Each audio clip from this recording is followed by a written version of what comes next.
Hello and thank you so much for joining. My name's TJ. I'm just now realizing that I didn't have any music going towards that, so I apologize since we normally try and have that one going.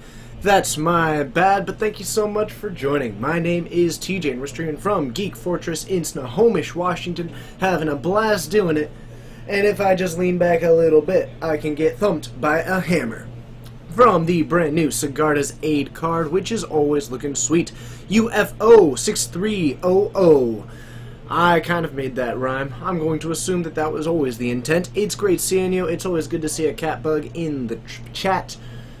And I hope that you are having a great, well, whatever time it is, I hope that it's a good one. This is a generic beverage, and you can't tell what it is. Glug, glug, glug, glug, glug. So, getting ready for 5 rounds of standard here. Last I checked, we were at 22 people, but that might be going up, which means that we might have more than 22. Okay.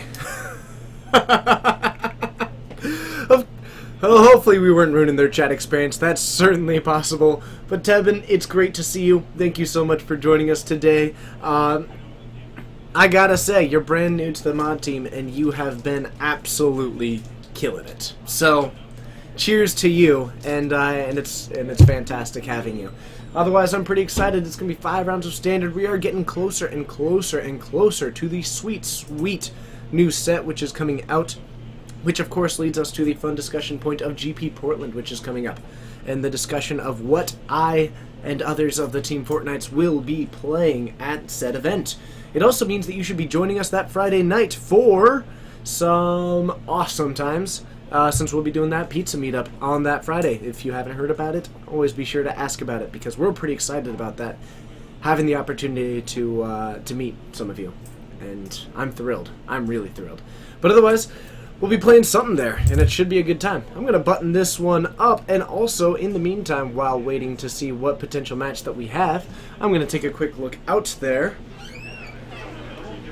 Doesn't look like it's quite going yet. Hey, I count myself certainly lucky. Here's a fun thought for all of you. Why has there never been a parody called Froyo Baggins? Because I think that that would be hilarious. You're gonna be waiting here until the new zombie maps hit? Hey, that's awesome. Thank you so much, and I appreciate you. And if we're going to hop aboard a hype train, then I'm all about getting the choo-choo-choo on. Now, for those of you who are just joining, and if you are unaware, we do this stream 4 times a week. That's 4 wiggling fingers that I've got on this hand. 1, 2, 3, 4, and you can join us for the first one each week tonight at 6:30, which it currently is Pacific time where we are. You should join us consistently for some sweet, sweet standard. Otherwise, every Wednesday and Saturday, you can join us for some modern, if that's a little bit more your flavor, or also your flavor, since you're here for the standard stream. Every Wednesday at 7, which is half an hour from now, or every Saturday at 6, which is half an hour before now. You can also join us for some Legacy every single Friday at 7:30. Another dude, it's great to see you. It's always a pleasure to have you. But I can dig it. Pokemon Go seems to be making a giant splash, and I gotta say, I have yet to actually download Pokemon Go, but I can say go Team Valor, because it's red. And that's pretty much the only decision making that went into that for me. But Pokemon Go seems to be doing a lot of things, and I still don't entirely know what my opinion on it is. Because on the one hand, I see Pokemon, and I'm always a fan of that. On the other hand, I see like this weird occasionally like wander around parking lots staring at their phone, and it becomes this weird thing. But then, on the third hand, which is actually the first hand, this game seems to be bringing people together. And I love that. Anytime that you can have something that takes a group of people that would never interact with each other, and it puts them in the same place, and it puts them in this opportunity to share their stories and to I guess, help each other out. That's really cool to me. So, I'm excited to see where this game goes, and also hesitant to see where it goes. So, should be fairly interesting. But the round 1 is getting kicked off. This is actually 5 rounds of standard tonight. I have the wrong round counter going up there, and we're going to update that really quick. Round 1 just being posted. I've got 2 people out there who are willing to be my spotters, and so they're going to be seeing what they can find. I should really sit in the middle of the screen, shouldn't I? Should I be sitting over here? Let me know. There's all kinds of places that I can hang out on here. You love to watch Modern on Wednesdays, but you're starting to go to an event on Wednesdays, so you'll just catch the videos on the channel. Hey, thank you. I appreciate that. Took Mono Blue Tron to a 3-1-1 finish last week, Wednesday, at your first ever event. I think I remember that. Did you make a post on Reddit? Either that or you made a post here. But I remember seeing that, and either I commented on Reddit or we talked about it here, but I think that might have been you. Congratulations, that's really cool. Mono Blue Tron is a sweet deck. But if I remember, yeah, you got first, if I remember. It's a bit of a time sink fun game that also encourages you to walk around the air. Absolutely. And that's part of the reason why I haven't downloaded it yet, is one, my battery on my phone is underwhelming, to say the least. And also, it's just very difficult time-wise for me to do that. But it's pretty cool to see some of my friends actually like schedule time to go out and hang out with each other and go do that stuff. So let's see what we can find out. Haven't been able to play Modern in weeks. I know exactly what you mean. But well, I guess I was able to play about a week and a half ago. But other than that, haven't played a whole much. But I played a bunch of Pauper today, and that was fun. Put together the rest of Pauper Burn today, except for a couple of cards. I've got Pauper Affinity fully built, and just, yeah, we were playing some games with that one, trying to get Pauper up and running. It was on Reddit. Hey, yes, I remember that. I remember, and I put a little thing on there saying hi. That was cool. No, that was actually really cool that you got to experience that. Summon Aether, I have to agree, but one of the reasons why I like sitting over here is that if I am being just a silly teej, then I can stand here, and it looks like she has given me a bonk on the noggin. Man, that sentence went downhill real quick. Alright, and let's see what we can find out. Oh no, I think they might be working on getting me a match. We'll see. But it is a beautiful background. We wanted to try out yellow colors. I think is what David's motivation there is, because we haven't had much yellows up here, though he might secretly just be part of whatever the yellow team in Pokemon Go is. I'm realizing this. David, if you're in the chat, did you pick this one just because it's yellow? Let me know, because actually I would be more impressed than anything by that. Okay, so let's see what we've got as far as a round 1 developing. I do see one of my players. I will need information. Okay. There's so many people here, I don't know the decks. Okay, so you're going up against Alex by the look of it. Okay. What's his last name? Well, Okay. Josh, are you on what I would expect you to be? yeah. Okay. Let's see what we've got, and we're going to find out what his opponent is on. Alright. So, we are going to quickly learn who is, and we are going to jump over. Hi. What's your... Green, red, Pauper tokens. Okay. And what's your last name? It's Pagel. P-A-G-L-E. Okay. Thank you. Interesting. So this is actually going to be this is a standard deck that is actually also Pauper legal. So we're going to have green-red Pauper tokens going up against Josh's. This is one that we've seen a lot. The Sultai Living Lore deck, which acts as kind of a reanimation shell that does some other sweet stuff. So, very cool. And, hey!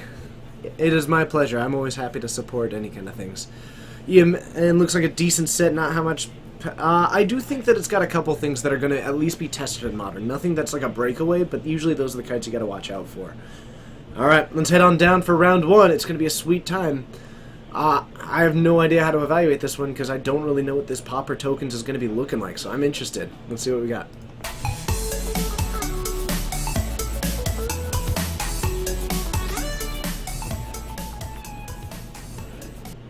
Okay, so both of these players, Alex, actually a pretty big Pauper player, and I found this out today as he was as we were just talking about some Pauper. Pyromancer's Goggles.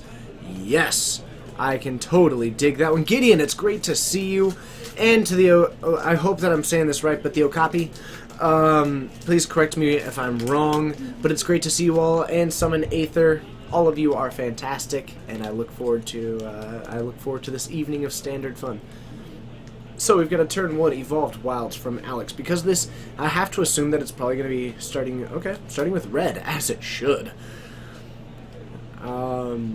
But going for that one, probably just going that one to save a little bit of time. Otherwise, from Josh, we have got the tap lane coming in, a little bit revealing that he might have an iffier mana base.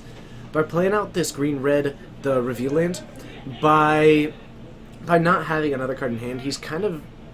I mean, he still has another 2 lands in hand, but it strikes me as a little bit odd when you have these mana bases that are built for that.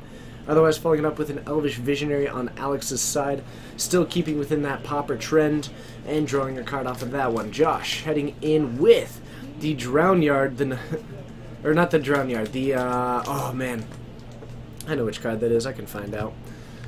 Otherwise, dropping in a Palace Familiar. So the Palace Familiar is actually just a flying 1/1 that when it dies, you draw a card. Which is a little bit unusual, but Drownyard Temple is the card, that's it. But it just draws him a card, and that's all that he's looking to do. Hey, thank you very much. I'm glad that I said it right first attempt. Clearly it's going to be a great day. Okay. So, Alex, continuing, and I'm actually really kind of impressed and curious about this Pauper mana base just working out so well. So, we're going to be grabbing apparently some tokens here for what appears to be a Dragon Fodder, by the look of it. It ended up going a little bit above my screen there, but it looks to be a red card. I have to assume that that is a Dragon Fodder.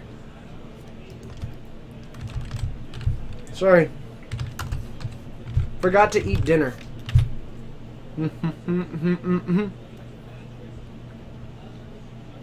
And that it is. So, a Dragon Fodder hitting the battlefield. We're going to have a couple of those Goblin tokens to start applying pressure towards Josh. Otherwise, he hasn't done a whole lot yet.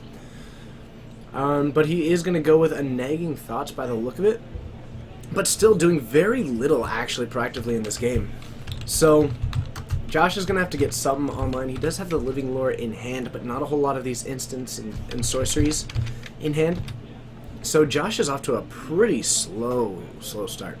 Otherwise, oh, very cool. I like where this is going. So, this is going to be a Thopter token. I am liking the direction that this is going. So, what we have got is the Gear Per Gear Crafter coming down, and it is a 2/1/4/3, but when it comes in, you put in a 1/1 Thopter token onto the battlefield. So we're going to get a swing for 2, knocking Josh down to 18, and we're getting a flying Thopter token. I am liking the direction that we are moving here. Alright. Mismatching basics. Hey, when it's Pauper, apparently you got to go all out. Otherwise, just a pass back from Josh. Still not a whole lot going on. Doesn't have the double black needed to actually start casting some of these removal spells. So, we are instead just seeing a swing for 5, and it is going completely unattested. Josh potentially going to be trying to go for this. He has a Dragonlord Atarka, but I can't picture what he's really looking to do here. He's missing some of that black mana. He's got access to 1. Is he doing... I think he's just a big fan of Pauper and decided to build Pauper Standard. I think he basically just always tries to build within that kind of common and spend as little money as possible. To my knowledge.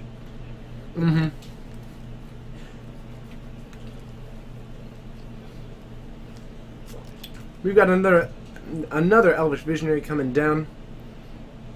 Otherwise, not too much happening on that board yet, but we have got... Oh, that is, I want to say a Lone Dryad. I believe that's what that is. Yes, so a Lone Dryad coming down onto the battlefield. It's going to help just tap for some of that mana and start pressuring him a little bit farther in. Otherwise, it's a 1/2, and that's able to do a decent amount of swing. But continues to just go for these swing for 5. Josh going for a Reanimate onto an Atarka, sweeping the board and leaving the Lone Dryad. And this Atarka is now the dominating factor. Wow! So, the Dragonlord Atarka is now pretty much in a position to take over this game, and that is phenomenal. It's going to be a flying 8/8. Wow, oh, should have expected that. But, there's, I mean, Alex can produce things to get in the way of it, but the trample of it is going to be hyper relevant. I think if I'm Alex, oh, is that okay? So I think an Eldrazi Summoner is, I believe, what that one was. But it is going to put in one of these 1/1 Scions. And the big thing right now is that Josh does have a 3-turn clock. Alex is trying to present one that is shorter than that, because that is pretty much the, that's his option there. So, I do think that it's still very much a possibility. He's presenting a decent clock on the battlefield at the moment. And it's just going to be this matter of continuing to do so and keeping Josh from actually presenting anything that's going to slow him down. Because if Alex is able to continue with his current game plan, he'll be fine.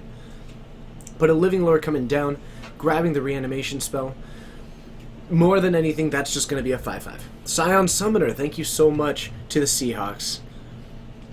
Alright. It's good to see Adam.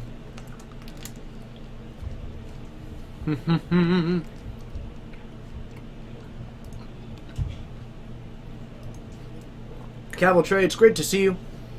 And we have got a vessel coming down. Otherwise, the Living Lore currently acting as just a 5/5 blocker. That's going to be part of what allows this to really slow down what Alex is trying to do. Solid option there. Okay. So, the Vessel of Nascency now on the battlefield. It is basically pay 2 mana to reveal. You can put a creature, artifact, or land, or planeswalker from among them into your hand.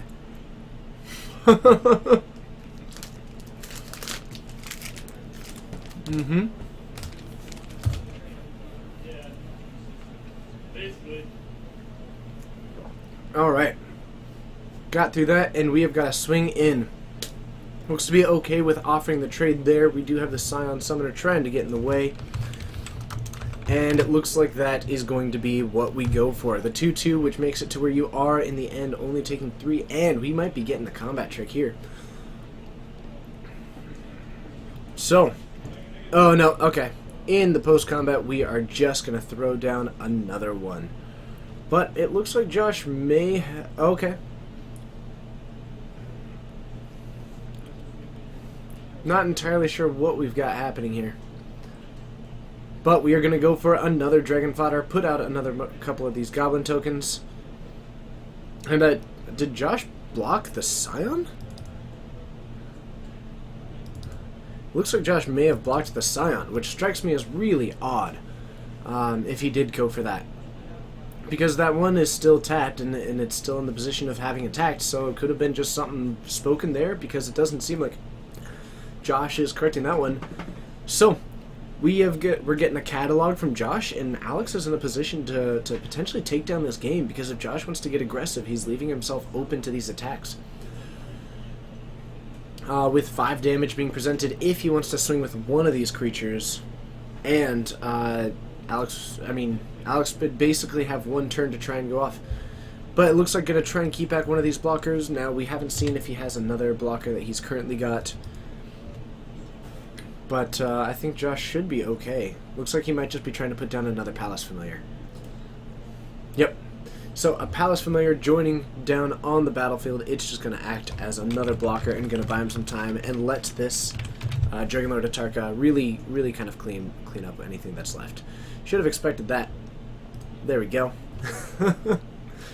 So, Alex, unfortunately running light on options. If he wants to, he could try to use some of this removal, but I don't think he has a whole lot of options.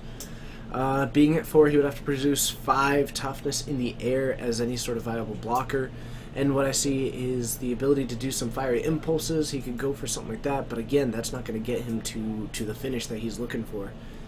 So, I don't think that Alex has any kind of way to interact with this currently, but seeing some of those other options that he has, potentially the gear per Aether last turn might have been good, but he ended up casting 2 mana spells, which is really solid. So we're going to go for our Fiery Impulse to try and clear this battlefield out, and what we are looking for now from Alex is basically a situation in which, oh, he's cracking that Vessel of Nascency. I think I would have preferred to see him reveal that pre-combat, if he was going to do it. Or, I'm sorry, before casting that Fiery Impulse. But he's just going to offer a quick hand, and we're going to move into a game 2, having no kind of way to interact. If you want to get into the technicality, into the finer details, you could always go for the attack there. Hope that Josh somehow doesn't block. But I think it was pretty... Sorry about that. Apparently I'm choking. But I'm good now.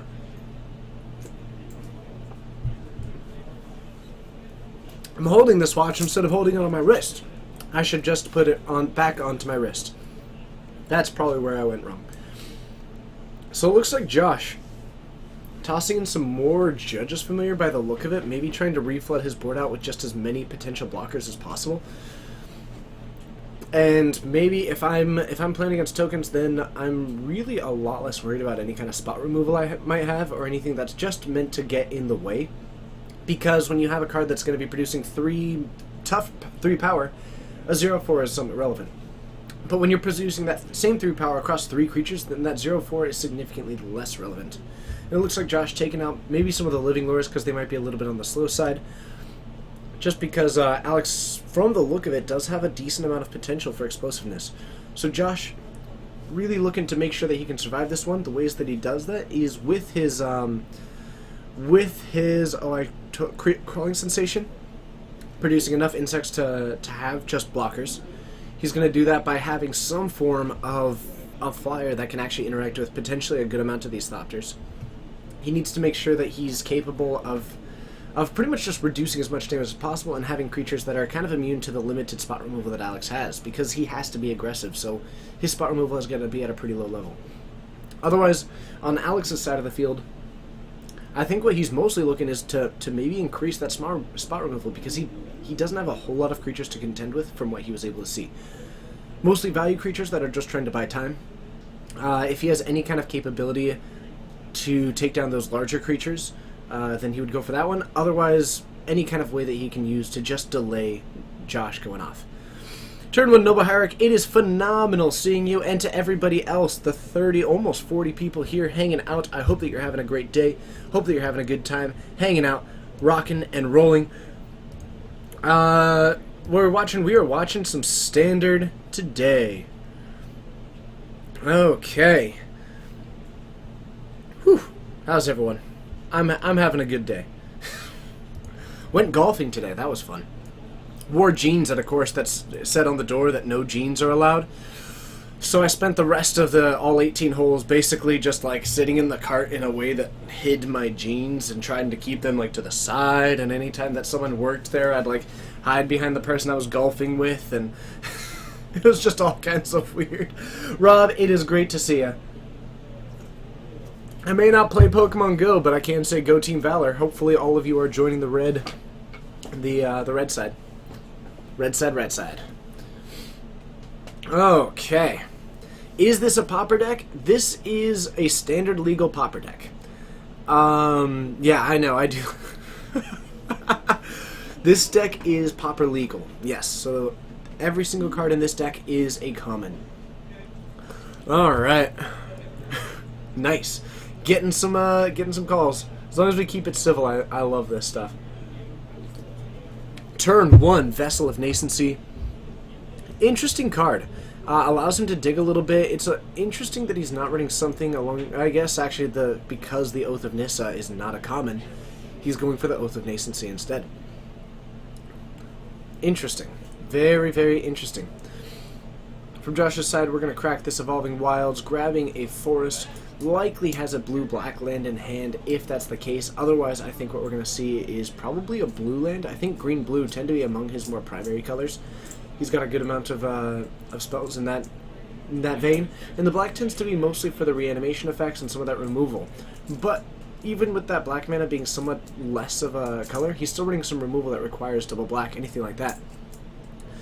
How are we feeling about some of the proper paper Pauper streams? We are thinking about it. We're still grassroots in it. I was playing some Pauper today, played some Affinity and some Burn against a Reanimator deck. We're working on it. We can try and get there. As for whether or not we'll have it consistently, I'm not sure if I'm willing to go up to 25 hours of streaming a week. Tormenting Voice, discarding a land, gonna draw 2 cards. But, I'm totally open to the idea of doing the occasional Pauper stream. I do really enjoy the format. Okay, so slowly crashing. It is fantastic to see you. So we're going to grab a basic mountain with this Evolving Wild. Still got this Vessel of Nascency acting as this, I guess, Vessel of Hope in the late part of the game. And we've got a forest coming down. Josh with his second Evolving Wilds, again with a very slow start, but Alex applying significantly less pressure than we saw in the last game. Last game we saw, this nice curve of Dragon Fodder into a token producer 2-1. Mercury, it is phenomenal to see you. I hope you're having a great day. Summon Aether, absolutely, it's a little bit odd. And we do have our full mana assembled, and we have got a Crawling Sensation coming out. This is an unusual card. Pretty much, this was the origin story for the deck, actually. Crawling Sensation, he initially called it Bug Sultai because it played insect tokens, but at the beginning of his upkeep, he puts the top 2 cards of his library into his graveyard. Whenever one or more is put into his graveyard from anywhere, for the first time each turn, you put in a 1/1 insect. This is going to be a huge, huge tool in just delaying what Alex's game plan is. Otherwise, we've got an Impact Tremors coming in the board for Alex, and this is going to be a great way to get around this. So, a Drowned Temple coming down, and we might get a Nagging Thoughts here, just as a way to maybe try and... Oh, no, he's got a Palace Familiar. Okay. So, it's going to act as a decent blocker, but otherwise, Alex's main game plan here is to just flood the board with as many tokens as possible, and if he can get any of them up in the air beyond this Judge's Familiar down the line, but otherwise, each time that happens, he'll be dealing 2 damage. This is going to put Josh down to 18, just for coming and joining the party. Gotta love that. Key to the Gate, thank you so much for hitting that follow button. It's incredible having you. I hope that you're having a good time. As always, any questions, comments, feedback, anything in the chat, I like to interact with you. If you got anything to say, always feel free. Okay. Saladin, it is great to see you. Brandon, yes, this is actually standard. Just the person, Alex is actually just playing a deck that is also Pauper legal, and mentioned that as he was saying the deck name, and I liked it enough that I thought I'd mention it. Okay. Mercury, I hope that you're having a great time. So it looks like we have got plenty more of these Gear per Gear Crafters. Each time it's a 2/1 that is going to be producing. He also has a Scion Summoner in hand, has the capability of actually producing 4 damage this turn just through the Impact Tremors by casting down a Scion Summoner and this Gear per Gear Crafter. Now against this Crawling Sensation, there is nothing against on Josh's field, so going for the swing, we're going to toss this this Palace Familiar in front of it, only take 1, he's going to draw a card, and then we are going to produce 4 damage. Now one interesting thing is that Josh, while he prevented an extra life by taking down that creature on the ground, Josh has got a much better time dealing with these ground creatures through this Crawling Sensation. And I think a very fine argument can be made for Josh actually taking down the Thopter, accepting the... Ooh, and we have got an extra Impact Tremors coming down. So Alex is trying to set up a big turn, cracking this Vessel of Nascency, getting the Impact Tremors, and now he is holding 8 damage in hand. That's pretty solid. So I still think that Josh may have wanted to take down this Thopter token, but he actually does have another Palace Familiar in hand, which is going to fix that problem pretty quickly. This double Impact Tremors is pretty good, though. So, we have got a Reanimate effect coming out, taking it down, and a Dragonlord Atarka with 2+1/+1 counters now active and on the battlefield. That is a 2-turn clock. That's a trample, flying, 10/10 on the battlefield. And Alex is definitely in trouble. Can produce a decent amount of firepower. Because Josh is going to have to swing next turn, depending on how Alex is able to go about this, he's going to be producing 4 damage there. He can actually put Josh down to maybe in the range of 9 and potentially actually deal lethal next turn if Josh ends up having to swing. So we have got a Gear per Gear Crafter here. We're going to knock Josh down to 9, and I don't want to say that Alex is out of this game yet. He's got another one in hand. I think he's got another Scion Summoner. That's another 8 damage. If Josh attacks, Alex has got a lot of potential for just getting some damage in. This is sweet. Absolutely love it. So, we get another insect on the battlefield, with Josh not having potentially another way to put an insect on the battlefield during... Oh, and actually he does, because of the Evolving Wilds, he can crack that on Alex's turn. That's going to make it tricky. So now it is pretty much plays down the Living Lore, probably also going to play the Palace Familiar. We do have a Nissa's Revelation on that Living Lore, which is going to basically means that Alex needs to win in this next turn. So he can, if he wants to, try and buy himself essentially one turn by blocking with this Thopter. He would only go to 11. It would mean that he would survive the next turn. I personally like the idea of setting that up for the next turn. So going down to 10, next turn you can have a Thopter if you really, really need it to just buy a little bit of time. Hoon, it is great to see you. Okay. So, I'm curious as to what we end up seeing here. This is kind of the turn where Alex needs to go off. He can use some of these Scion tokens that he produces to maybe try and get some other sweet things going on. I think I see a Lone Dryad. He can produce 2. If he can cast all 3 of those, he wins. That's amazing. So, we're going for a Scion Summoner. And that's enough. Oh, actually, is he 1 short? Let's see. Lone Dryad is just 1 mana. I think we are about to get it. Alex taking a beautiful game 2. Using the double impact tremors, dropping down 5 creatures in 1 turn for a total of 10 damage, while Josh was at 9 with plenty of lethal on the board. Very cool by Alex. Nicely done, and way to represent the Pauper. That is just excellent. I loved that. That's great. So, Josh going to be on the play. That is going to be an interesting way for him to take this advantage. Now, Josh bringing in those the Palace Familiars. Great call there. Seems to be pulling out some of these Living Lores. Maybe not liking them in this one because they're so expensive and they only block a single creature. Ruinous Path, also just being a 1-for-1, is tricky. Oh, slowly crashing. Love it. Absolutely love it. So, heading into a game 3, Dragonlord Atarka is huge in this one. Man, that was awesome to see. Also, I very much doubt that Josh is feeling too salty here. Josh is a really great sport. So, I like that. As a quick heads up, I have 2 of these left. One of them's today. So, we will be cracking one of these Eternal Masters packs tonight. And then we've just got 1 left, and that's the box that we had. So, we've gotten a Wasteland, a Karakas, a Jace, a Vampiric Tutor. I mean, but we have yet to see my foil World Gorger Dragon, and that more than anything upsets me. But overall, it's been a pretty good box. I'm not complaining. All right, so Josh needs to come up with some kind of way to mitigate these early things. But actually, that Impact Tremors was fantastic. Buy another box. I'll work on that. Maybe something standard legal. Maybe something standard legal if I'm going to do that again. So, we have got an Island turn 1 from Josh, followed up by an Evolving Wilds from Alex, who's just going to crack it, get a Tap Mountain, and pass it back. Hey! Don't Be Stupid 47. It's great to see you. Thank you so much for joining us. Yeah, it's good to see you. Alright.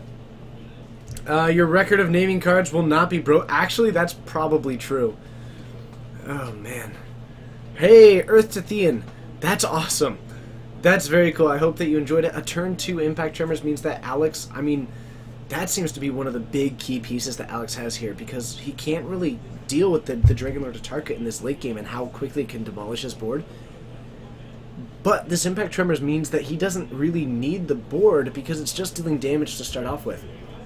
So we've got a Screeching Scott, which is still very much an unusual card choice there. But it's a 2-1 that when it enters the battlefield, you put the top 2 cards of your library into your graveyard. Mostly just using that as a way to maybe get some of those lands into the graveyard. But yeah, Earth, that is very, very cool. So we've got 1 damage coming in from this Elvish Visionary, just trying to restack that hand a little bit and looking for some of those token producers. We're both going to crack some lands here and get ready as we head into Josh's turn. Now, I gotta say to both Earth and Don't Be Stupid, I don't fully recognize your names, and I'm not sure if that's bad on me for not recognizing the names, in which case I apologize and want to say welcome back, or if you might be on the newer side here, in which case I want to say welcome, and it's fantastic having you. But calling me by name makes me think that I should recognize your name, and I apologize for that. Otherwise, it's great having you, and thank you so much for joining. Alright, so from Josh, we do still have the Etarcha in hand, we have the Living Lore, and we have... Can't quite see what that last card in the hand is, but... Let me... Ooh, the red mana. I think this is a red mana just so you can hardcast Etarcha occasionally. And we are going to drop down... Oh, okay, I can't think of the name of this one. I need to get reminded on the name. Can you remind me of the name of that one? Thank you. Autumnal Gloom is the name of that one. That is sweet. Oh, nailed it. Alright, so an Autumnal Gloom coming out and flipping almost immediately. So, let's see what we can do as far as flipping it. There we go. Thank you very much. So, we've got a 4/4 Trample Hexproof looking down this board, and that's going to be a nice way to apply pressure. I really like that from Josh. He's got so much Delirium Enablers anyway. Fireparo, it is great to see you. Thank you so much for joining us. Now, we have yet to see still a lot of these token producers in Alex's hand. He has the capability of drawing, maybe dropping down this other Impact Tremors into maybe a Tormenting Voice, and try and set something up next turn. And then maybe this Tormenting Voice discarding one of the removal spells, something like that. Yep, so it gets rid of the Fiery Impulse. We're going to draw 2, and what we're looking for are these token producers. We get a land and another Scion Summoner. That will work. That is currently promising 8 damage in the hand right now from Alex. So that's going to be a really nice tool for just for getting some damage on the battlefield. Otherwise, Josh, he could go for this Living Lore. Doesn't have much to really go for at the moment. And this Etarcha being in his hand, he is 2 mana, I think it's a 7 mana creature, isn't it? Yeah, 7 mana. So he is basically 2 turns away from just hardcasting it.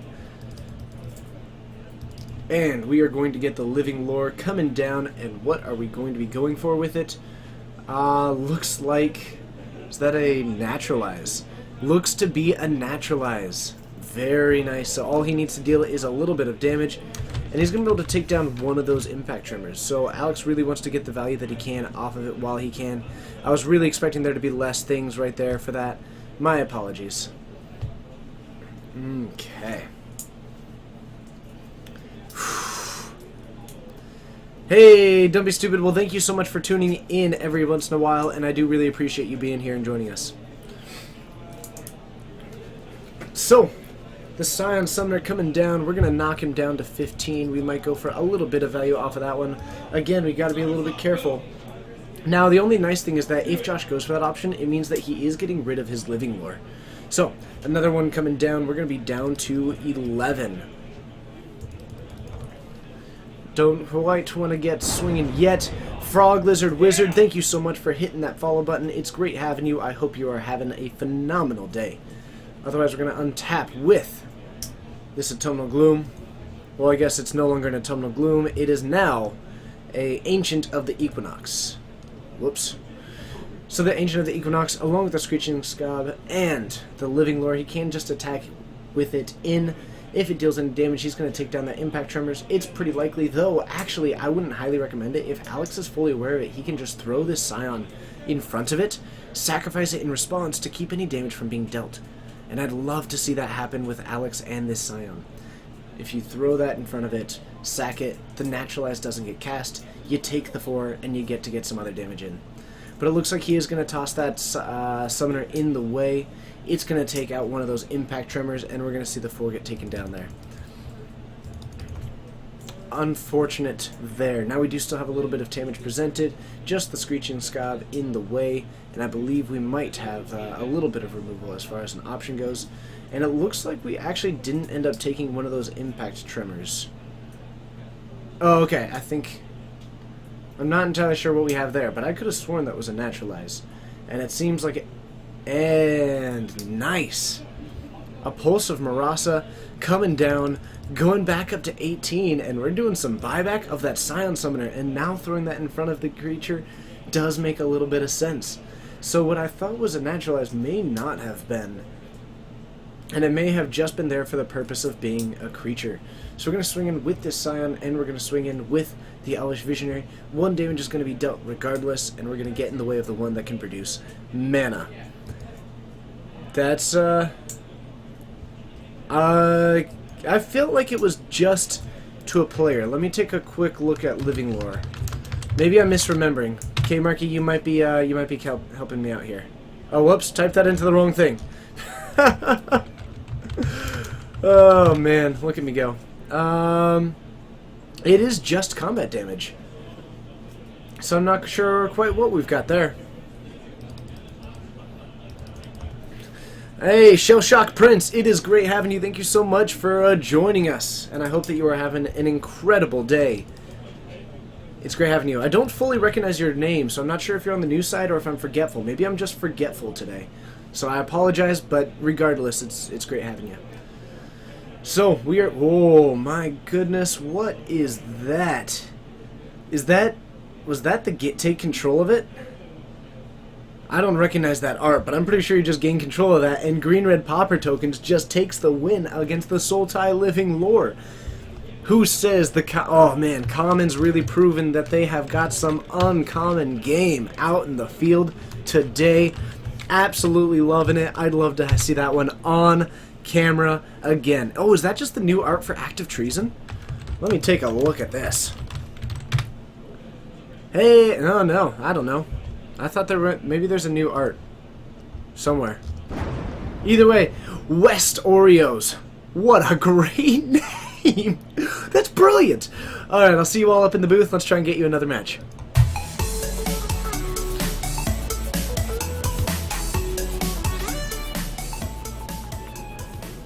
Hello, and thank you so much for joining Dat Dorm. It's great seeing you, and I'm going to see if we can get us another match.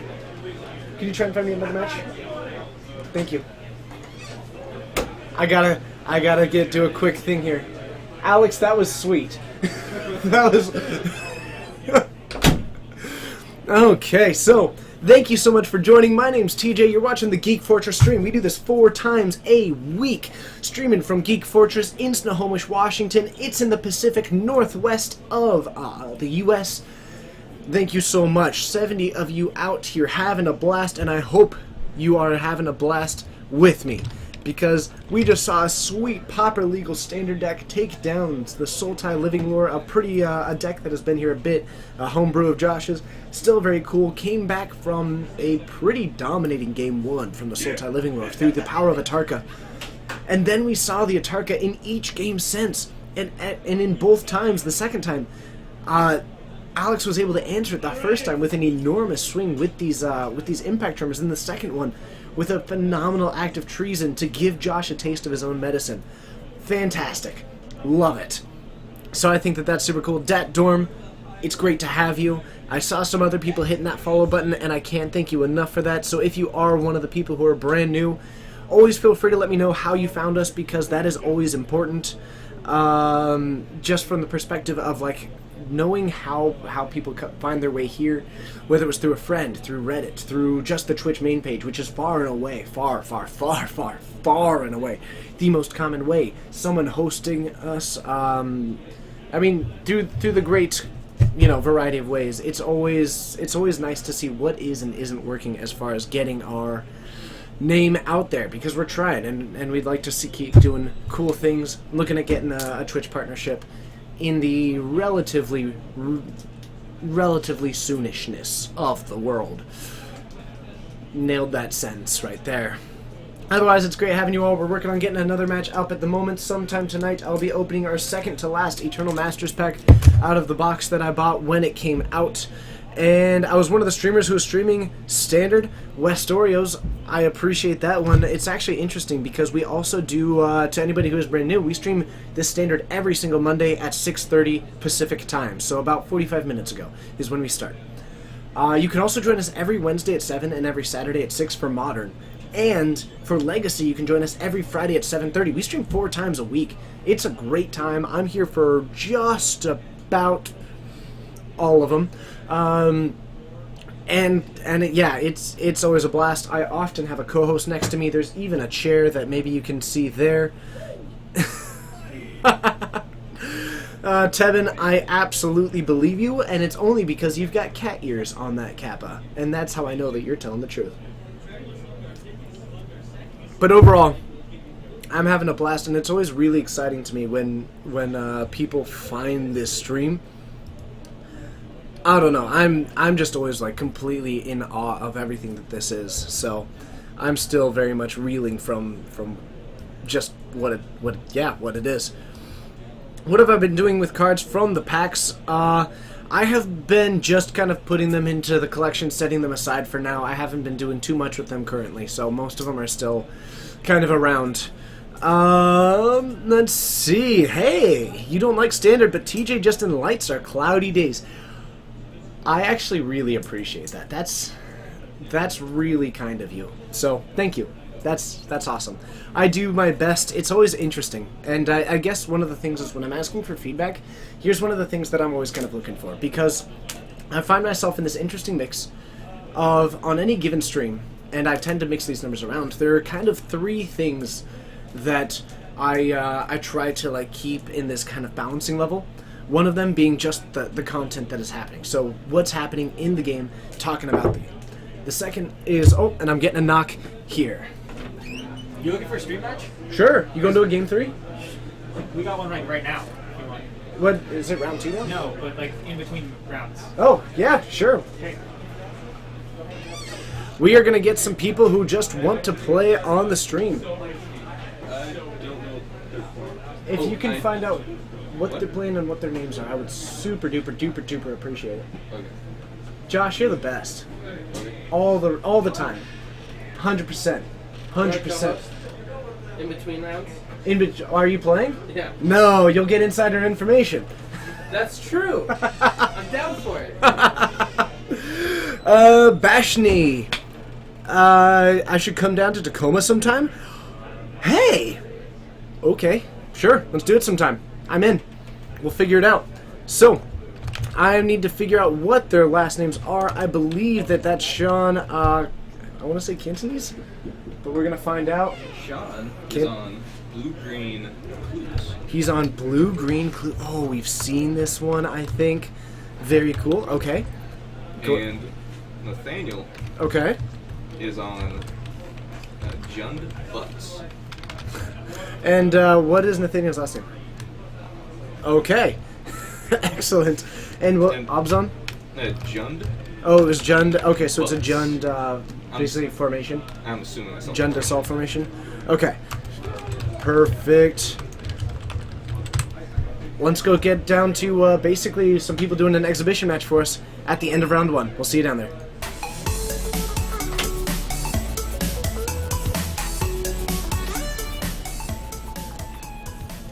Alright, so I'm actually not entirely sure what we've got here. Fire Pyro, I appreciate that one. Bashni, I will work on that. Let me know, get in contact with me either through Twitter or on Reddit or in some other way. I'm on the Magic the Seattling page. You can find me under there. So, it's not under TJ though, but you can usually find me if you just put something and I'll find you. Either way, let's figure something out sometime. So, Azurgo, banging in for 2, and I'm absolutely loving what I'm seeing so far. So I have to assume that this is based around assault formation as far as what we've got. As a quick note, if there is anybody who lives down in California, somewhere in the Fullerton, Orange County area, I will be there at the end of the month, and I will be looking to do an F&M. I believe so. So, I'm excited about it, or at least I'm excited about that particular evening. Hoping to do an F&M down there, and if I can find someone who I guess I can get the opportunity to meet someone that I interact with, then I'd like to do that. So, another swing in with the Zurgo Bell Striker, swinging Sean going down to 16 with a Lone Dryad just hanging out on the battlefield, having a pretty good time. And I'm not entirely sure what that is, but it looks to be one of the spiders. But if anybody wants to help me out on that card, it's striking me as a little bit of a blank. One thing that I will say is that don't get me wrong, I liked a lot of things about Shadows of Innistrad, and I think that the art in Shadows of Innistrad is excellent. But from a streaming perspective, all of the art in Shadows of Innistrad is so dark. Thank you so much. It's Ulvenwald Mysteries. I really appreciate that. But it's so interesting because all of the art is so dark that it's hard to actually recognize it. So whenever a non-token creature you control dies, investigate. Another swing in, Shelling going down to 14. With the continued attacks of Zergo, and it looks to be another one coming down just to hang out on the battlefield. In this, and actually, as he plays that down, okay, they catch up there because the legendary rule actually taking down the one that was in his hand. Best card printed in Shadows? Nice. Oh, and actually, yeah, that'll be printing, making some humans. I can dig that. So, a Tireless Tracker coming in, and a Clue joining us on the battlefield. So, we now do also have the ability of starting to create these 1/1 white human soldiers. I can see why Sean was a little bit patient, because that's going to give him a huge amount of ability to stabilize as it goes down.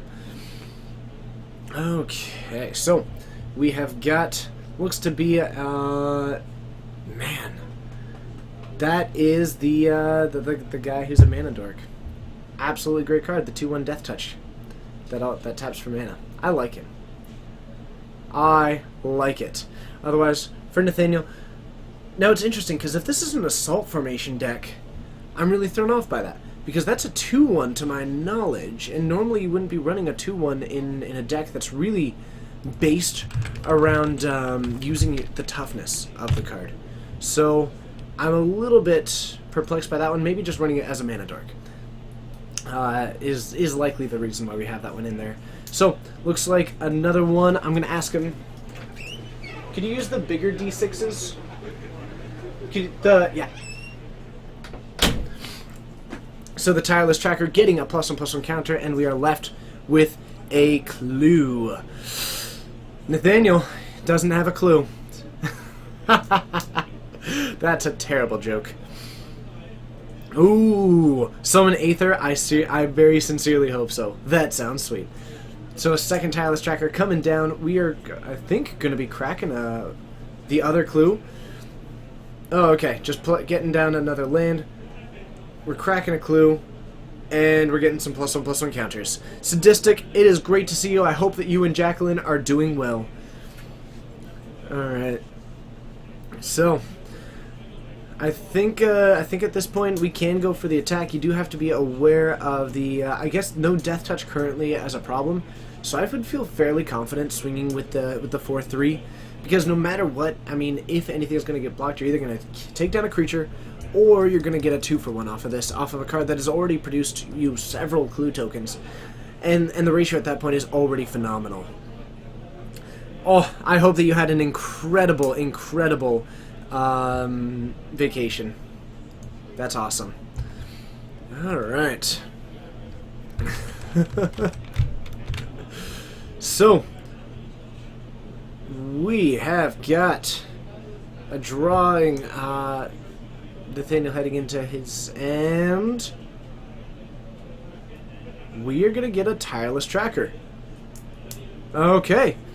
So, the Tireless Tracker coming down on the battlefield. We're going to get a clue by playing down our land. And I love it. I absolutely love it. So this is striking me as almost becoming a bit of a rights deck. Alright, Dragon, it is great to see you. What game? So this is actually just an exhibition match. Let me go ahead and just toss that little notification thing up. So this is an exhibition match. We are currently towards the end of round 1, and these two were just willing to jump up and have an incredible, were incredibly generous with their time and said that they were willing to do a little bit of an exhibition match for us. More clue tokens out for Sean. Plenty of them out at the moment, and Sean is doing a great job at solving these mysteries, and I can't tell you for certain, but I think pretty soon he's going to come to a conclusion that probably Emrakul's involved. Alright, and to King Masteron, it is great to see you. Thank you so much for joining. To both King Masteron and the Dragon, It's great having you. I don't fully recognize your names. If you are on the news side, I do want to very, very, very sincerely welcome you to the Geek Fortress stream. My name's TJ, and I will almost always be your host, and I'll often have a co-host. So, I hope that you are enjoying it. Otherwise, we have got two giant tireless trackers without a whole lot getting in their way. Ship, it is great to see ya. Okay. The gear per Aether Grid. I actually love the gear per Aether Grid. Okay. So, a swinging, taking down this tireless tracker.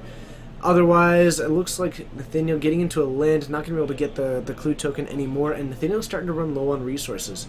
He does have the single clue that he can crack, drops down this, and we've got a 5-mana spell coming down, the Gitrog Monster. Very cool. Gitrog Monster, if you're hanging out in the chat, I'm not sure if you are, but you have just showed up on the battlefield. A 6/6 Death Touch is going to do a great job of contending with at least one of these tireless trackers. And it also means that the Gitrog is going to be able to draw him a card. But at the moment, doesn't actually have a huge... Like, he's out of land in hand, so this playing an extra land isn't going to be incredible. And Nathaniel could end up slightly choked on resources, but this Cryptolith Rite is going to do a great job of counteracting the downside. Alright. Nice. Absolutely cool. Alright. So, a Grathmole on the battlefield, which is how Sean is going back up to 20 here. Every time that he sacks a clue, he's going to be gaining 3 life because of this 2/4 for 3, that whenever he sacrifices a clue, he gains 3 life. Acts as a really nice tool to basically go against these aggro decks, which I'm not entirely sure if I would call Nathaniel's deck an aggro deck. Maybe a bit more mid-rangey, but it's certainly still acting as a really nice tool. Okay. UFO? Yes, it is.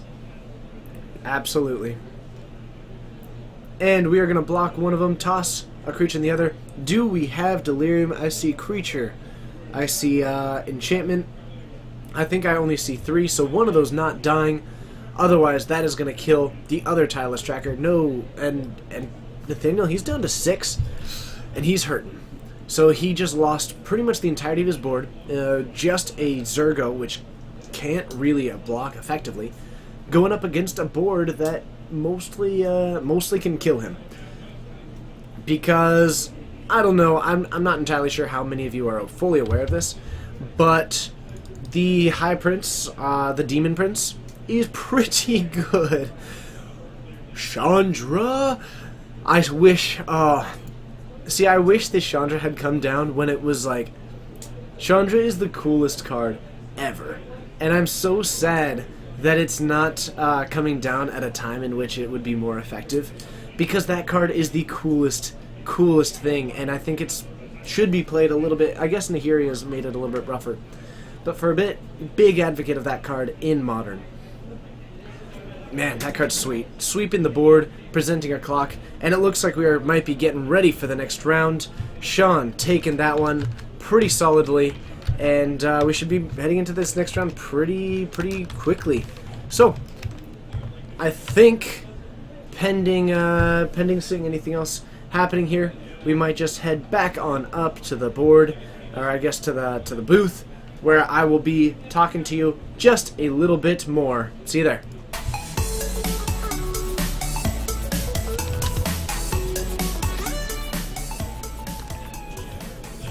Hey, all of you are amazing. My name's The Tej, we're streaming from Geek Fortress. It's in the Pacific Northwest, specifically in a place called Snohomish, Washington. It's always a good time. We do this 4 times a week, and it's the coolest thing.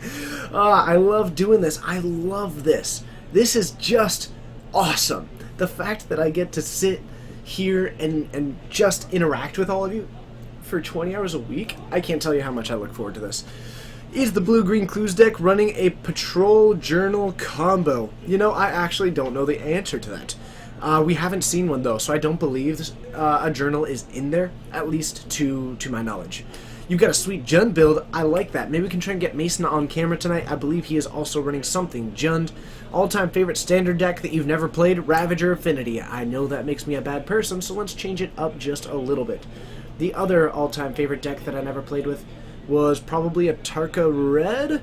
No. What's one that I can think of here?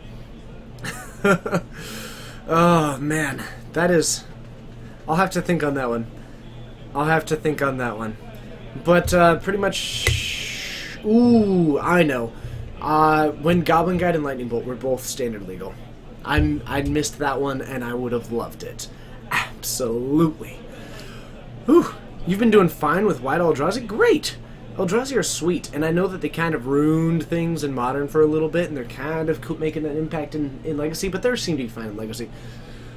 I think that the Eldrazi are sweet conceptually. I don't really like how they were done as far as them being Eldrazi, but the cards themselves, really cool. I like that it's a kind of a souped-up Eldrazi deck. I like the amount of synergies that are within that particular tribe. I think that it's pretty sweet. I honestly don't know what that was. I've tried doing hand motions a lot. It's something that I end up doing a decent amount, especially when I'm in the booth alone. But actually, when I have a co-host, most of my co-hosts have developed this habit of just making fun of my hand motions. So now, when they're in here, I gotta really get them going so that they are fully in the danger zone of the Tej. Round 2 should be coming up pretty soon. We've got 5 of them today, which means that what you just saw, this hour of just awesome, we've got 4 more of them. Is my family Italian? No, my family is actually predominantly Irish. To the feared monkey, hand animations, nice. Actually, Feared a Monkey, I gotta say. And I really feel like this is a theme for the day. So again, correct me if I'm wrong, and I apologize if this is the case, but I don't fully recognize your name, and I'm not sure if that's, again, if I'm just forgetful today, or if you're brand new. And if you are brand new, I want to say welcome. It's great having you, and thank you so much for participating in that chat, and for just joining. It's awesome having you. If you are returning, welcome back. It's great having you. Yeah, it's exciting. I always look forward to these things. I look forward to seeing all of you. I look forward to seeing a bunch of these names that I recognize. I look forward to seeing names that I don't. Hey, okay, you've been here a few times. I apologize about that. Apparently it's TJ Forgetfulness Day, and that's the way that it goes. You have not missed too much, Sim. We have got 4 more rounds to go. It's only round 1, and we're coming up towards the end of it, actually. So people are maybe on turns. If they're playing at all, we should have a round 2 soon, and then Logan and Josh are likely going to help me find a... Oh. Ha! Decade Zerg, it is great to see you. I saw you on Saturday. Alright. King Masteron, I will tell you this. One, you should feel special, because, and the people who are here all the time, are gonna know that I get sappy sometimes, but you should, because this, all this show is, and pretty much every streamer, we are doing this for you, and it's because of you, and all I want to do is put on this awesome show for you, and so, of course I should acknowledge you, because that's what this is, and I'm really excited about that. So my goal is that no matter where this stream ends up going, that I never really want to lose that aspect of it, because I think that our interaction with the chat is a very important part of who we are from the beginning. So I look forward to that. Still waiting for the sub button. So am I. Still very much working on it. Still working through some of that stuff. The best format since sliced bread. Yes, we are still working on that sub button, and I'd like to get it eventually. I mean, just the amount of people who seem to be asking for it is really encouraging to me. So, thank you. Can the Sigarda's Hammer enchantment be viable in Standard with the current crop of enchantments? You know, I'm really hesitant to say yes. I think that the card itself by not really giving you any benefit by existing on the battlefield, it becomes in this weird little spot. Now, Standard is slow enough to really potentially enable this a lot better. And you have things like Griff's Boon, which is this great flying thing. But the problem is that I'm never quite sure how many that you actually need at instant speed that you wouldn't normally just cast anyway. So the biggest benefit at that point becomes the free equip for equipment. So I wouldn't be looking so much at the enchantments because there's not so many gotcha enchantments. What I would be looking at is the equipments where when you would get to ignore the equip cost can become significantly better. So that's at least my thought perspective there. How do I feel about bringing back Extended? I'm not a huge fan. While I do very much enjoy the idea of Extended, I think that has been largely taken over by Modern, function-wise. And I think that anytime that you have multiple formats that are very similar to each other, one of them tends to consume the other very quickly. We saw it happen with Tiny Leaders and EDH, where they both kind of existed, but in the end, one of them was just a different EDH, and so people went back to EDH. And we saw it, it's one of the reasons why you don't see a whole lot of traction in some of these variants on other formats, is because if there exists Modern, it's hard to fully justify Extended. And I think that if people are looking for a format that is going to rotate, they'll be looking at Standard. And if they're looking at a format that allows them to play their older cards, they'll be looking at Modern because it won't rotate. So it's in this weird spot. I'd be open to trying it out, but I wouldn't. I'd be hesitant to jump onto that wagon. Let's see here. Extended's mana base would be. Well, it depends on how far back we go, but it would be pretty solid. Oh man, that's true. The mana base would be good, Siege Rhino would still be good, and I think what we would end up with is just this bleed between Standard and Modern, and I'm not sure how much more it would add format-wise, unfortunately. Don't know. I guess part of me is also just trusting because Extended wasn't fully popular last time, because I think that the rotation is still problematic. Dat Dorm, unfortunately, the new set does not have any fetches. It will, however, fetch an Eldrazi from your sideboard if that's close enough for you. Hopefully it is, because fetching Eldrazi from the sideboard is sweet. Absolutely, and I gotta say, this new set looks sweet.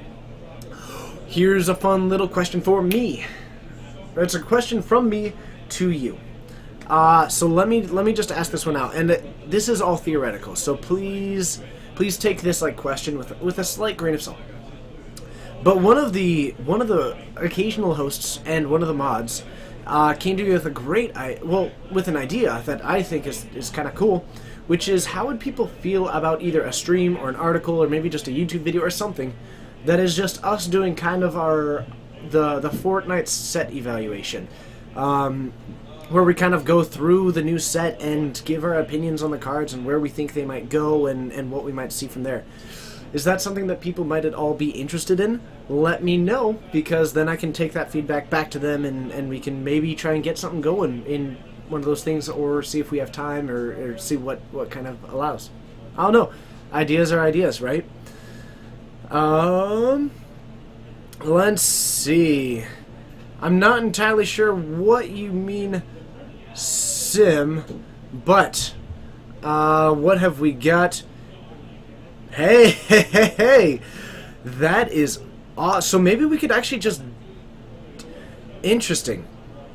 So what if we, so maybe if we did a live stream where we prepared a lot of stuff, and then we just did a live stream where we just, as people talked about cards, we kind of gave our opinion on them.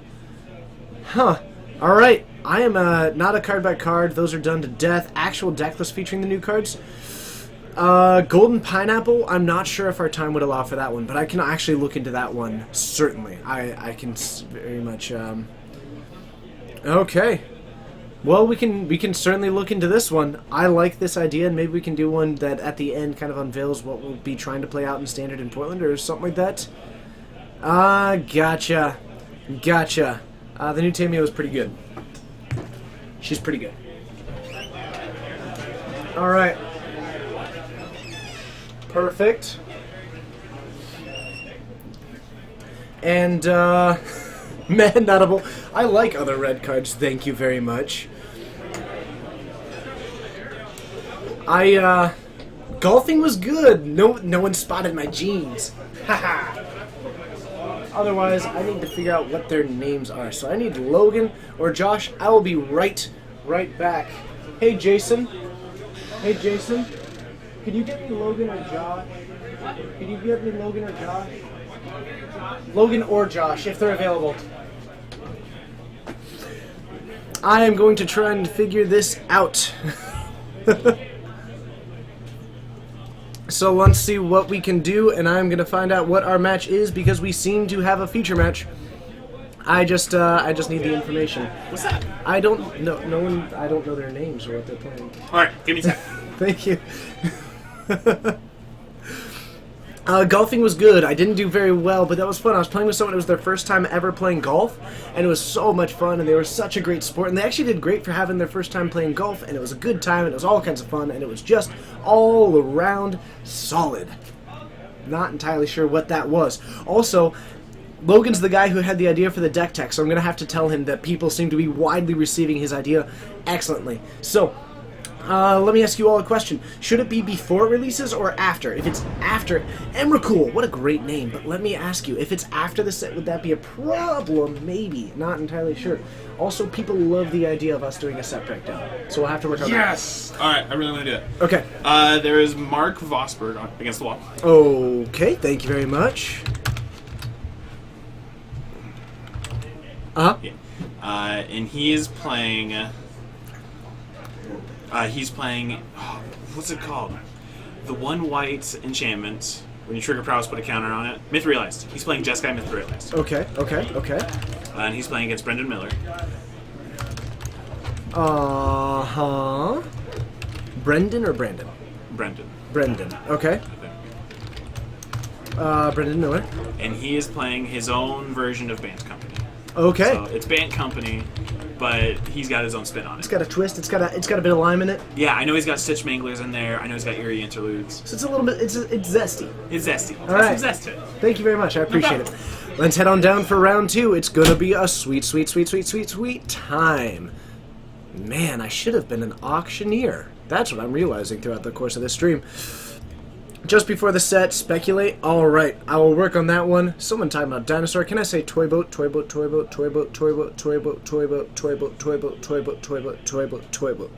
I'm not sure if that was 10, but I just said as much as I could. A lot of people could use card by card as pre-release prep. Okay. Nice. We will work on it. We'll try it. And we'll see. If not, this is a great idea for the next set that comes out. So, let's see what we can do. Heading on down.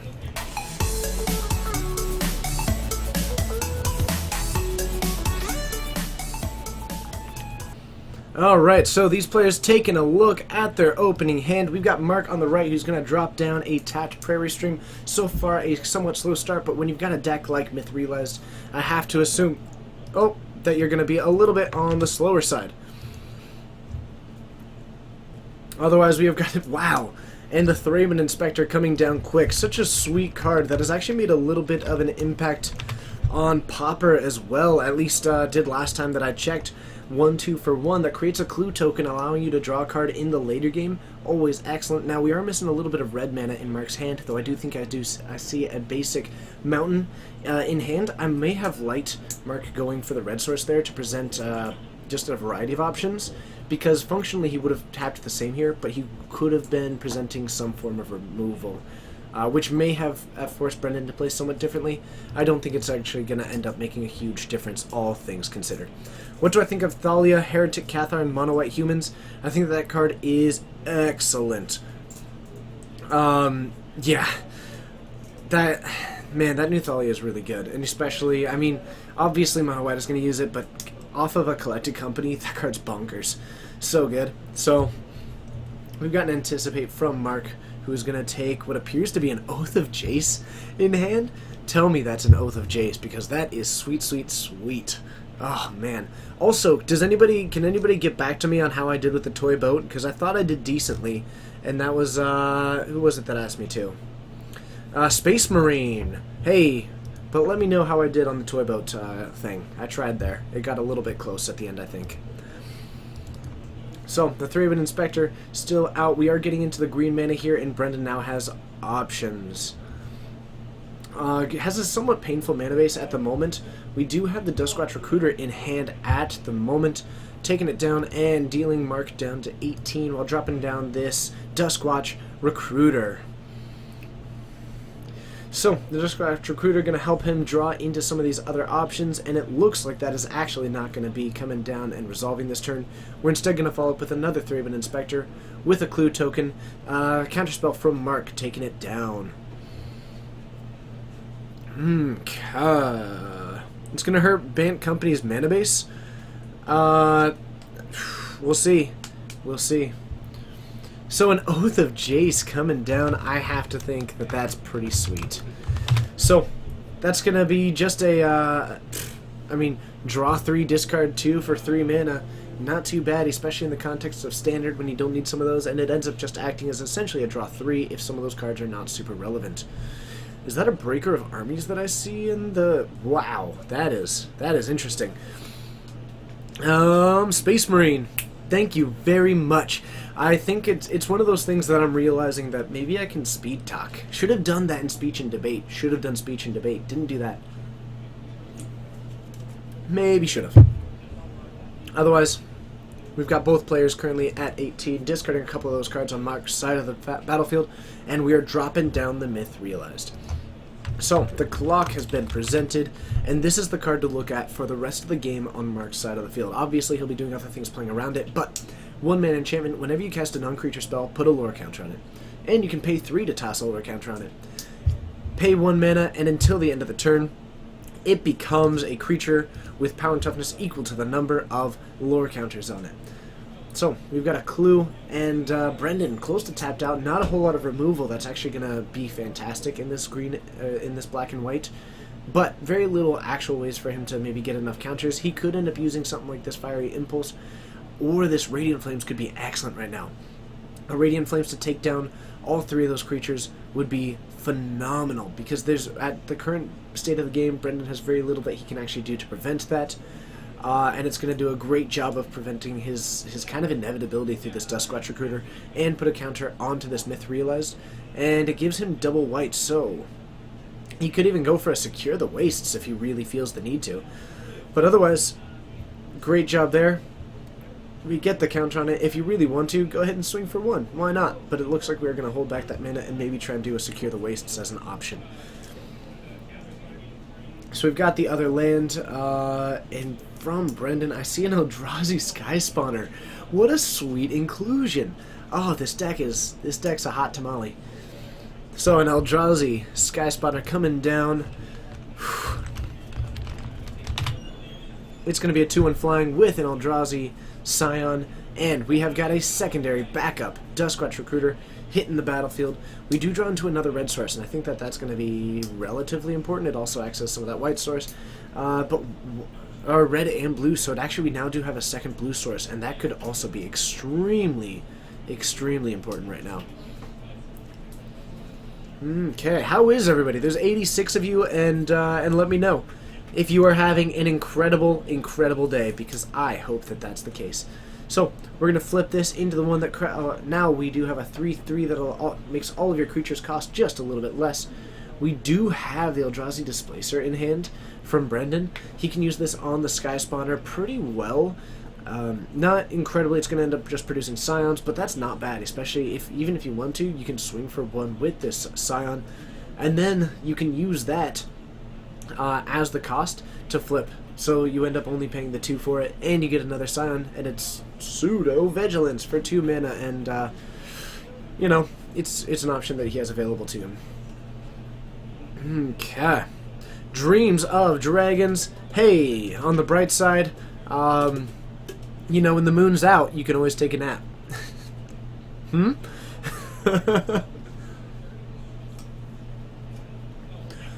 Broken Pots. I do not, unfortunately, but if I did, I'd be Team Valor. So, Team Valor, hashtag it. Alright, and we are going to... I actually have no idea what that spell was, if anybody wants to help me out. That is an interesting choice there. Okay. It is possible that he overpaid for his Eldrazi. It is certainly possible. So, we're going to put a +1/+1 counter, and let's see what we've got.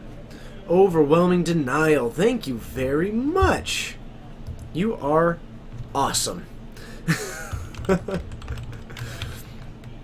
Alright. So, nope, that's not quite. There we go. Overwhelming Denial. So, a counterspell taking it down, and we have got. Oh, okay.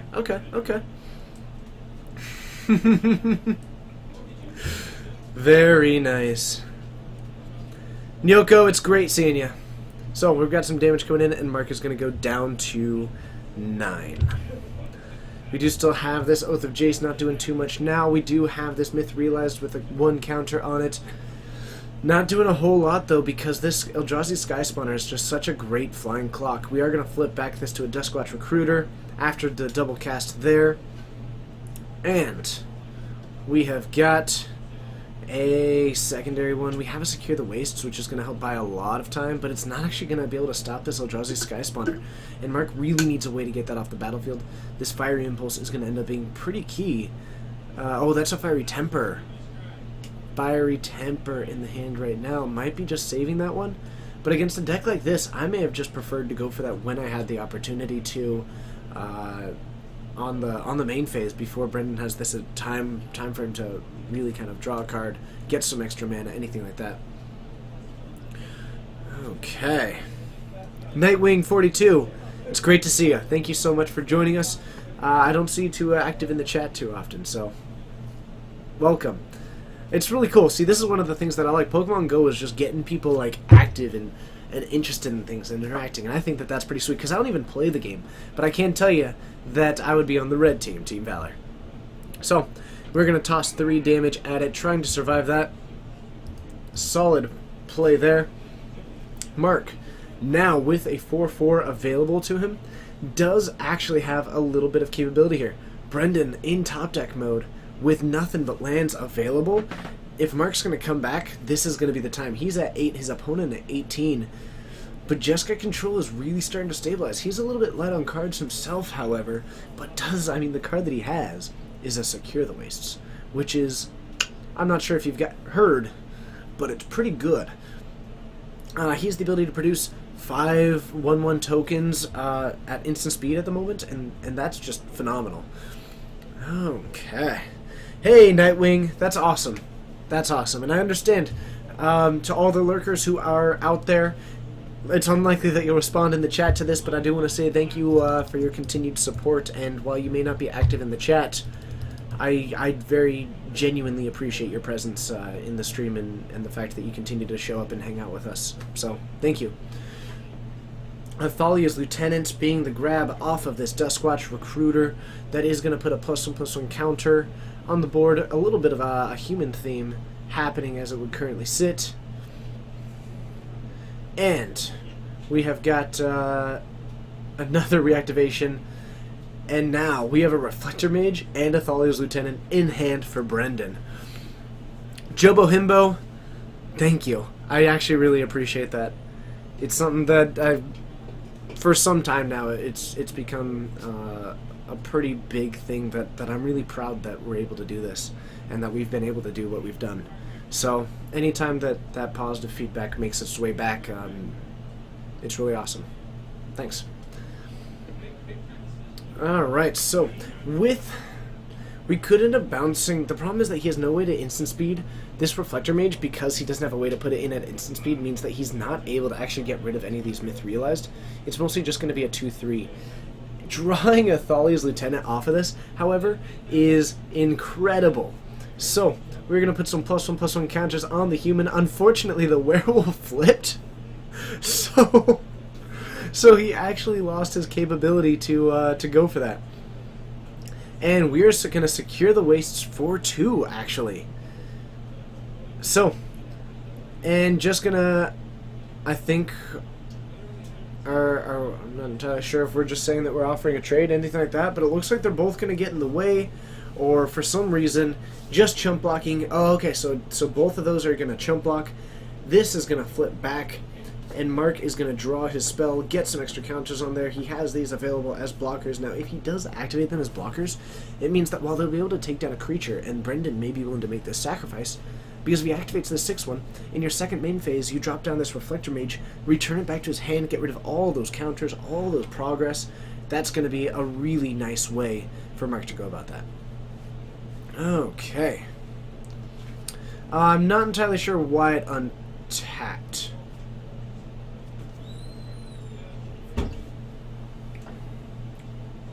I'm not sure if that was them just, they might have been aware of it and just did that, so I'm not entirely sure. Okay. So let's see, you have an Avacyn on the board, unflipped. Can you play Handinger Backwalker for 0 and insta-kill for the... Yes, you can. Nightwing. Okay.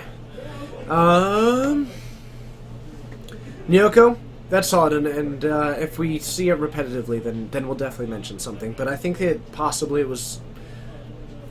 It's always hard because you never know if there's a spoken kind of communication happening on the board, and it didn't seem like it was making too much of a difference on the board as it sat. We were already in a situation it was extremely unlikely that Mark would be attacking. So, he's still in defense mode, and Brendan is really running out of...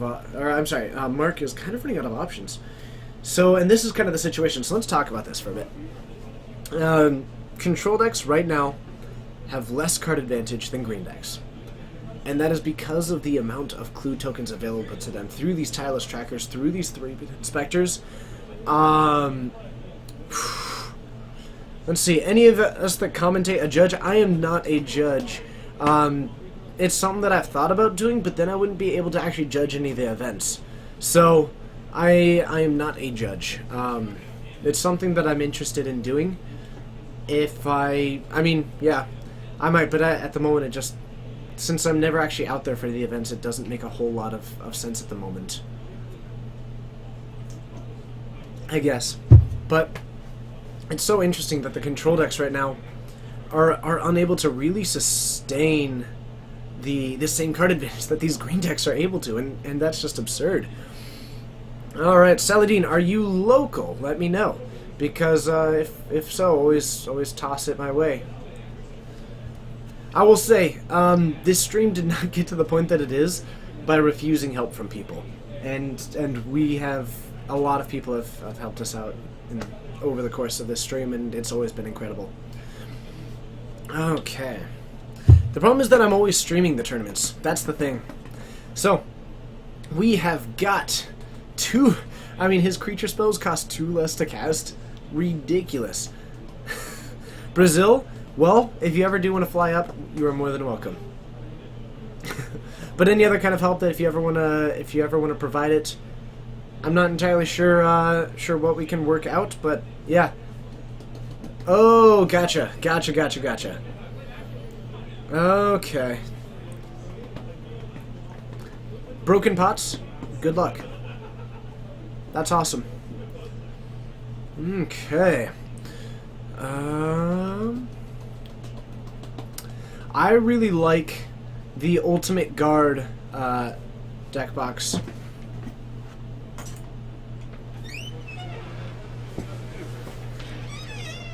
Alright.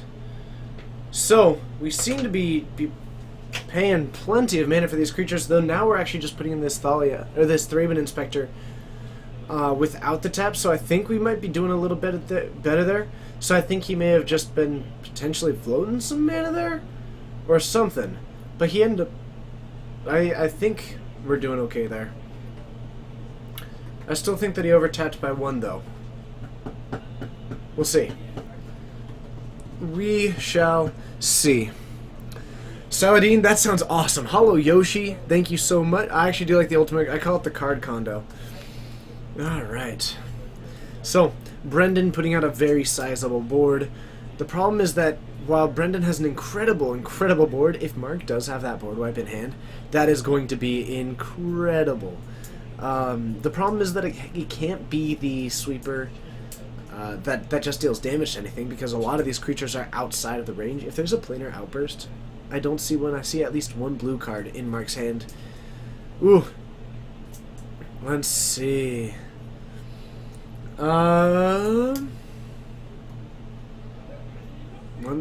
Man.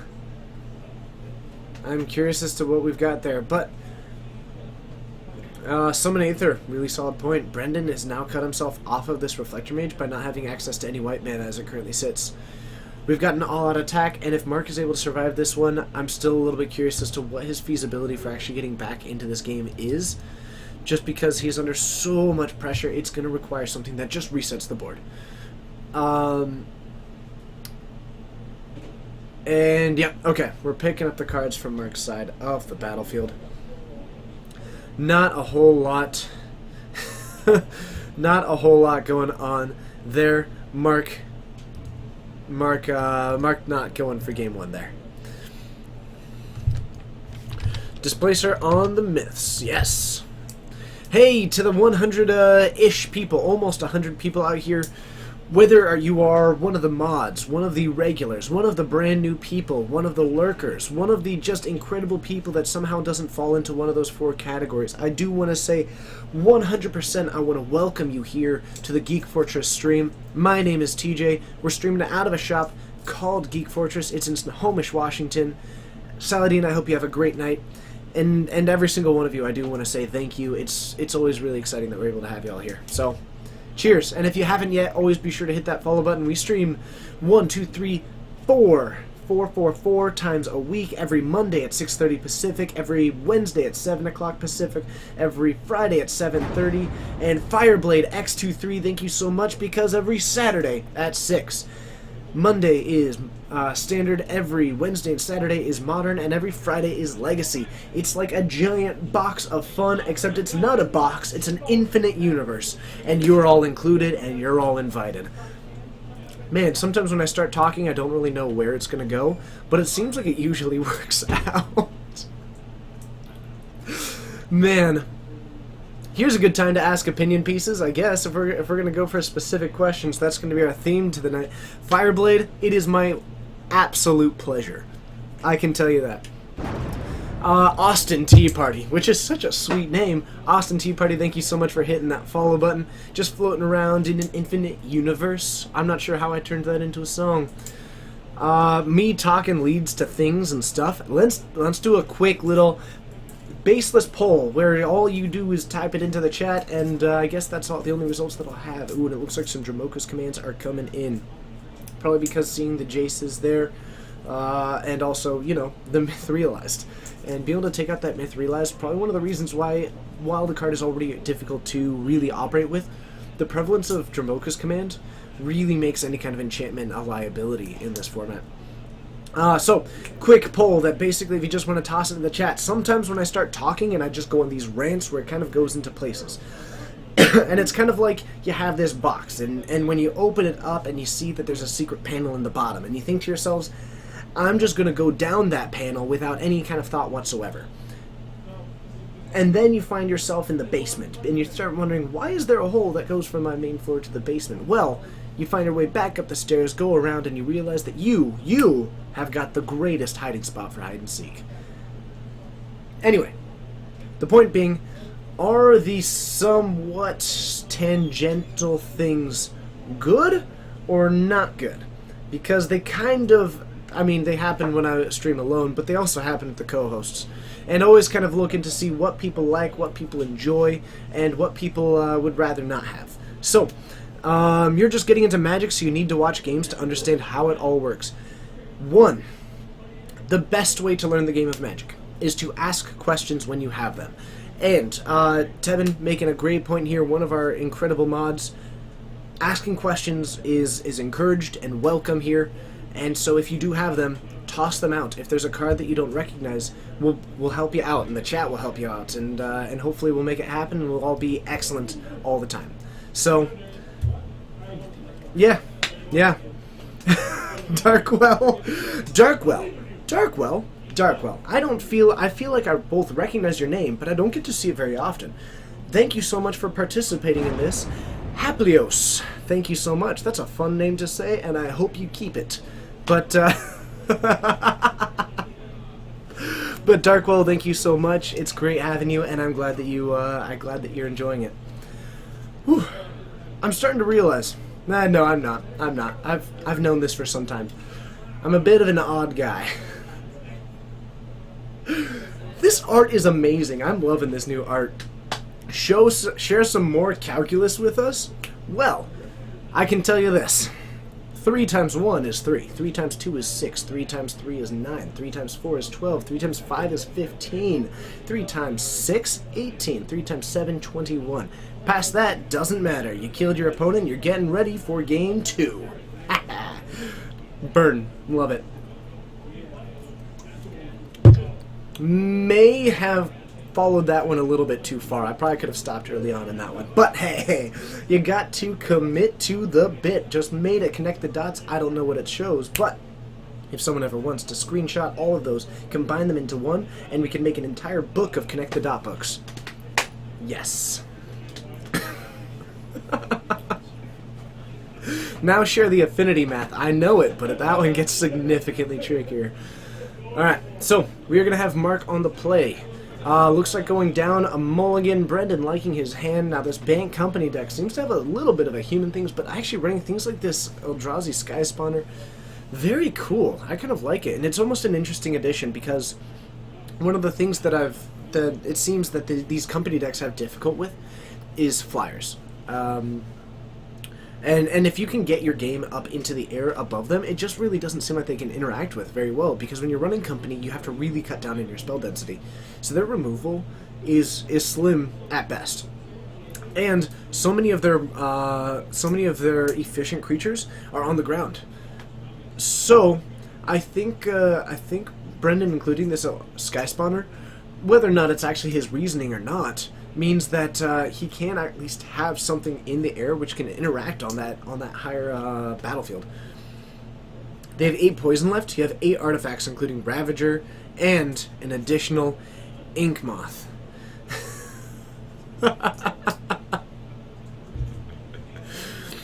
Okay, thoughts on Sin Prodder? Not a fan. We can talk about that one. I can break down that card if you'd like, but I'm not thrilled by that card. So an Anticipate from Mark, a Duskwatch Recruiter coming down from Brendan. Now if I'm Mark, I mean there's a lot of really good valuable creatures, but this seems like one of the ones that I really want to eliminate. Because when Mark seems to have a game plan really based on 1-for-1 removal, Radiant Flames kind of being an exception to that, but really is going for these interactions that are just some of the removal.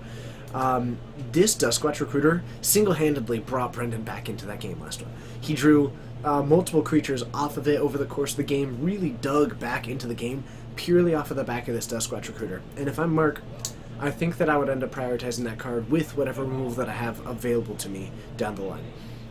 We do have a Nahiri in Mark's hand, so if we end up seeing an attack here, that'll be able to come down and maybe exile one. If he's able to protect it, we might almost see potentially a Secure the Wastes at the end step here, followed up by a Nahiri. That way he can take down this this werewolf and have 2 of these as blockers to really protect this Nahiri. So that's another option, especially with Brendan passing the turn back without really developing the board right now. And this lack of white mana is really punishing Brendan. Thoughts on Sonic Blast stealing Red's Thunder? Hey, as long as you're burning, you're having a good time. Okay. What you've been doing is buying starter packs and booster packs to build up cards. You work at GameStop, so take advantage of discount. That's awesome. And another way that I'd recommend that you get into the game is to try and find a place that does drafts and really develop your ability to draft. It'll help you build your card pool, develop it really into... you're able to kind of get a card pool that you're really interested in playing with, learn those interactions, and get a lot of advice in the deck building perspective. So drafting is going to be a really big one once you feel confident in how to play the game. Daywalker, Spellqueller does seem like a really sweet card, but instead of actually taking down the Halpak Alpha, we are going to actually just plus the Nahiri, and we have got this Flash Eldrazi, which I honestly can't remember the name of at the moment. I think it's something, let's see if I can get, oh, it's a Void Grafter. I nailed it. So a Void Grafter, the Devoid Flash, when it enters the battlefield, another creature you control gains Hexproof. The 2/4. So actually, Mark, not going for the minus there, phenomenal, because what we saw was actually it would have ended up gaining Hexproof anyway. So this plus from Nahiri. Now I'm just curious as to what our eventual target is. We've got these two I think soldier tokens off of this, really kind of protecting it for this turn. Fireblade drafting is gonna be good, but yeah, nicely done. Dryo, it's great to see ya, and it's good to see the cool cat. Okay. Nyoko, I apparently would have gotten blown out too. Ooh, and this Nahiri is going to be taking a bit of a hit. So, we have got a Reflector Mage coming down, the white mana available, and with a swing in, I expect that we're pointing those towards the Nahiri. We're going to block the one that's dealing 3, and yep, going to be going down to 4 with this Nahiri. So, ooh. Mark is in a bit of a tight spot. He seems to have a lot of land and seem to have been relying on the power of that. We have an Overwhelming Denial in hand. We have an Anticipate. He has the ability to anticipate into a counterspell, but Nahiri would die in this case. So I think what we might see instead is a plus on this Nahiri, discarding that basic land that he has to really get deeper into what his options for this turn are. But even something like a Radiant Flames, not incredible right now. Doesn't have access to a 4th color of mana. So, not entirely sure what we're going to see. I'd like to see a plus before any major actions are taken.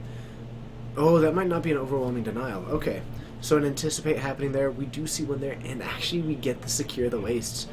So, that Secure the Wastes able to produce at least one of the, or 2 of the blockers that he's looking for. He has played his land for the turn, which means that likely this Nahiri is still under a good amount of pressure. Mark potentially going for this main phase spell just for the intent of really making sure that he can keep this Duskwatch Recruiter from flipping into something that cheapens it. But I'm even unconvinced by that because of the potential ability of, you know, a 3/3 that makes things cost less, to me, is less scary than something that's going to really refill the hand of Brendan, except for the fact that he has such a limited mana source at the moment. Okay.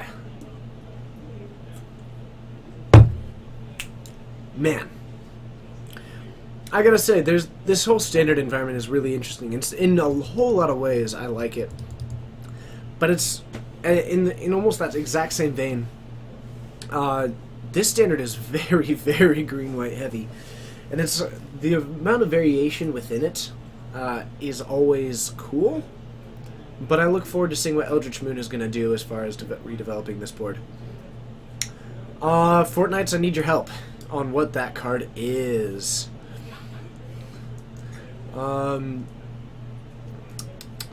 Let's see here. See, I think I saw him plus, and I thought that maybe he just drew into the same copy, maybe a redundant copy of one of his spells. Because I think I end up seeing the only same 2 arts, and I'm wondering if potentially it ended up being that he drew into something that was just the same card, and so has some redundant copies in hand. But it looks like it might just be the 2. Oh, that's an Elusive Spellfist. Beautiful. Absolutely beautiful. And that Nahiri is going down. Okay. So, we do have a land in hand, and yeah, that is interesting. So I'll be curious. I'm wondering if maybe he opted not to? I don't know. I'm curious about that myself. But Mark, without a whole lot available to him, we do have the Elusive Spellfist in hand, and I think we have a Secure the Wastes, which of course is glorious. But we're going to be taking a lot of damage here. We've got 5, 6, 7, 8, 9. So we're going to make 5 of these soldier tokens, and I think we might just be tossing some of them in, getting on block duty. So I'm not sure. I think if I am doing on block duty, I think I want to double block. And we're just going to negate it. Okay. So Brendan is going to negate it. That's going to be 9 damage. We're going to be down to 6, and that is spelling pretty much the end of Mark's odds in this one. We draw into a 3 damage spell, but that's not enough as it currently sits. We have an elusive spell fist that can get in the way of some of these creatures. He might be able to buy himself a turn, going down to 2 after some blocks, but I don't think that that's enough to really get him into this position of surviving, or I guess winning, so much as it is just surviving. So, the elusive spell fist joining us on the battlefield. Otherwise, we should see him spend that 3 mana to take down maybe the Duskwatch Recruiter. And I may have almost liked that pre-combat before Brendan would be able to really get the full number of activations in response to any kind of removal, because of the value of that card. But Brendan, this Collected Company is likely just going to be lights out. So, activating that, and we are going to get a Fiery Temper on this. And yep, we are still going to be dead. So, picking up the cards, that's going to be the end of this match. And we are going to try and get another one for you. So, we'll see what we can do about getting another game happening on these tables. We've got about 17 minutes left, which means that hopefully we should be able to get something like a Game 3, anything to that effect. In the meantime, now's the time for a question of, I guess, if there's another match immediately, then the answer will be obvious. But do we save the pack of Eternal Masters for later, or do we open it sooner? Mull on it. Get back to me. Let's think about it. Let's let it simmer. Let's put it on the stove. Let's boil some water. Make some pasta. Yes. Let's see what happens. All right. Let's head on up.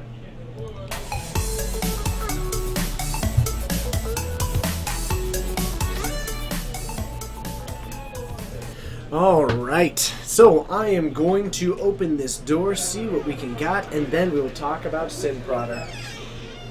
I don't quite see anyone out there that is one of my phenomenal assistants. Sin Prodder, let's break it down. Sin Prodder, if you're going to break down the base of the card and consider the rest of the ability as an upside. So let's just look at it as it is.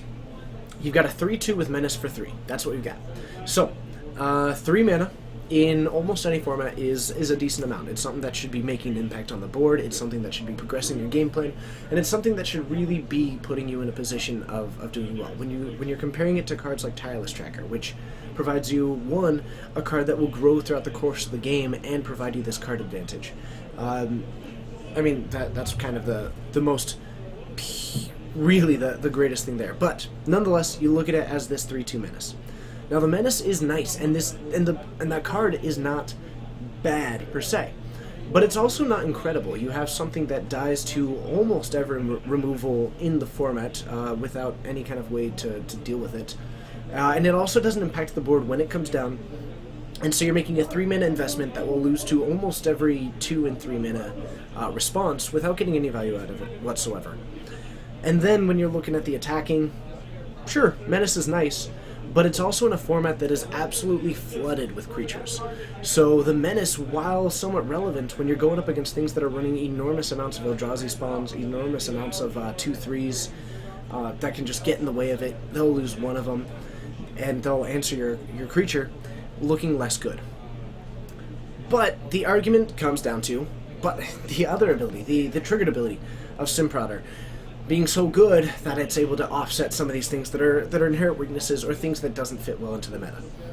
So always, if your opponent has a choice, the card will always be the floor.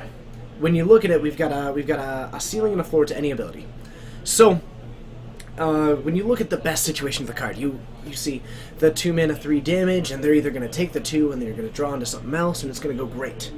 But what you end up is a situation in which every time that you reveal this card, if it would deal more damage to them than its mana cost, they will take the damage.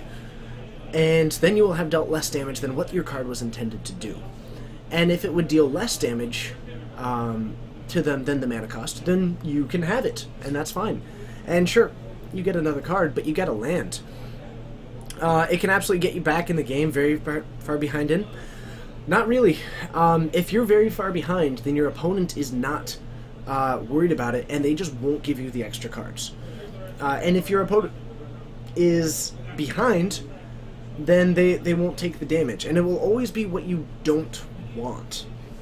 And that's the real problem with it, is because every time that you want to be dealing damage to them, you'll be drawing extra cards. And congratulations, you now have extra cards, but they're stabilizing in the same way. And every time that you want to be drawing those extra cards, and you really want that card, congratulations, now you don't. And they took 2 for the card that would have allowed you to produce 6 damage through this Reckless Bushwhacker, or whatever it is that you have. So, I find that any time that you are giving your opponent a choice, you need a very, very true justification for it. And in the end, you end up with a 3/2 for 3 mana in supposedly an aggro deck. It doesn't fit in very well, so most likely a mid-range deck. And if you're not planning on closing out the game very quickly, it can grind decently and do somewhat, nicely. But in the same vein, it just usually when you want your card to always be, in those mid-range decks, you want each of your cards to be very consistent and always do its game plan. Making it to where it falls into your opponent's game plan is problematic. So, it looks like we are voting for the pack. Let's open the door, see if we might just have another match, and if we don't, it's time to open a pack. I don't see one at the moment, but I also don't see one of the 2 amazing people that I have. So, I guess it's time to open a pack, and we'll try and get something once we're done with that one. So, Pack of Eternal Masters, we have 1 left after this one. Still hoping to get our foil World Gorger Dragon. But we've got an Undying Rage. Also, at the end of this, I guess we should decide, is this something that we should keep doing? Because it's kind of, it costs a box. But, I don't know, I'm open to it? I'm open to it. If it's something that people are actually genuinely enjoying. So, an Undying Rage. A Squadron Hog. I like Squadron Hog. Sweet card, good new art, very much a big fan of it. Plague Witch. Spell Shapers are always good. I've always enjoyed the Spell Shapers. They also came from a set that was entirely creatures for the most part, and that was a really cool concept, even if it was a bad idea. It was cool. Desperate Ravings, always kind of fun. The Flashback, of course, is blue, which makes it a significantly worse card, but still, cool. Civic Wayfinder does surprisingly sweet things, in especially that format. Screeching Ska, we saw this in Standard as well. Particularly new card. Commune with the Gods, great card. Allows you to dig deep, find all the things that you like, and of course it is green, has some solid art, and I just always like it. Anytime it finds itself into a deck, that means that it's doing cool things. Okay. We have got Thornwood Falls. Nice. It's a dual land. Meh. Man-O-War, limited all-star. Very, very cool. All kinds of awesome, and it's a jellyfish. Who doesn't like jellyfish? I guess, unless you're a clownfish from Finding Nemo. Whitebane Lion, another sweet card. Absolutely cool. Flash Bear. We've got Roar of the Worm. We're starting to dig ourselves into the uncommons. We're getting closer and closer and closer to the rare culmination of this very pack. So, Roar of the Worm, kind of cool. Not particularly overwhelming. Necrotol. Nice. I remember playing against this in EDH back in the day, and it said berry, and we had to end up finding out what berry means as we were kind of getting into the game. We've got, hey, a Relic of Regenedus. Interestingly enough, I bought one of these today, but now I've got an extra one, and that's fine by me. Totally okay with that one. We've got, dang it, I thought it might be my World Gorger Dragon, but it's not. But we still have the foil. Who's ready for it? So close. We've double red rare time. Probably one of the better packs that we've had. And a red token. Yes. It doesn't get any better than that, does it, folks? So 1 pack left, but the second to last one. What do we have? We had 5 red cards if you include the token, which of course we do as long as it's red. Can dig it. It's sweet, and if you can't tell, I like red cards. If any of you are on the newer side here. None of my amazing assistants are just directly out there. So, I'll have to see what I can do as far as tracking them down. In the meantime, it's time for me to tell you about a fun thing. So, while I'm leading into this intro, what I need you to do is, are you going to GP Portland? Answer it in the chat. I guess I don't need it, but I want it, and I request it. And if you could, it would be awesome, and we're going to reach out. I'm over here, but that's my name. If you want to follow on Twitter, messed with the autofocus, but it came back to us. Anyway, Are you going to GP Portland? That's a very important question. I will be going to GP Portland, as will many of the Fortnites. Hold on. Oh, I have a golfing glove. Haha. Nice. I'll have to wave this anytime that someone is doing phenomenal things. So, I'll be going to GP Portland. We'll be picking up some standard decks. We haven't quite decided which ones yet. Of course, I'll be doing my best at coming up with a sweet mono red deck. The point being, the Friday before the GP, the night before, about 3 blocks away, there's a place called, I believe, Pizza Schmitza, which myself and the other co-hosts and people who are just a part of this stream that are down there are going to be going there and having some pizza and having some dinner and having a good time. And if you would like to come join us and have some fun and eat some pizza and I guess give us the opportunity to meet you and have some fun and talk magic or talk not magic and eat some delicious food and get ready for the GP, then that's what we want to do. And so we thought it would be a fun idea. Some people said that it would be sweet. We'll see if anybody ends up coming to it or not, or what have you. But if it goes well, then we'll also be going to Dallas at the end of this year and doing a variety of them next year. So as far as GPs go, and if it goes well, then we can start trying to do other ideas there. And Gideon, straight from New York, but is it larger? I guess. I guess we should probably be prepared for there to be some people showing up. I assume, but is it also very close to the venue? Let me know, and I can talk, and I guess maybe we can adjust the plans. We've still got plenty of time, so maybe we can figure something out there. Golf glove, kind of fun. Let's get rid of that. I'll get distracted. So.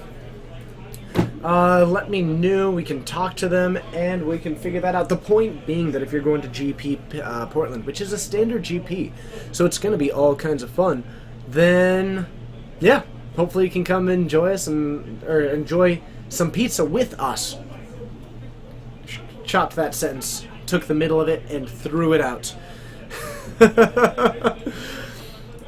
Still, should be a fun time. And if nothing else, we get some delicious, delicious pizza. Well, hopefully at least. Yeah. So, Portland is going to be fun. Also, as a quick note to anybody who is curious, and I'm not sure if you're a modern player, but stay tuned in our streams, and stay tuned to the Twitter, and stay tuned to basically as we eventually a thing comes up here, because on the 31st of this month, which is a Sunday, we are having a modern PPTQ in store. What I'd like to do is stream it. But, in that same vein, many of my co-hosts are going to be playing in it, and I myself, Nightwing, it does not. And equipment just stays on the battlefield as a permanent. It would be an aura. T Smith 01554. Thank you so much for hitting that follow button. You are a rock star. Thank you so much for following the Fortnites, and hopefully you all enjoyed the lightning sound that happens, though technically it's thunder, but still, it's awesome because lightning bolts are fun. Anyway, what were we talking about? What were we talking about? Something. I got distracted. Well, we'll jump over to something else and I can be reminded as we go. If you haven't yet, be sure to hit that follow button, much like T. Smith, because we stream 4 times a week. Oh, yes, that's it. The 31st, Modern PPTQ. I'd like to stream it. A lot of them are playing it. I've kind of accepted that at least while I'm doing this stream and putting so much time into this stream, it's going to be really difficult for me to really do a whole lot of competing other than the GPs that are modern that I go to. And maybe as I dive into getting MTGO once I move to a place with better internet, then that'll become more of an option. But as it currently sits, I don't get the same practice that I would because I'm instead in here. A PPTQ is a preliminary Pro Tour qualifier. So, what we end up with is a modern PPTQ, and I'd love to stream it. But the day before, and the F&M that I'm trying to go to one in California, I'll be in California. And so I'm trying to fly back Sunday morning, really, really early, so that I can basically get off the plane, get picked up or grab a car or whatever, and drive here, and then start streaming. So stay tuned. Keep your ear to the ground because they are super. Oh, also, Valor because it's red, and we all know that I like red. But the point is that I'm still figuring out. I still need to buy the plane tickets for this, and my hope is to stream it. I'll keep you all updated as that comes about. But if you haven't yet, always be sure to hit that follow button, because even if we don't do that one, you can join us 4 times a week. Let's see if it focuses on that and not on my face, where you can join us for Monday Standard at 6:30 Pacific Time, Wednesday and Saturday, that's 2 right there, Modern, that was also a peace sign, Wednesdays at 7, Saturdays at 6, it's Modern, 4 rounds on Wednesdays, usually 5 rounds on Saturdays, and on the Fridays, you can join us for Legacy at 7:30. It's always fun. And yeah, I'm here for almost all of them. If you are brand new, even if I've already said hi to you today, always feel free to toss it into the chat, and now seems like a decent enough time. If this is maybe your first, let's say first 4 times watching this stream, whether or not it's been 4 times over the course of several months, 4 times the last 4 that you've seen, anything like that, if this is one of the last 4 times that you've seen this stream, toss it into that chat, because what I would love to do is say thank you. And this is not to say that I'm not going to say thank you to all the regulars and all the people who have been here longer than that, because you are all also absolutely amazing. But one of the things that I do really like to do is show people that I appreciate them. And so if you have if you're willing to put it in there and I can say, hey you, thank you so much, then I'd like to. The Raven Sings, a name that I have seen popping up more and more lately. Thank you so much for joining us. It's great having you. Cavaltre, I know you're lying, but I'll say it anyway. Welcome. And since you joined, I know that you're actually somewhat local, but it's awesome having you. So thanks for you kind of jumped into the chat and you've become a pretty consistent part of the chat, and so it's awesome having you. The Raven Sings, I think I saw you on Saturday for the first time, so it's great having you. Thank you so much. Even in the first time that you joined, you were jumping into the chat, and I can certainly appreciate that. And thanks for interacting with us and giving us the opportunity to hopefully provide some entertainment.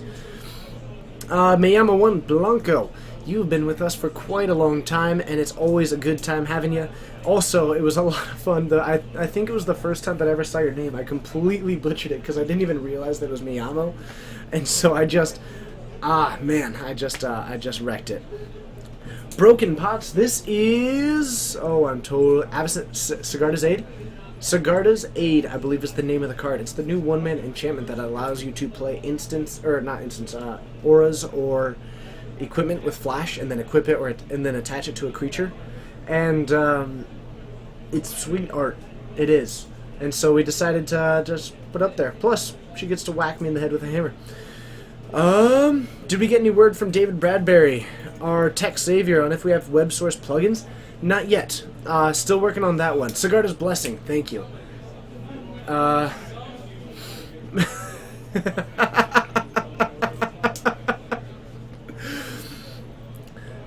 Black Iron Barkus. Every time you come in, you're always willing to make some noise, and I can certainly appreciate that.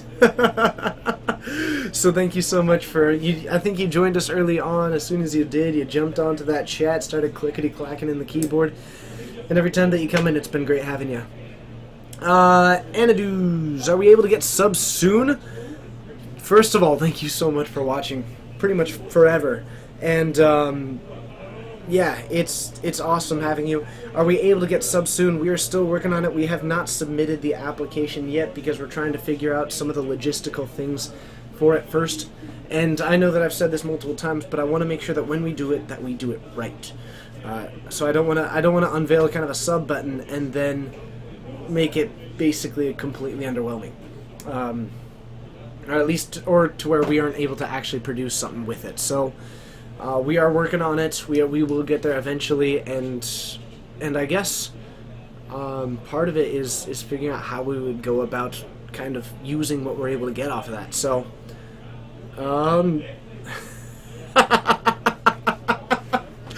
Black Iron Barkus, I like your enthusiasm. You have to have a minimum follower amount. I think there are certain things, but I've also heard that there are a lot of ways that you can kind of get around them if your application kind of states the differences, but apparently they've been pretty lenient on it in the past. Is at least what I've heard. So, let's see what I've got. the two people that I assigned as spotters seem to be potentially, I don't know. I don't want to say shirking their duties because they were kind of helping me out, but possibly they got distracted and have since stopped doing it. So we're going to see what we have got. It seems like round 3 is up and coming, however, and I believe it is just getting posted. Oh, let's take a look. It has been posted, so hopefully they're willing to get me someone, and we'll have a sweet round 3. It's time, it's time, it's time, it's time, it's time. I'm excited. Gotta get those hand motions going. But yeah, we have thought, we are looking into it, and hopefully, obviously we might be shy of some of those like minimum things, because I think you're supposed to have an average of 500 viewers. With a lot of them, it's been somewhat of a slow week, but we've been averaging somewhere in like the 300. Wonderful. Would you like to tell me about it? We have Scott Wilder Okay. Who on which side? on the wall Okay. playing a Bant Mill versus Okay. I like this. William Bishop. Okay. His name for a second. So Bishop. William Bishop. go with. He's playing Red White Humans. Oh, that deck's so sweet. All right, so we've got basically the new Tom Ross Aggro Sweetness going up against Bant Mill, and Yes, we do. I actually. You're gonna take off? Well, I'm gonna go start the button, but we can talk about it real quick here. Okay. I gotta say that Red White Humans is probably gonna have an advantage. Probably because Mill- it's gonna be fast as all heavens, And and Mill's gonna be like. and mill decks just have so little way to interact with the board. It's like a burn deck that doesn't have the ability to remove creatures, and sometimes it's able to synergize. Mill But ain't playing any creatures. and Mill ain't playing any creatures. Mi amo Juan Blanco. This is it's his store actually. This is Dylan. He's the store owner. Lord of Jund, it's great to see you, and Seahawk. Oh yeah. Wait, we know that guy, don't we? Who's Seahawk 664? that's So Adam. no one's watching this around there. Yeah, Alright. Just so you know. Bye, guys. I know who that is. I'm watching you. Have a good one. And let's head on down for round 3. Bant Mill, Red White Humans. Who do you think's gonna win? This Bant Humans needs, or the Bant Mill needs some kind of way to stop the aggro. Let's go down.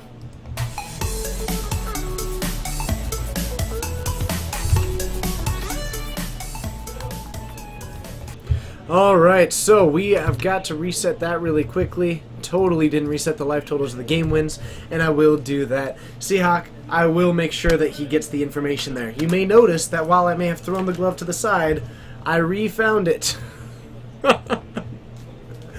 What the green is in there for, I also am curious, and I'm wondering if it might be one of the reclaim effects. Maybe a way to buy back one of the mill cards as well as gain 6 life as a way to stem some of that life loss. Otherwise, yeah, I'm also fairly... Oh, maybe it's for clues. Maybe it's running Tireless Tracker and using the Origins to produce clue tokens that allow him to get additional draws. I'll be curious about that one. So it could be for the power of the clues, is my initial thought. But I have no idea what to expect from this. Okay. So, otherwise, Red White Humans, blistering fast deck. Piloted recently to back-to-back wins by Tom Ross. Oh, I mean, he's pretty good at what he's doing, I can tell you that. Okay. Clue Mill? Yeah, I am thinking that. So, what we're going to see is actually this deck tends to be it's called Red White Humans, it's almost entirely white. Even in the main board, actually, I think there is no red in the entirety of the main board, to my knowledge. I think all of the red is in the Needle Spires, the Reckless Bushwhackers, things like that. But there's very little that's actually a red card in this deck. It's just kind of a splash. Okay, so Black Iron Barkus, love it. Alright, so we've got a mulligan from the Humans deck. We're going to be going down to 6. Again, it's this Bant Mill. And I still got to say that I think that even on a mulligan to 6... Ooh, and we've got some red mainboard. That's an Abbot of Carol Keep. So this is a little bit unusual, and this is going to be outside the realm of the normal red-white humans. This might actually be a little bit more true to its name. But we've got starting off with the plains into the town Gossipmonger. Okay, so the Gossipmonger, it's a basically 1-mana 1/1 that you tap an untapped creature you control to transform it into a 2/3 that is actually red in the main board. Ends up as a 2/3 that attacks each turn of able and has somewhat of an expensive fire breathing. Solid card, otherwise it's going to get some early damage in nicely. Scott starting off with just a Evolving Wilds into a island. Now for William, really looking to draw into a second land. Looks like we did not. Now, this hand isn't far gone just yet. What we could see is either putting down... Okay, and what we're going to be trying to do is tap this and get a 2/3 going up against Scott. So we're going to untap. We're not attacking for 1. What William is going to do is tap these both and start swinging in for 4 next turn. So, I think he's valuing the benefit of swinging for... Basically, instead of swinging for 1 and then 3, us swinging for 4 and then, 4 in the future. Okay.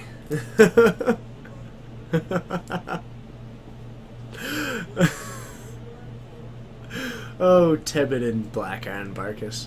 So, we've got a swing for 4, Scott down to 16, a similar clock across the 2 turns by conserving that, but now, ooh, and by dropping down this Knight of the White Orchid, that strikes me as a little bit unusual. I think waiting until next turn would have given him a huge opportunity to get ahead on these lands. So I think that might have been a little bit of an odd sequencing by William, who's possibly trying to get just the Militia Captain. Oh, I should have expected that. Should have expected that one. There's so many Knights of the... Okay, but... A Knight of the White Orchid as a 2/2 first strike. While it is just another plains that you'd end up getting, I still kind of would have expected that one, though this one is going to be significantly more damage. We're going to be going down to 10 here. Though a Tireless Tracker in the way means that he can block if he wants, but with this Tireless Tracker, I doubt that it's going to happen.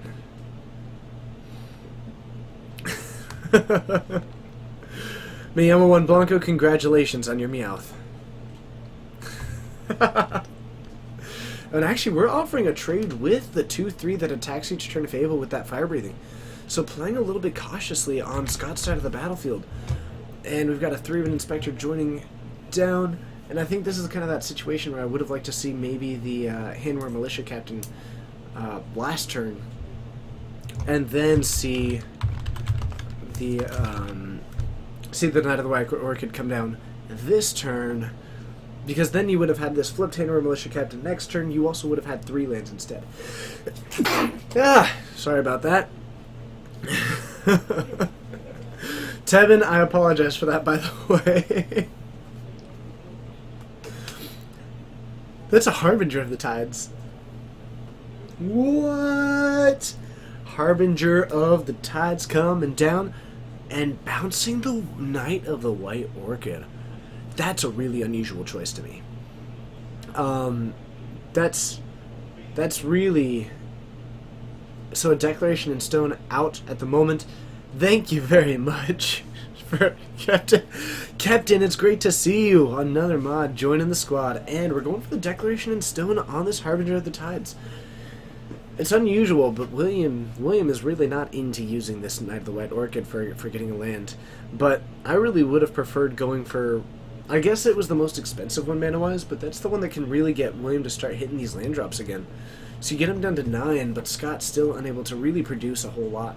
Gonna be cracking this Clue token, draw a card, grabs a land off of it. A Tireless Tracker into a land would be pretty solid right now. It lets you get it up to a 4/3 and block one of these creatures well. But doesn't look like we have that in hand. So, not sure, but actually an Oblivion Sower in Scott's hand, that's pretty sweet. I can dig that.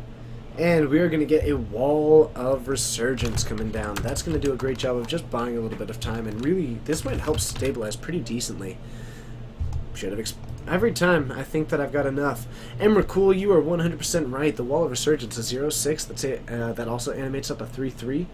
That's going to be solid, and William has been having trouble getting to any of this mana. We could see this Knight of the White Orchid rejoin us, go and grab a basic plains, but William has no real sense in attacking this turn. We've got a 0-6 and a 3-3 in the way. You're going to be losing one of your creatures and not dealing damage the other way. So, not a whole lot happening as far as that goes. Is that a Startled Awake in Scott's hand? Beautiful.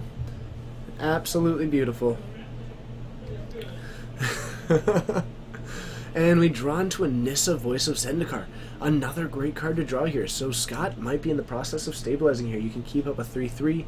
You can get out a plant token. You can still have another 2 mana to work with if you'd like. But instead, we are going for 6 mana. And we are going to drop down the Oblivion Sower. Love it. This is a card that we haven't seen for some bit. So it looks like we aren't going to go for too many lands off of this one, but I'll tell you what, a 5-8, oh, we get a plains, nice, but a 5-8 ain't bad. So William does have the ability to attack for a decent amount. He's got this Needle Spire. He can, if he wants to, attack all out. He'll lose one of his creatures. He can go for this Thalia's Lieutenant, but if I'm William, I might almost be in a position of just trying to bide my time and get in the bigger swing. The only problem is that the longer you wait, that's better that Scott's going to be off. So maybe you go for the Abbot of Carol Keep and try and draw into maybe a Declaration in Stone, something like that. Okay. So, we are going to go with leading into the Thalia's Lieutenant. Now, I think the sequencing on this is odd, because if William is going to cast another creature after this, then this sequencing is missing out on additional +1/+1 counters, because if the Abbot of Carol Keep is going to be joining, or the Hanweir Militia Captain, he's missing out on putting additional +1/+1 counters on others of these creatures. This Hanweir Militia Captain, I guess, actually just decides to go for having the +1/+1 counter on that. But I would probably have preferred having a +1/+1 counter on the creature that's about to flip into an enormous one, and maybe try and protect it a bit. But putting it onto the Thalia's Lieutenant, maybe not too bad. I just would have probably preferred it on the Militia Captain, though it's going to be enormous anyway, so I guess that's fair. I suppose that's fair. Scott dropping down a Nissa, Voice of Zendikar, hanging out a little bit at the bottom, but we can see it at the moment. And we're going to get a plant token. Taking a look, we've got 4 blockers to the 5 attackers that we currently have. Scott passing the turn back. Some of those would end up dying in the attack itself. Do cards keep counters when they flip? Yes, they do, to X-Pain.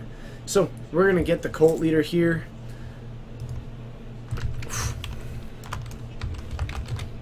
I'm not sure if that's actually going to come up for me. Yeah, we're able to get that one. Let's take a look at this Cult Leader. Hopefully I dialed it in. Probably not, though. Nope, way off.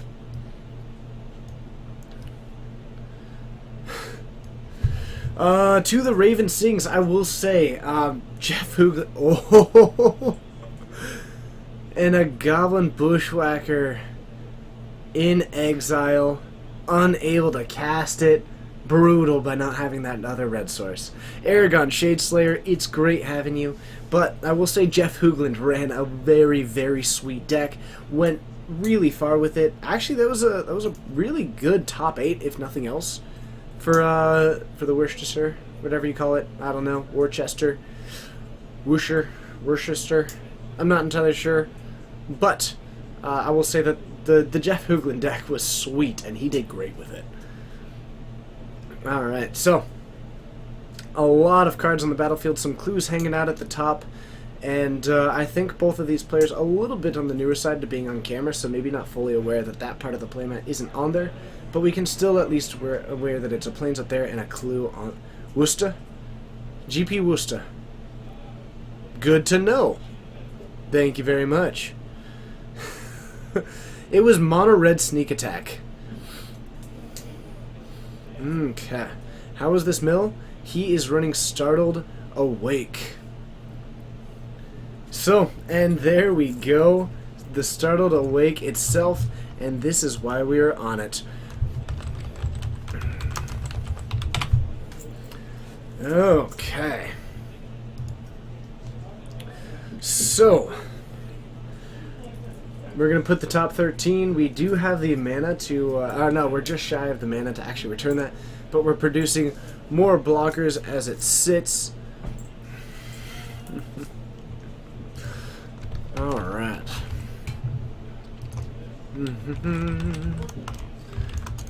What is that Mega Steinfeld? We are not entirely sure, but we did just see a Startled Awake get cast. So, it is pretty solid. Did he exile those?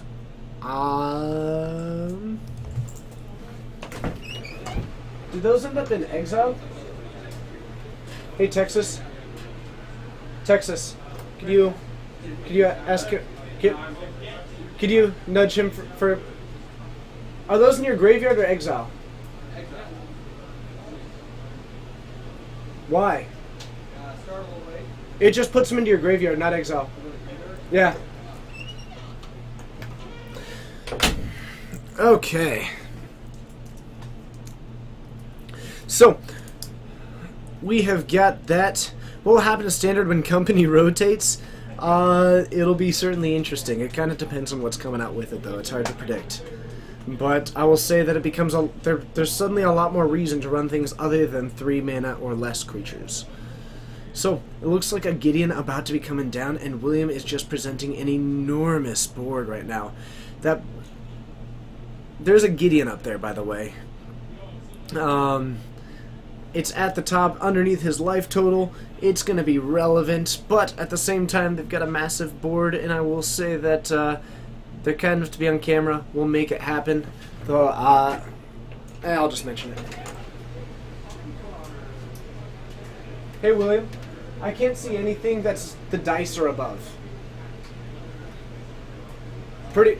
Like, the Abbot of Carol Keep is about as high up as I can see. I appreciate it. You've got a big board.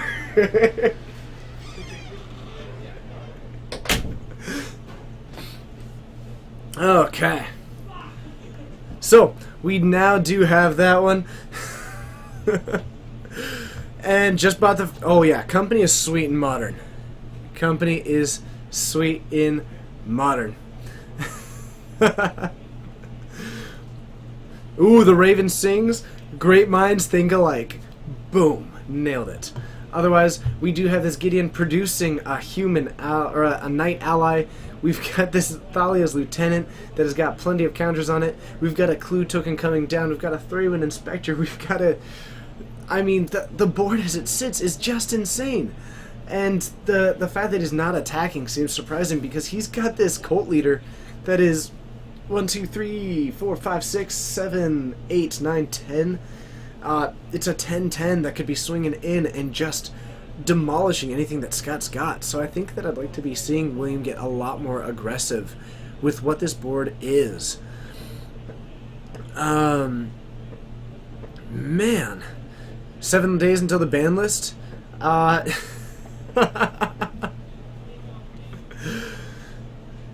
yeah, there's a massive board right in here that could really do some damage just by getting in. Chat, what's your favorite card in Modern? Lightning Bolt. Yes. Alright. So, any chance there will be between round on my opinion on... Sure. If you want to ask my questions on things, I will certainly... I'll certainly do my best.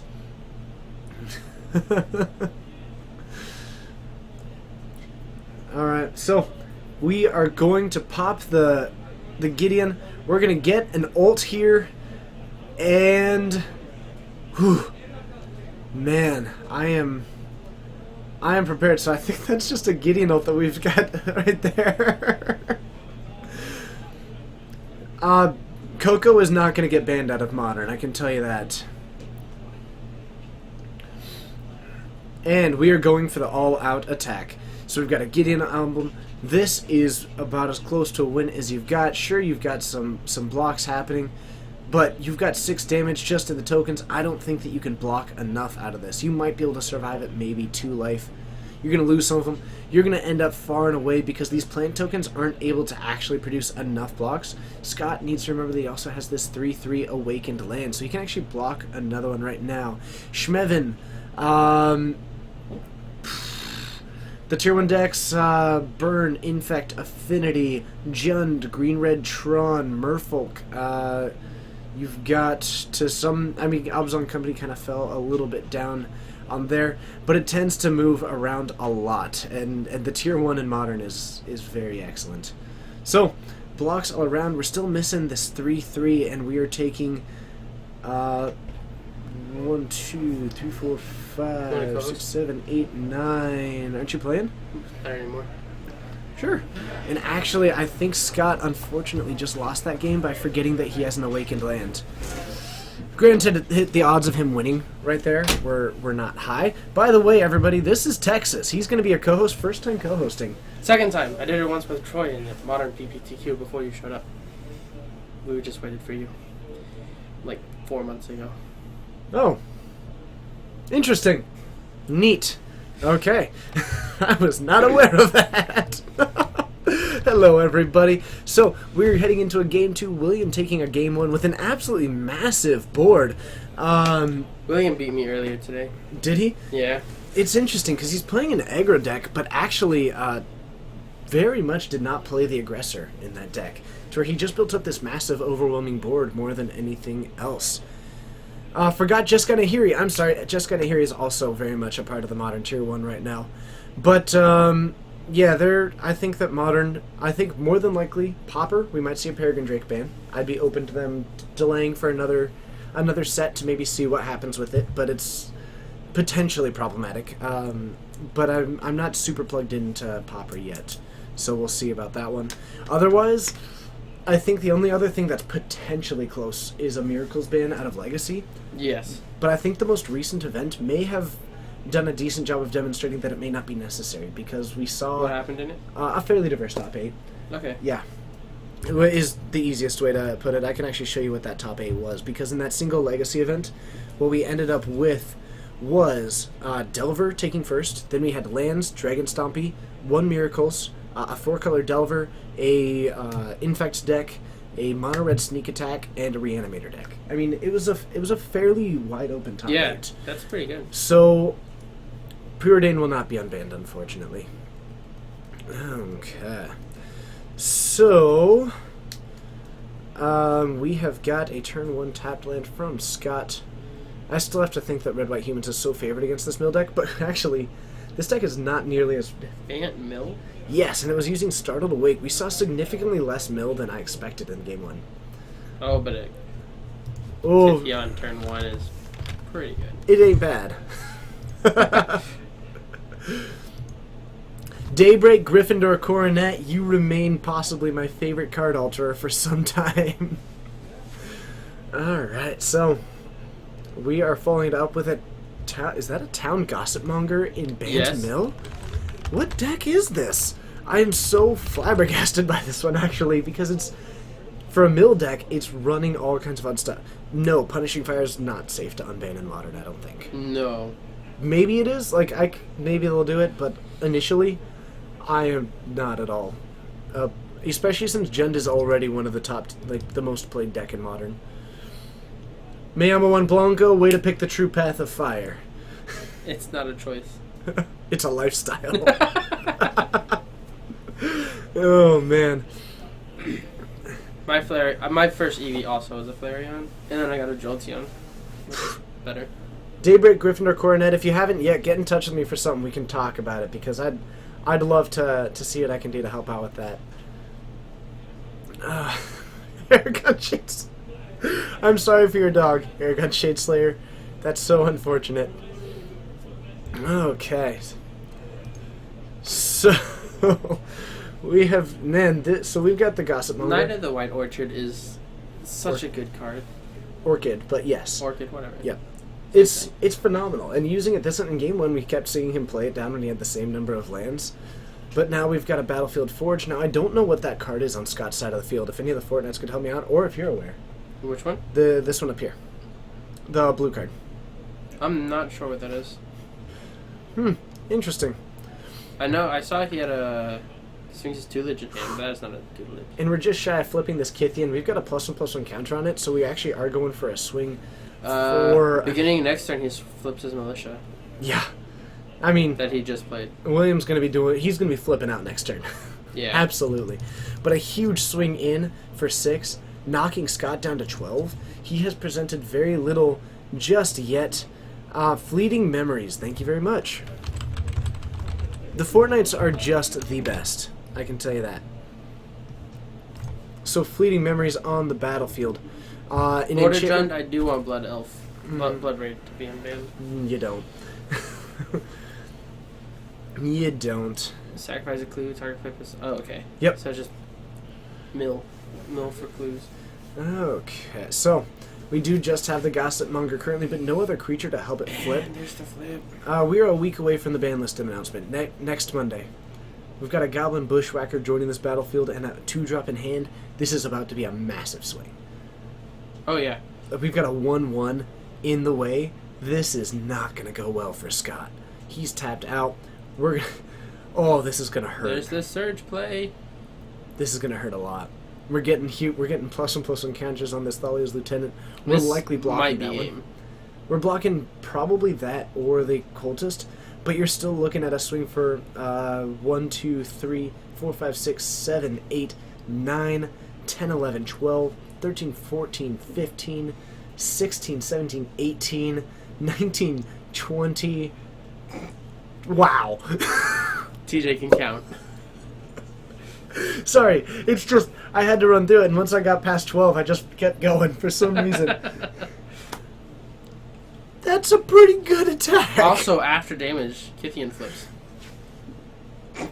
That's relevant.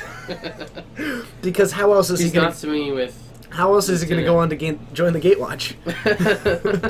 Now, Texas, do you want to be my absolute hero? Always. Are you sure? Yeah? Want me to go find another match? I would love it if you found another match. Thank you so much. We're going to head back up to the booth. Oh, we'll see you up there.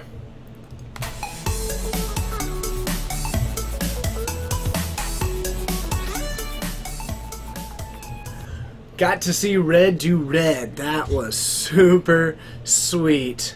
Well, sure, if you want to get technical, of course Gideon never flips. But still, he's got to go on, and now he'll never join the Gatewatch, and so I guess we'll have to stick with a Johnny, who's actually still pretty sweet, nonetheless. They can unban Black Iron Barkus. Love it. Okay.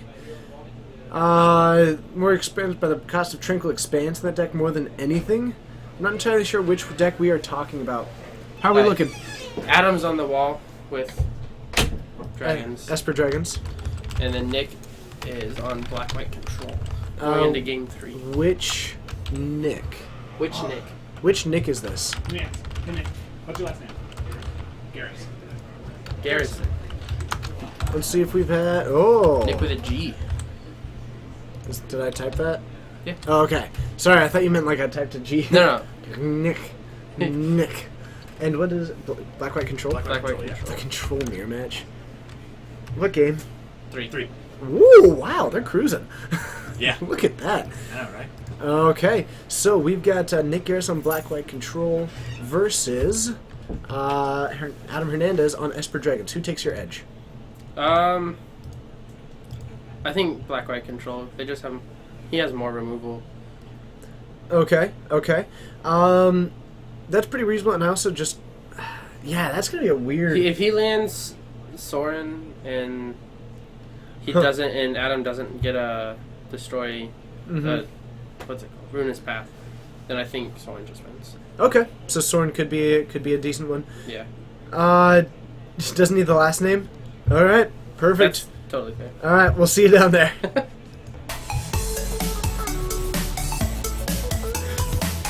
No affinity though?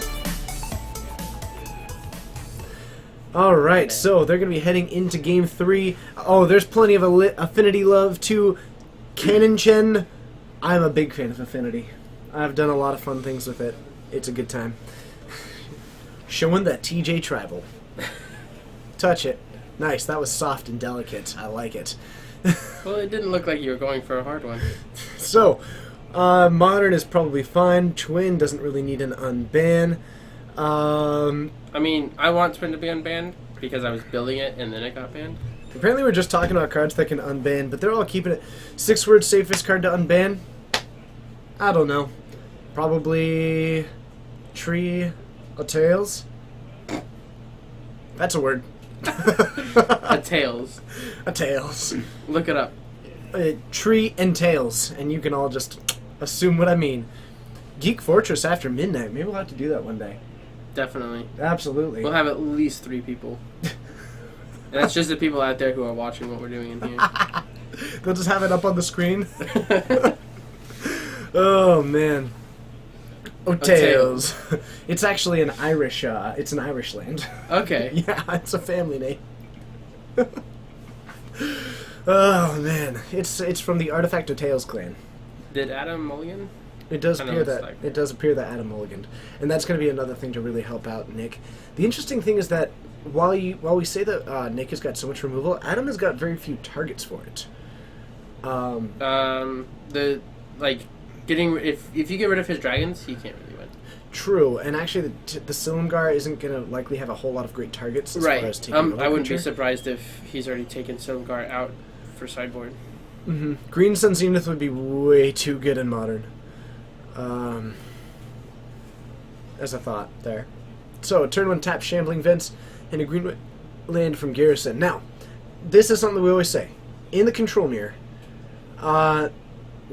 when the first player to miss a land drop at an immediate disadvantage. But Adam also running, this is basically an Esper Walkers versus a Black-White Walkers. Yeah, card advantage. So, The 2 lands. a Read the Bones, getting followed up by an Anticipate from Adam, which was very assertively slapped down. Also, before Read the Bones is resolved. But okay. I guess. We'll let it go. You know, he's doing his thing. It- Apparently, it's not going to affect him too Yeah. much either way. So, we've got Nick down to 18, but getting to draw some cards and set that up probably a little bit better than the Anticipate would be by Well, it able looked to like he draw just cards. drew 2 lands. Which for Nick is not bad, actually. And there's the remove.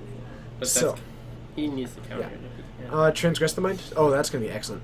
So instead, we are going Not to removing. put Not that land to the countering. side as it not being a target. We've got a Gideon, a Languish, a Flame, Foul Tongue Invocation, and 2 dragons. I am probably taking. Ojutai.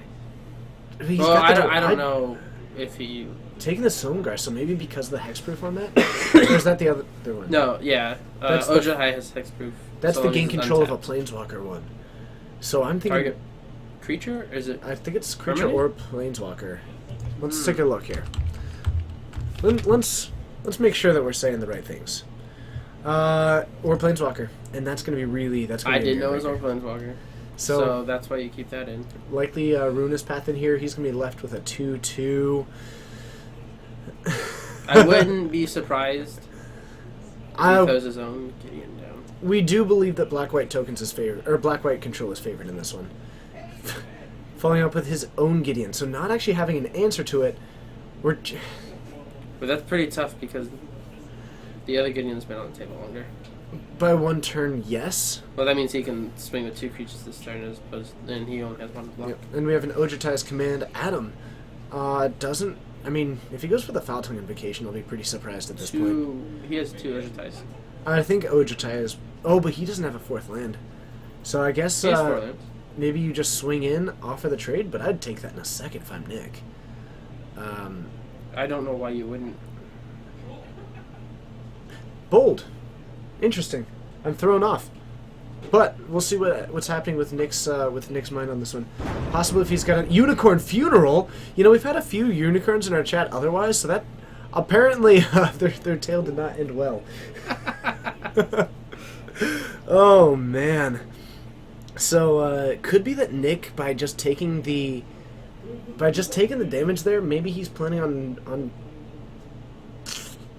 If he has a follow-up Gideon in hand, then he might be just trying to maybe go for the 0 or go for the ult on that one and drop down another one and just not that concerned about losing this one.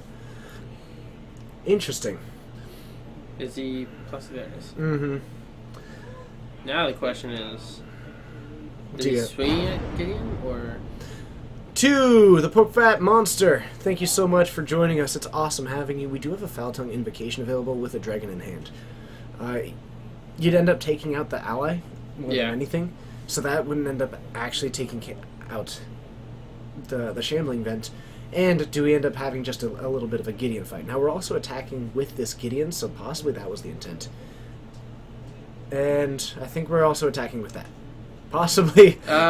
May have still been going to announcing, may have still been deciding how he wants to attack, and which would be why we haven't seen Adam Yeah. really make a play there.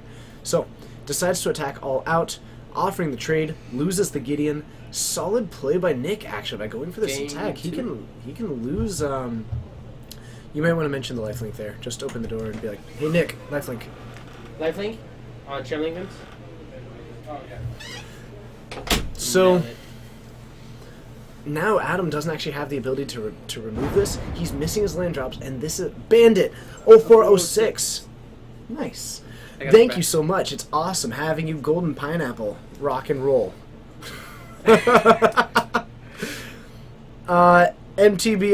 MTOB, I can tell you right now that Dread Return would be way busted.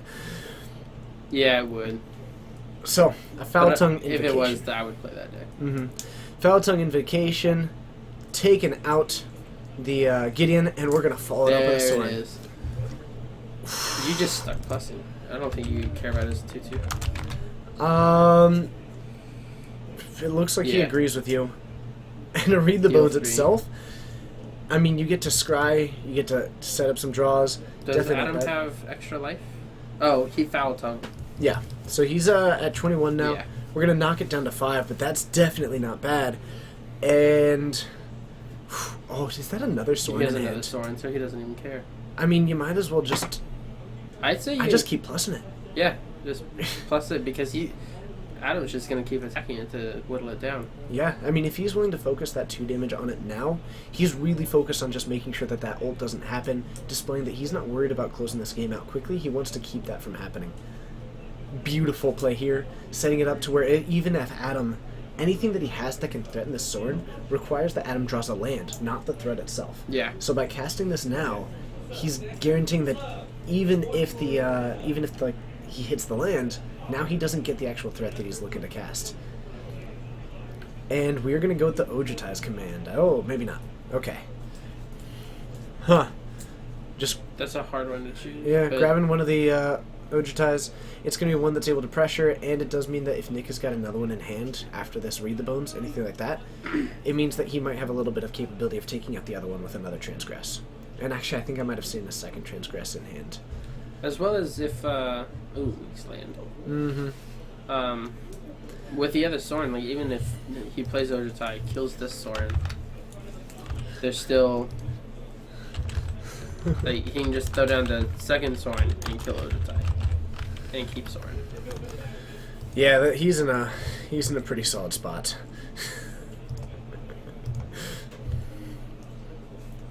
So the Shambling Vent's getting activated, and I guess we're just gonna go to town with this one. We've got all kinds of time, and I mean, Adam swings for 2, and the Shambling Vent. I Stops think it. Adam got a little bit enthusiastic with that one and forgot that that Shambling Vent was even on the table. I don't recognize that card. That's an art promo, but it was 3 damage. I did not recognize that one. Huh. Not entirely sure. Me neither. I wish I could tell you. So Black White Tokens is doing okay. I mean, it's good, and I knew like I really thought it had the better game in this. I think at this point we're gaining 4 and just drawing a card, try to dig. We're gonna Yeah, go up good to for that 22. land. And let's see what we've got. Oh, that's the Ruinous Path promo. That's good. That's decent. That's pretty solid. So, the Ojutai comes down. While Nick can't directly answer that right now, I'm not also super worried about it, especially because of the continuing chronicles of... in the continuing chronicles of I've got another sword in my He does have a hand. language though. Adam does have a language. Sure. Well, that just But- for secure the waste. But Nick's aware of that. Yeah. Nick is fully aware of that. So Adam down to 21 after that hit. And Black Iron Read Barkus, the that's bones. fine. I get it. But, man.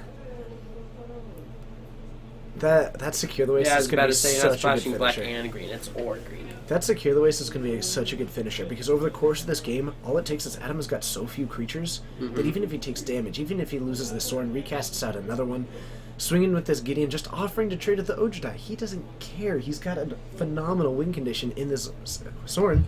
And then, when it finally comes down that Adam is within a kill range, a massive Secure the Wastes at the end step to where he has haste. Well, you can the even Languish do it isn't right relevant. now. Because what is he gonna languish? Kill his own Ojita? Still, it seems pretty greedy to try and trade Yeah, that 4 it would. mana for another 4 mana. It seems greedy No, it is. when you already have a dominant board state. So I don't think that that's the wrong play, but I wouldn't call it the right play. Right, yeah. Okay. I'm not a control player, so I'm thinking just like kill him now. He has more than 7 cards in hand. Apparently. Too many of either bones and Soren pluses. So, we are going to grab That looks like a declaration he and a Ruinous Path. and a ruinous path. Shh. Display of dominance right there. No kidding. I don't care about your board. You can play whatever you feel like. That's cool. So we're going to swing at this Soren. It's going to go down to 6. I mean, at one... he still has so much capability. That is a Grasp of Darkness. Looks like we might see a counterspell in response. Looks to be a negate. No, that's not a negate. What have we That's got still in here? good scoring. Oh, but controlling the dragon means that it is just a counterspell Yeah, right hard counter. now. Okay. Goes down to 3. So, we're going to get a quick 2. knockdown. It's a swing for 5 with this Ojitai. And we are knocking it down from the 7 to the 2 after taking 5. Yeah, that's right. We I don't can get do the that. anticipate ability, however. But, I mean, I'm okay with just continuing to plus it. If he's going to keep swinging at Oh, this, yeah. next turn he kills your Soren and you go, oh no. Soren. Soren, plus, have a nice day. Like, he has the free ability to swing with this Gideon right now because he has the token to protect from a Foul Tongue Invocation. He's got all the mana in the world. Yeah. And he's got a backup Gideon in hand, I think. Oh my goodness. Oh man. Aragon Shadeslayer, it is because there are no free spells to protect it in Modern. Force of Will is able to really protect it. Look at that. Nailed it. It's just because he can say it faster than you can type. It's actually because I'm, they have a delay. Ah. Yeah, so, you're well, just in that stealing one all I the- can see the it. ideas. But they're going to see me answer it after they typed. Okay. Yeah, so all the answers come in after we've seen it, but it was just because I can talk faster than people can type. So a Ruinous Path, taking down the tapped Ojitai, even better. You swing Adam down to 9, hitting him for 7 with these 2, and I mean, what Depending can on what you Adam do? bless, yeah. You've got an Ojitai's command. You've got do you have a 3rd Ojitai? Wow, and you've got a Languish, and none of those are actually getting this job done. Yeah. I mean, I think language was kind of a risky keep in the main board. give There me- we go. Now we see it. Yep, and now it's For just 5. an extremely clean finisher. There we go. Because, I mean, it's just incredible. So, we're going to go for the kill there, and we've got about 10 minutes left. I would say that there's... How do you feel about our odds of finding potentially another match? Not very good. Not very good? A lot of people were already done. A lot of people have already dropped. All right, don't let's know why head people would drop. on up. I'm gonna try.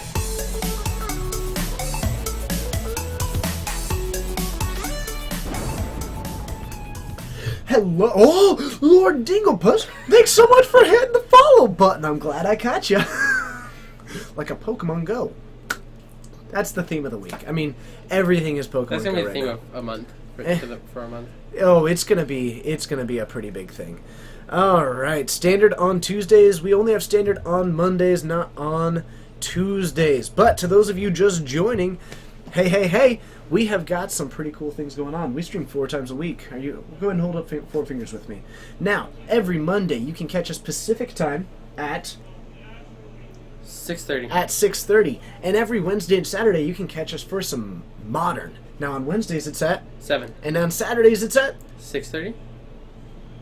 6. O'clock. And on Fridays you can join us for Legacy at 6. 7:30. Nailed it. So I watch the stream all the time. I promise. clearly. But thank you for joining. My name's TJ. And this is my new co-host, Texas, joining me for the Yes. second time. I'm still a little bit new to things as it sits. But We'll call it the first time. That's fair. sure. It makes me look a little bit. And we're streaming from Geek Fortress in Snohomish, Washington. Having a blast.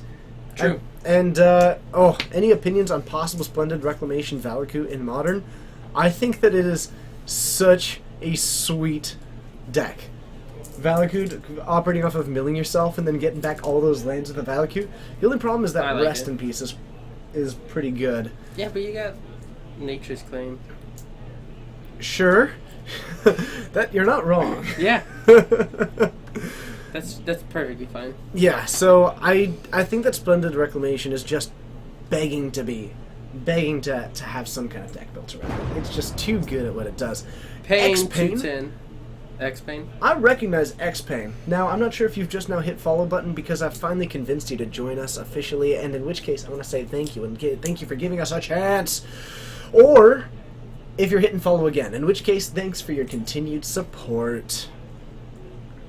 This stream's pretty cool, Texas. I'm not sure if you... Oh, the green screen's a little iffy today. I think it's me. I think it might be you. I think you might be interacting with this green screen just a little bit too much. Too much? Yeah. Just a bit. But we gotcha. But yeah, I do think that there are some pretty sweet things going on there. You'd like to see some of the Commander exclusive cards allowed for Modern play? I don't really like that idea. I don't know. I really like that Modern as a format goes through Standard. Yeah. I don't know. I do too. I'm like, there's a couple of cards that I wish were in Modern.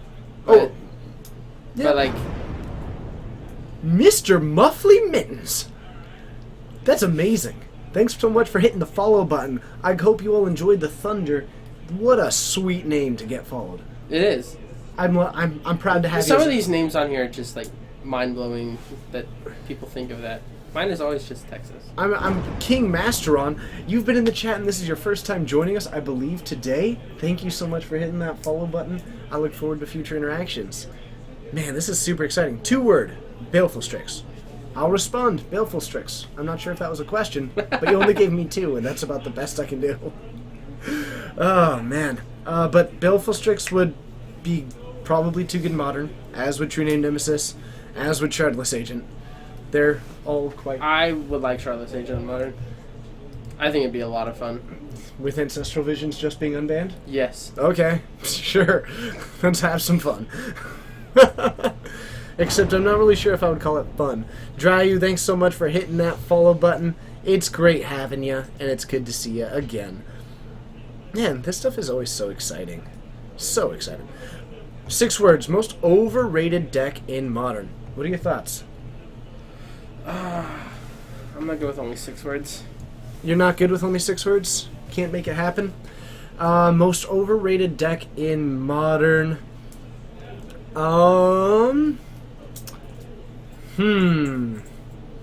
know what? I'm not entirely sure on that one. Oh, I'm gonna go with the Death Shadow aggro. Jedi Dad. Wait, doesn't that make you a Sith? Not always. No, No, I don't think so. but Jedi. I think are that's a stereotype. I don't think that Jedi are supposed to have kids. Unless you became a Jedi after the fact, like Luke.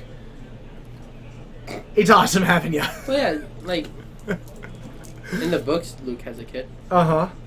So That's true. Spoiler alert. Just kidding. the Oh, books man. and movies are different. That's absolutely true. But, yeah, Dredge might be another one that... I think that Dredge has got a lot of game, but I think that it's going to be so hard for it to ever get into a position that like it finds itself in the position of like tier 1, because Graveyard Hate is so prevalent. Well, there's been so many times where people are like, oh, now that this card's unbanned, like, now that Dredge Fine's unbanned, we can finally do Dredge. And then I never saw Dredge. Ever. So, like, I feel like it's still... I feel like Dredge still isn't quite where it needs to be overrated. As a heads up, in case I ever say this again, you should all be aware. I don't care at all about spoilers. I worked at a Blockbuster for 3 years, which meant that basically my entire job was hearing other people's spoilers and then pretending that I had watched the movie. Actually, I watched most of them. But yeah, that's true. I watched Anytime I need to know about a movie, I just ask you. Yeah. And I believe you, whether you saw it or not, you probably just make up half the movies anyways. No, actually, I make up half the titles. That's fair. Yeah. Oh, man. So, let's see here.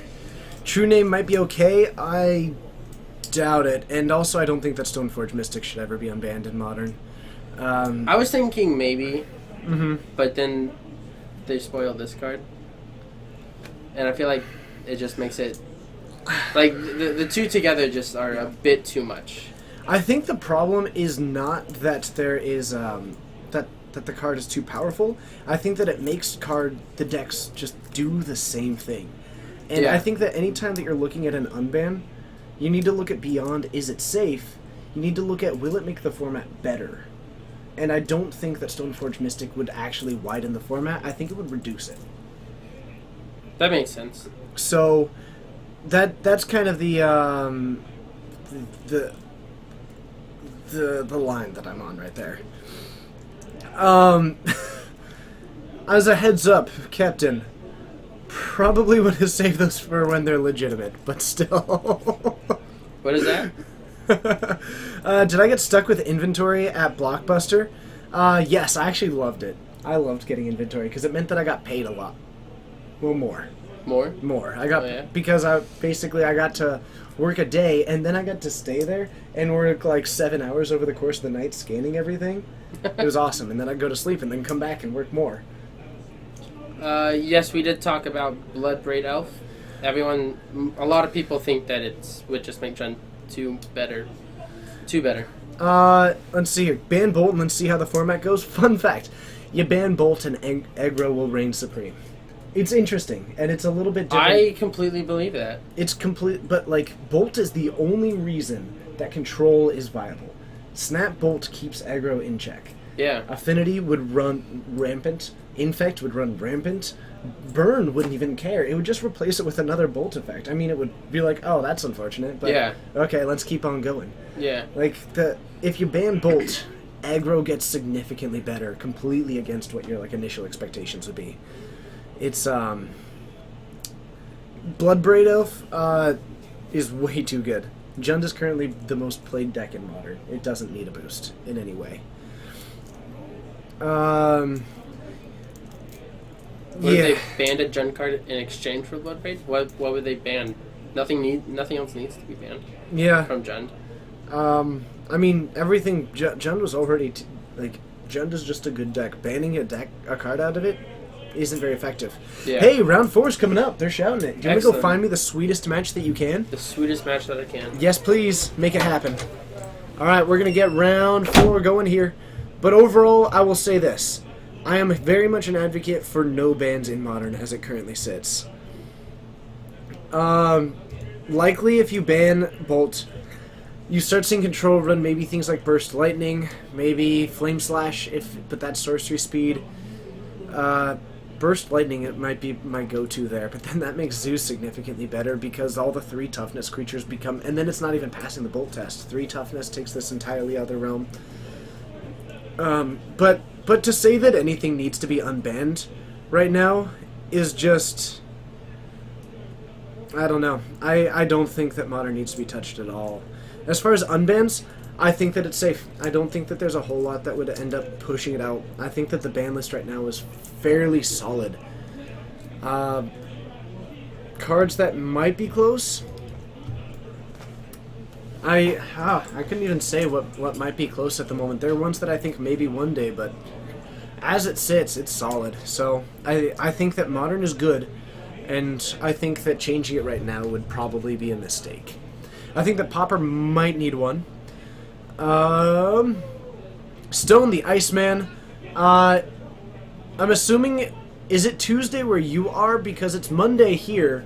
But yes, Mondays are standard. We have not seen any seasons past tonight.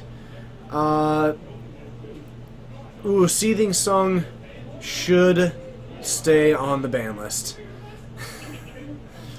I can understand why you would want it there, but unfortunately. What about Legacy?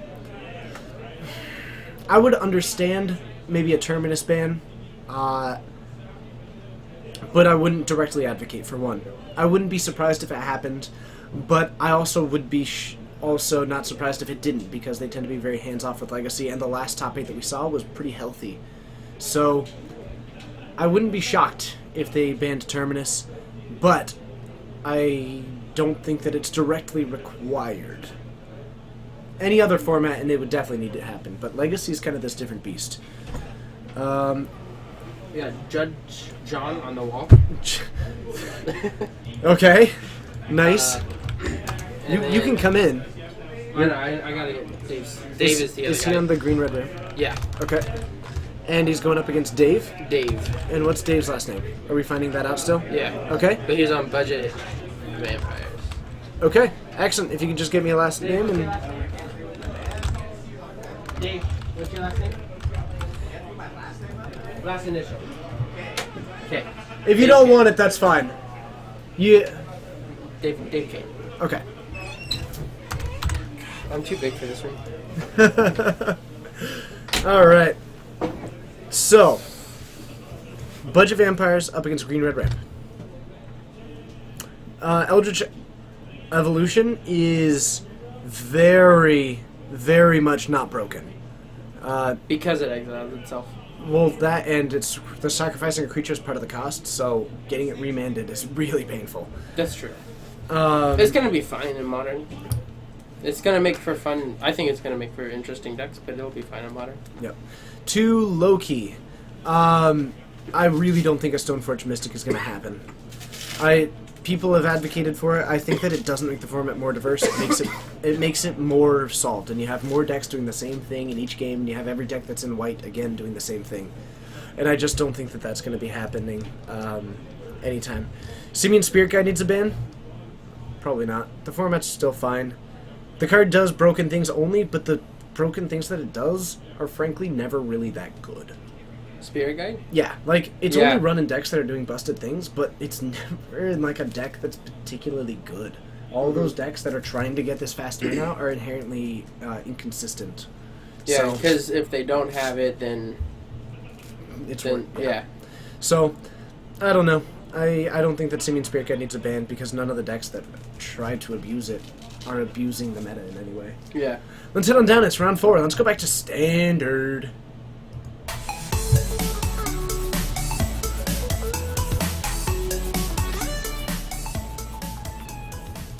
Alright, so we're getting ready, and I need to eliminate that deck win for Mr. Dave. But I don't think that Evolution makes Abzan too good. Not at all. No. Every time that they introduce more spells to the deck, their actual hits off of Collected Company get worse.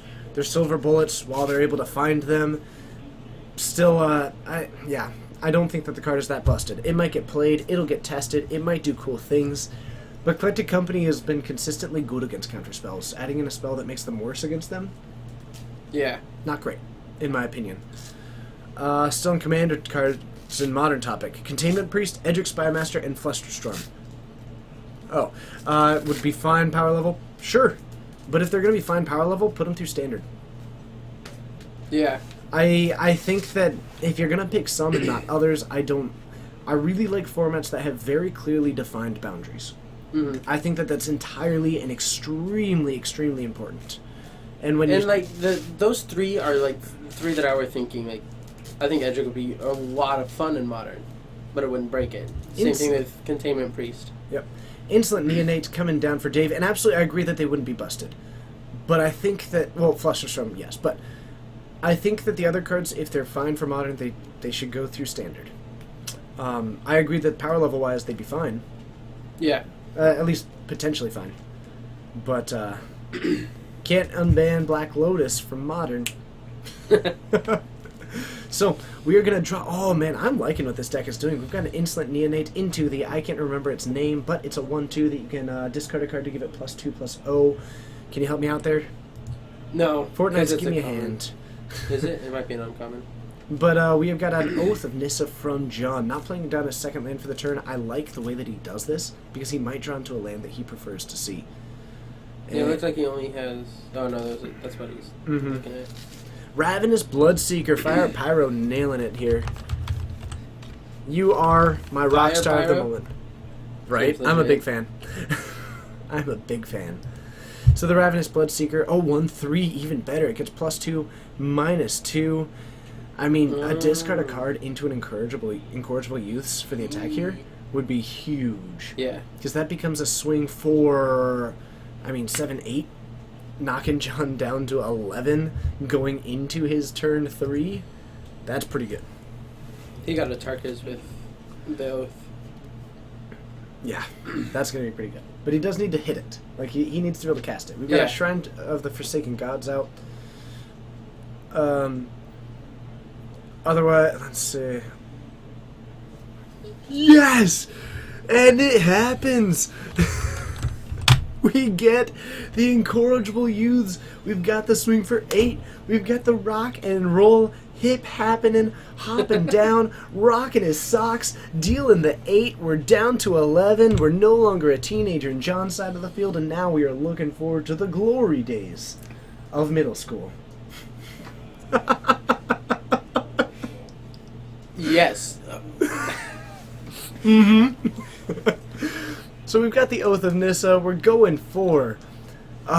so we go for Nissa's something, which gets a land onto the battlefield. It's basically Kodama's Reach. Yeah, it's Nissa's Pilgrimage. Pilgrimage. Pilgrimage. You're right. Nissa's Pilgrimage. Well, there's a lot of Nissa's cards. I hope that people enjoy it when I just go in my total side. Someone earlier mentioned that they like it. I asked them earlier, and people seemed okay with it. But another massive hit, and we're down to 5 on John's side of the field, not doing a whole lot. Ooh, Air Falconeth, one of my favorite vampires in the set. I mean, it's basically the new Delver. It's even getting played in Legacy Reanimator a little bit as this like That's not backup surprising. pressure card that is also a And great discard John's outlet. And John Can't handle it. presenting the weakness of any ramp strategy. Let's not say any ramp strategy. The weakness of your general ramp strategy, which Yeah. is that when you're spending a lot of time getting extra mana, most of those cards don't Protect at all. protect. I think that's a great way to put it. And Like in any way. we've seen him run things like Fire Impulse. We've occasionally seen things like Radiant Flames, but not getting those early on ended up being a pretty backbreaking thing. And Even having an Advocate out would have helped a lot. the amount of damage that came in was enormous. Yeah. Oh, man. Okay. Amalgam is very good, too. Oh, what do I think of them banning Carnival of Souls in Legacy, but refusing to explain why? Oh, yes. Oh, absolutely. Mulling to 4 hurts. Let's not get wrong there. But John, I mean, he can operate on that. Obviously, it's mulling it hurts a lot. But Dave put up a really solid clock. Yeah, like, I mean, a good amount of John's hands would have struggled against that. yeah, swinging 8 on turn 3 is just not something easily, Surpassed. yeah. Yeah. Especially in like what you said, in ramp. Yep. So, yes, absolutely mulliganing hurt a lot, but just, I think we're seeing some of the Kozilek's return now in Yeah. the deck. We're seeing some of the fiery impulses. We're loaded up on some of this removal, and now we're going to see John really shift gears. Because he's aware that his inevitability is supreme in this match. Mm-hmm. So I think what we're going to see him do is keep a hand that's got this interaction. He's going to slow his deck down, because once he gets to that point, he's fine. Yeah. And he can be a little bit patient, because if he can keep Dave off of his game plan, he doesn't have a huge amount of this way to kind of recur his advantage. Insolent Neonate, able to draw a card. But otherwise, once he's almost discarding so many cards Mhm. as it currently sits. Now, granted, they're the cards that he's now casting, Yeah. but he's running through his cards fairly quickly, and he doesn't have a whole lot of way to recoup that loss. And so if John can keep that at a minimum... Is that the... Oh yeah, that's the Jada Afshoot. Yes. The Jada Afshoot is beautiful. A 0-3 attacker against this deck, or a 0-3 defender against Yeah. this deck that gains you life? Gorgeous! Ah, Looks like an Advocate of Fiery Temper. And another Jada offshoot. the wrecking! But no Don't tell me land. we're on a one-lander. John, you proud man! He was really hoping to land with that. It was too tantalizing, and Oh. missing it off of the Oath of Nissa is surprising. But we're just going to get an air of... Yeah, a little bit slower hand from Dave. And I this- think we this do game. get it. We're dropping it down, going for a tapped land. That's going to be fine. We're going to gain 2 life. And while he's a turn behind, he's kind of a turn ahead by preventing some of this life loss, by getting this great defender. This air is going to go over the top of it fairly easily because of the flying ability. Yeah. I mean, it You encouragements right gave here. John the win, it looked like. Whoopsie! Thank you very much. That was one of my more elegant whoopsies. Lord of Jund, Oh, nailed it. the timing on that was supreme. You'll notice it when it lines up here. Lord of Jund, I'm also playing Jund in Standard, so we're on the same wavelength, I guess. Maybe you're a squire of Jund. There we go. I like that. Yeah. I can dig it. He didn't get another land. No, Oh, wait, no, it's not his turn. Just kidding. I mean, you're not wrong. Shh, shh, shh. So we've got a Fiery Temper as an option right now. It looks like maybe another air.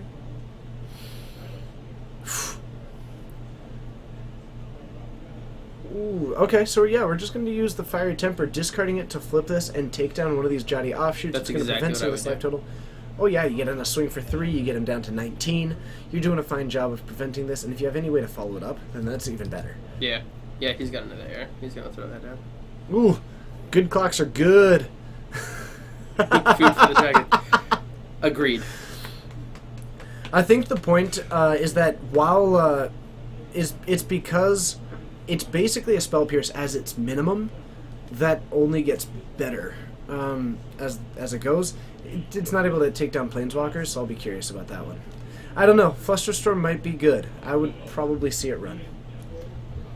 It is only for instant sorcery. It definitely doesn't hit the Planeswalkers or enchantments that it is occasionally used for.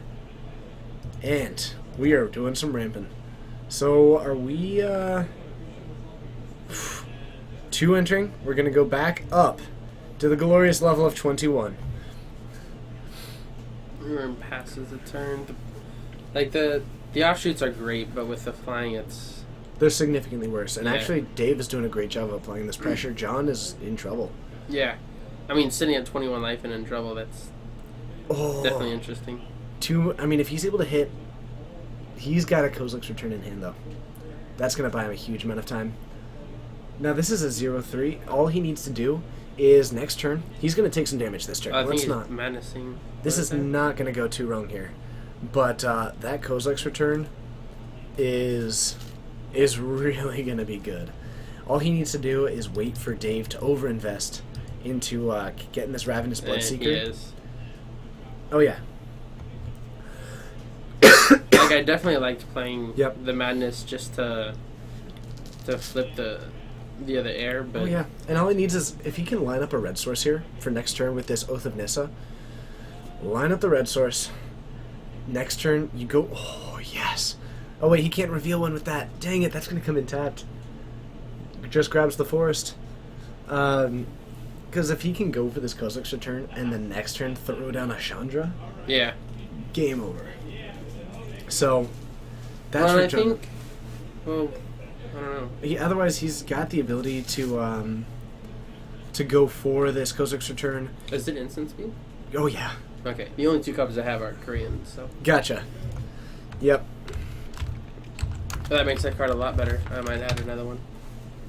So, have you just been casting them at sorcery speed? Yeah. Like a pro. Oh man, so all you need to do is wait for him to go for this discard. Oh, he has an Oath of Nissa. I always forget about its other ability. Oh, Inferno and Firepower have taken me to school, and that now John is just layered with wrecking right now. let me read that. So this is going to be good. We're going to deal 2 damage to each of these creatures. I don't think that I saw a discard there, at least. So this Ravenous Bloodseeker not taking damage as it currently sits. Yeah. It's just going to take out the 2. He's only going to take out... Interesting. Oh, he had. And this is surviving? Or possibly he's choosing to discard for... Okay. Yeah, So he's just going for the sack. Get something out of it. Yeah. Ooh. So, this... Oh, man. John is about to just wreck house. Oh, and then there's the Falconwrath Gorger. Yep, it's a 2-1 for 1. I mean, but... Oh, man, this is going to be so good because he's got this Jowdy Offshoot to just act as a blocker for that. John gaining a little bit of life off of these lands. He's up to 17. He's got a blocker for the Falconwrath Gorger. And he's got 2 3/1s coming in knocking at your door. Spoiler alert. Ugh. They ain't asking for sugar. What if they are, though? Just a little bit of love. Oh, man. You don't know those elementals? I don't know those elementals. I mean, if anybody's going to know the mono red elementals here. That's true. But we're going to hit him for not down to 14. And But you John were is right. coming back No hard. sugar. Looks like it wasn't sugar. Looks like what he was looking for was a can of whoop. Nailed it. And it turns out that Dave just happened to have stocked up.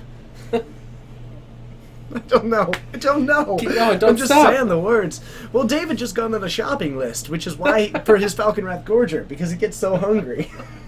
And he's also expecting some youths to be coming over, and you know how hungry they get. They get pretty hungry. Exactly. And you don't want to get all this moldy food you have to discard, so you want to get all the fresh stuff. Yes. Pristine commentary. Absolutely. Are you talking about my puns or Dave's board for overextending and getting punished? So, oh man. Nice. And we have got a hit down to 2. I believe in you, Dave. I mean, like, I don't think he's running when this John path. pluses a Chandra, plays out another Chandra, and pluses it, the results are glorious. That's true. You swing for a massive amount of damage. You knock him down to 2. You've got a 2-1 that's going to be going head-to-head against this 0-3. Never mind. But, Swinging for 2. I mean, get him. Get him. Display of dominance. Get the rubbins. Alright, let's see if John can end this at a Sweet 16. At Haha. a sweet 16. Yeah, because if he plays down a land, he gains the life. No, he does not.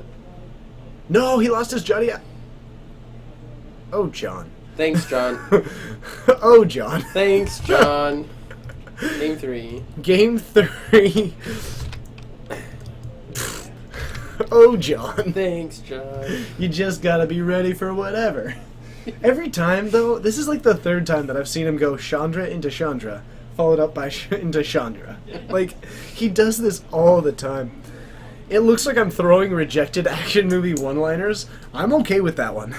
I am so okay with that. You do it all the time. Don't worry. It's absolutely true. Yeah. Actually, I go for accepted ones, too. I love action movie one-liners. It's... Yeah. You start to phase them out after a while. Oh, absolutely. To you, if I were to script a movie, you'd be like, so, why didn't you write a script? No, they're all one-liners. The entire movie? Yes. I'd watch it. Really? Yeah. Nice. I'd star in it for you. Nice. No, not star. I'm not a star. Oh, I'm like, co-star? I'll co-star. Ooh, side character. Yeah. Nice. You can be the gas attendant guy because you've already got like your name on a jacket. That works. And on the shirt. Aragon Shadeslayer, does TJ own the show up? No, he does not. Nope. I actually just volunteer for all this. All of it. Yep. So 4 nights a week. I make nothing doing this. We try to tell him to go home and that other people can cover it, and he says, No. Well, like for now, for now, in the future, I'm sure we'll spread out the coverage a bit. But for now, I'm all about like if I can make it as consistent of a product as I can, then just a beautiful poster child. All right. I haven't been on a single poster, thank you, bud. Yet. Oh man. So I think that's gonna be the next poster that we get in here. Is just TJ. No, the next poster we're gonna get is that Coleman picture that I keep posting everywhere. That's fine. I'm gonna get it and I'm gonna replace the Liliana that we have on the window with just Coleman. It's gonna be great.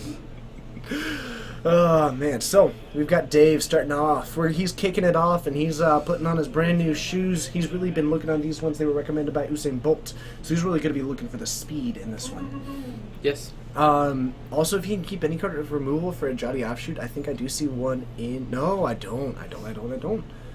Pretty much just the Fiery Impulse from John's side of the field.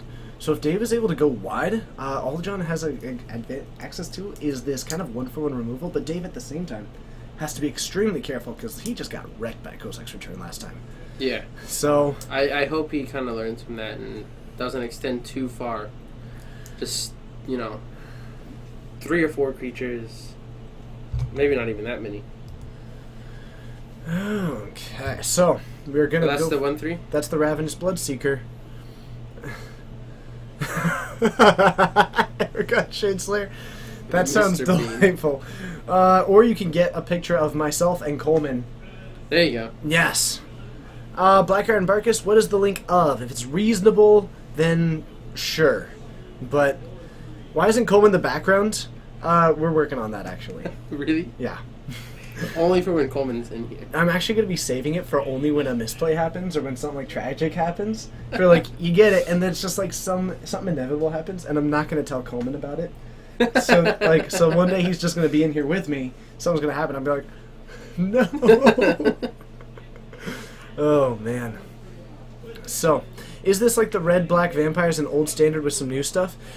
Kind of. Yeah. Oh, yeah. Of course. Oh! Sure! If you want to post a beautiful picture of Coleman, sure. Hi, Coleman. Hey, I didn't realize you were here. Hold on. Okay, Black Iron Barkus, now you need to post that picture. I'm feeling what that picture says. I'm really proud of you right now. Thank you. I need that background for this exact moment. It's stuff like this. And the Olivia in the deck. So we have... that makes me happy. Yeah. Olivia's sweet.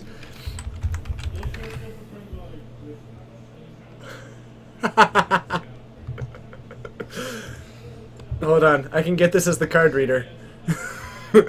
Really? This is how I feel right now. That's amazing. I know, but then I realized that Coleman's here. So, we have a Nissa's Pilgrimage going on. He's going to be grabbing a land, putting one in hand. Oh, man. Sorry, I'm just going to have this up for a little bit. I'm glad I was here for that. Thank you. So, the Olivia out and about on the battlefield. Actually, I probably should just bring that one up since we have it.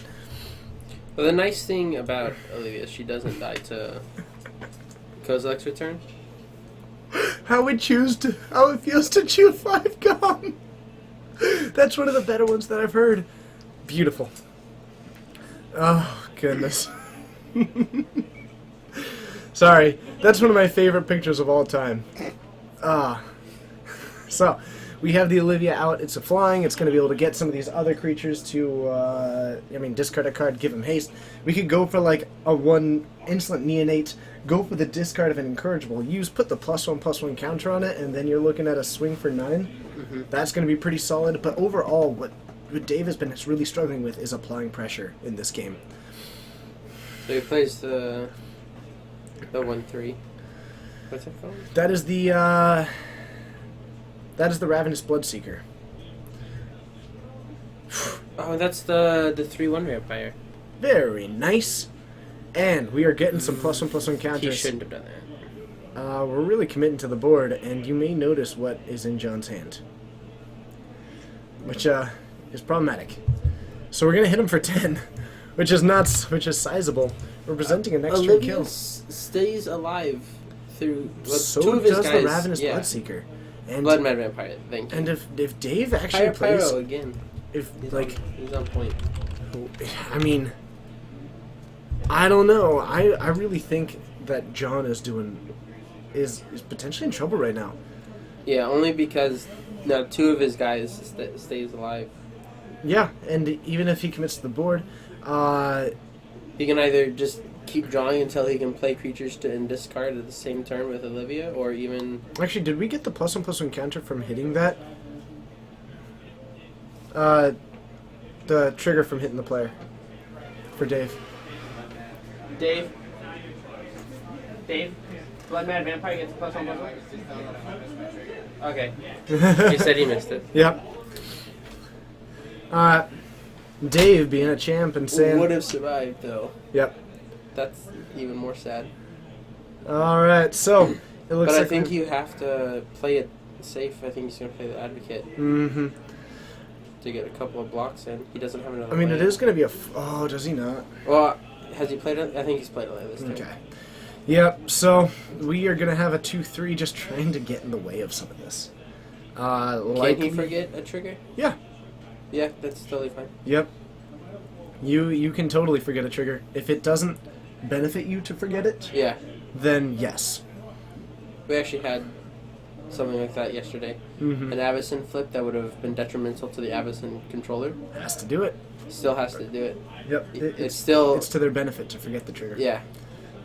It wouldn't have done. It would only deal 3 damage to his opponent, and that's all it would have done. Or would it killed like 4 of his guys. Oh really? Yeah. Yeah, that's brutal.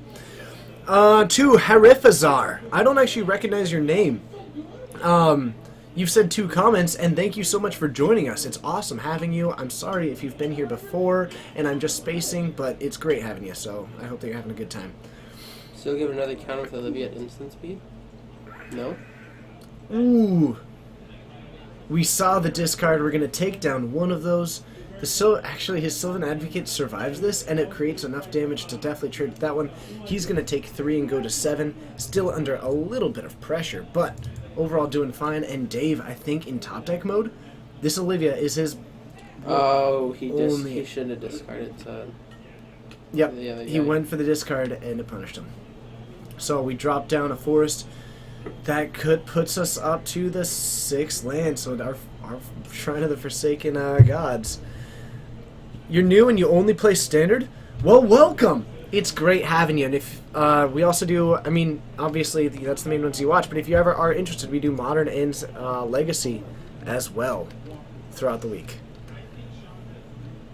Man. Wednesdays, Fridays, and Saturdays. Wednesdays, Fridays, and Saturdays. Monday, Legacy, or Modern, Legacy, Modern, in that order.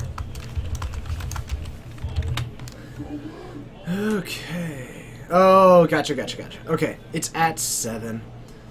Advocate is now a 4, so he's gonna swing for 4 with his Sylvan Advocate because it's just a free swing right now. Dave in tap deck mode, and holding it back. Now that strikes me as a little bit unusual. I'd hate for this to be an incorrigible use as the 5 mana card. Or no. Is it? I think it might be. Yeah, we'll see. But we just go for the swing, and interestingly enough, while John is able to present lots of damage, and he has no way to actually capitalize on it that I see at the moment. That could be changing right now, though. Never mind. If this isn't a Tarka, we're feeling pretty good. Yeah, this isn't a Tarka that's gonna come and join the party. You only started when... Hey! No, it's a Kozilek. Oh, that's a World Breaker. No, World Breaker. Taking out the black mana and a recast dealing 5 damage to each creature, it is going to kill his own Sylvan Advocate, and I think John right now is thinking, maybe I should have swung first. But... I forgot about that. Yeah. With Kozilek's return.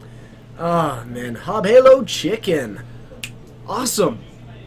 Welcome back. I'm so excited for you to be playing the game, I'm excited for your wife to be playing the game, and I'm just excited for you to be enjoying it.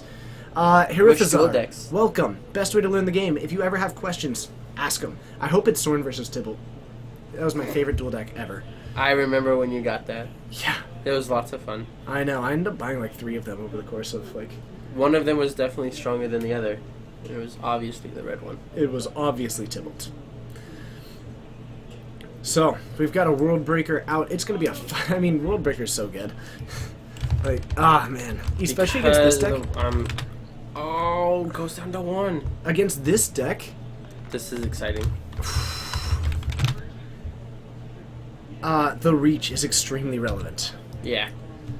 I'm actually a little bit surprised that Dave fired this off so quickly, but I think it's relatively reasonable. I think I would have waited to see if John went for a swing.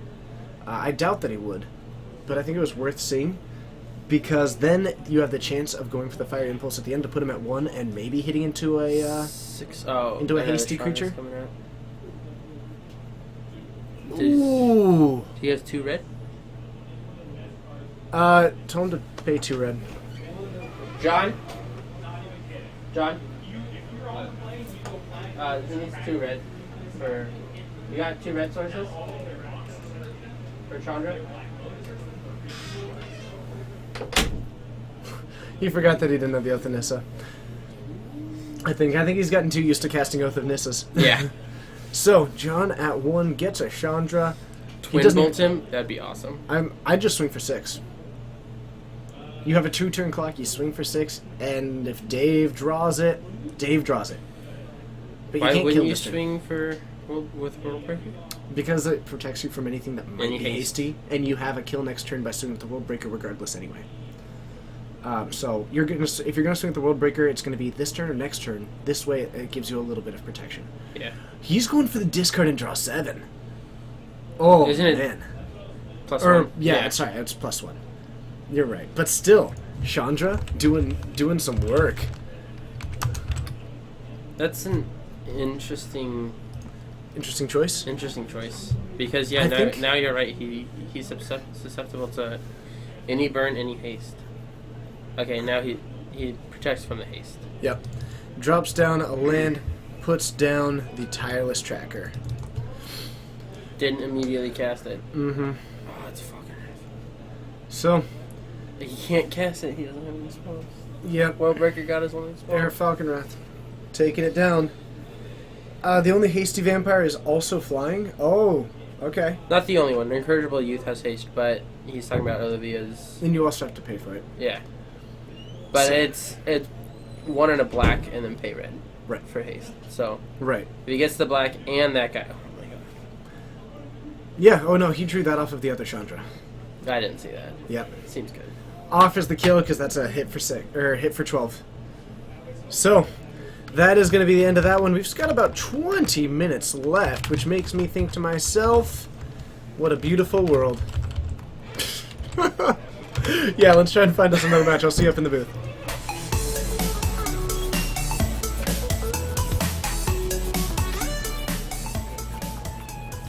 Hello, and thank you so much for joining. I do agree that he didn't have the mana for the Incorrigible Use. The point, I guess, is that I think if you have a kill regardless the next turn, I think it's a lot safer to keep back the World Breaker, which can contend with anything that might come down, and you're not going to increase your clock by swinging with it regardless there. So that was at least the mentality that I had there. That also isn't stopped by 1 ground blocker? Absolutely. I guess Voldaren Duelist does happen to get around that quite neatly. Nonetheless, the Vampires deck really giving John a run for his money, but in the end, the Chandra Flamecaller just such a house against these decks. Also, being able to go for that World Breaker to sweep the board for 5 damage and take care of that Olivia. Really a big turning point there. So, thank you for joining. My name's TJ. You're watching the Geek Fortress stream. If you are just joining us for the first time, my name's TJ. I did just say that. Texas currently my co-host for the day, and we have got another round after this, doing 5 rounds of Standard, and it is such a delightful time. And yeah, we do this 4 times a week. All times are Pacific Standard Time. We're streaming out of Geek Fortress, which is in Snohomish, Washington. Hob Halo Chicken, thank you so much for hitting the follow button. What tournament is this, by the way? These tournaments are all just our weekly tournaments. So every Monday at 6:30 we stream Standard. It's our weekly tournament. Every Wednesday and Saturday we stream Modern. Wednesdays at 7 and Saturdays at 6. And every Friday at 7:30 we stream Legacy. These are just the weekly tournaments that we do. You've lost so many games due to that Flamecaller. Oh, I love Chandra Flamecaller. One of my favorite ones, definitely a powerhouse, and I can absolutely dig the card. Played it with it a little bit in Modern, with in Blue Moon, and also in Jeskai Control before Nahiri came out. And Nahiri kind of ruined that good fun. Man, the green screen is a little bit picky today. We'll have to play with that one just a little bit, but the green screen is being just slightly temperamental today. We'll have to figure that out. None at the moment. A lot of game 3s, things like that. Yeah. All right. So we might be able to get one in just a little bit, or are they all in game 3? Most of them weren't, but They're in the middle of the game at the moment or something like that. in smack dab in the middle. Of the Okay, game. so we'll just take another run out there in a little bit, see what we can find. They're aware that we're looking as well. Yeah, I told Logan. Okay, perfect. So Logan will be keeping an eye out for another match for us to get. In the meantime, it's time for us to play Glorion 86. That's my favorite game. Thanks so much for hitting the follow button. All right, we're going to play a fun game, which is that when you're a brand new co-host, I have 3 questions that I get to ask you. Are you ready for it? I'll do my best. All right, 1. When or what or when did you get into the game? Harifazar. Nice. Noise. When did I get into the game? Noise. Like what set or? Yeah, like when did you get into it? What got you into the game? Well, What's your origin story? We But were- a quick version of it. it was Steven and Miles, which you guys know Steven. The beard. The beard, yes. They started playing, and then slowly everybody who we knew started playing. And then TJ came in and then wrecked all of us, so then we started, getting good cards. And that's pretty much how we started. EDH Commander is what we played for the first 3 or 4 years. My first pre-release, not EDH, was Return to Ravnica, which Yeah. was a lot of fun. Angel of Fear. It's great having you. Actually, that was also my first pre-release. And then That was the first non-EDH pretty much any of us ever did. for a good amount of us, Yeah. we did a lot, or dual deck. I guess. Dual Yeah. deck. We dabbled in dual deck as well. But and then jumped into competitive in Theros. I think you did as well. Yeah, I Right, that's started it. off in Standard in Theros, and then, We share an origin story. yeah, Yeah. for the most part. What else? Okay, so the second question. What is either A, your favorite deck, or your favorite strategy? I really like... So my favorite deck is Zoo, but like Zoicide. I really like that one. Okay. Favorite strategy is mid-range, just straight up mid-range. All right. So, just differing a little bit, but you like the mid-rangey decks, just you like the value of the cards, Yeah. things like that. All right, what is your favorite spell, I guess? That's a hard one. I know. Mine's Lightning Bolt. I'm shocked. No, you're bolted. That's true. Probably Wild in the Cattle. Specifically Wild Specifically in the Wilder Nikado. Fantastic. Now, I'm the German guy in the shop. that's I true. brought 4 German boxes of Shadows, and I'm getting 3 German boxes of Eldritch Moon. Now it's time for the final question. Are you ready for this one? Because this is... Fourth question, pop quiz. So, this one's kind of a big one. It's probably the most important one. It's the one that everybody in the chat is always the most interested in hearing. Okay. What is your favorite dinner? Favorite dinner? Chicken strips. Nice! A classic. It's an American classic. It's always good. What's your dipping sauce of choice? Ketchup. Oh. I gotta disagree Or with you buffalo there. sauce. I gotta disagree with you there as well. You know what? I'm going to change it real quick. Thank you. Buffalo sauce mixed with ketchup. Oh, no! Okay. FM Joshua. You know, I'm not entirely sure if I'm going to call Eldritch Moon awful. It's got a lot of cards that have potential. There's nothing that's like a breakaway modern card or like anything outside of it. But there's a lot Breakaway? of, No, but there's a lot that like... There's so many that need testing. Yeah. And the Tamio's good. Tamio is okay. Tamio's good. The 3 color cost is like I think the she worst is part about it, but the most overhyped card in the set. I I don't think she's as good as people think she will be. I think she that is she's good, but I don't think she's as good as a lot of people say. She's just restrictive in her casting cost. See, ranch. Ranch is where I'm gonna have to go with that one. Ranch is disgusting. See, I actually don't like ketchup. I know. It's interesting. I knew saying that was going to affect you in a negative way. It's a non-Newtonian fluid. Who wants that? A nonsense? what? We'll move on to that later. Okay. Let's see here. Hey, you love watching Paper Magic? Well, let me tell you, so do I. I do it a lot. I don't play much these days, but I got to play last Saturday. Well, I guess a week and a half ago. Yeah. It was super fun. I got to lose on stream. It was to John, actually, the Green Red Ram player. He was on Affinity. Would you? I was on Burn. Okay. Yeah. But that might have be the best argument for ketchup I've ever heard. The new fix to Natural Order is broken. I actually really don't think that card is broken at all. Eldritch Evolution is a fine card, and it needs testing, but it's not busted. I really... Yeah, there's just too many... Like, they really did a good job in balancing it. With the sacking as a cost, exiling it so you can't snap it. Yep. So I don't know. I really don't think that Eldritch... I think that it'll get played. It'll definitely get tested. It'll probably get played. Yeah. I'm gonna get blown out by people going for I'm gonna get absolutely blown out by people going with the Allosaurus Riders into like a Gristlebrand with the I'm gonna get nailed by that because I'm on a deck that doesn't run Remand, but the Remand is it's any kind of counterspell turns it into just a breakaway hit there. Yeah. So I don't know. I don't think that it's going to be totally busting the format. It's definitely going to get played, though. Jeskai Ascendancy. Oh, that card. That was a lot of fun. Them losing Treasure Cruise actually just fixed it, though. Because that deck was really, really good. Yeah. And it didn't really come back when Ancestral Recall got unbanned. No. No, you're absolutely right. Because it just... You need to cast it when you need to cast it, not hopefully cast it. Because it's, you might have one in the opening hand, but that one was that you didn't need it. You drew into it and were able to just go for it multiple times in the same turn. Yeah, you're absolutely true. You are true. You're true blue. I do what I can. You're taking him to school. Sure. Yeah. You don't even have to be new. Got me looking like a fool. Yes. Hey, Vlechatai 99844. Give him a welcome. Welcome. Nice. Welcome. It's great having you. You're really good at pronouncing the names. Thank you. It comes from coming up on 10 months of practice.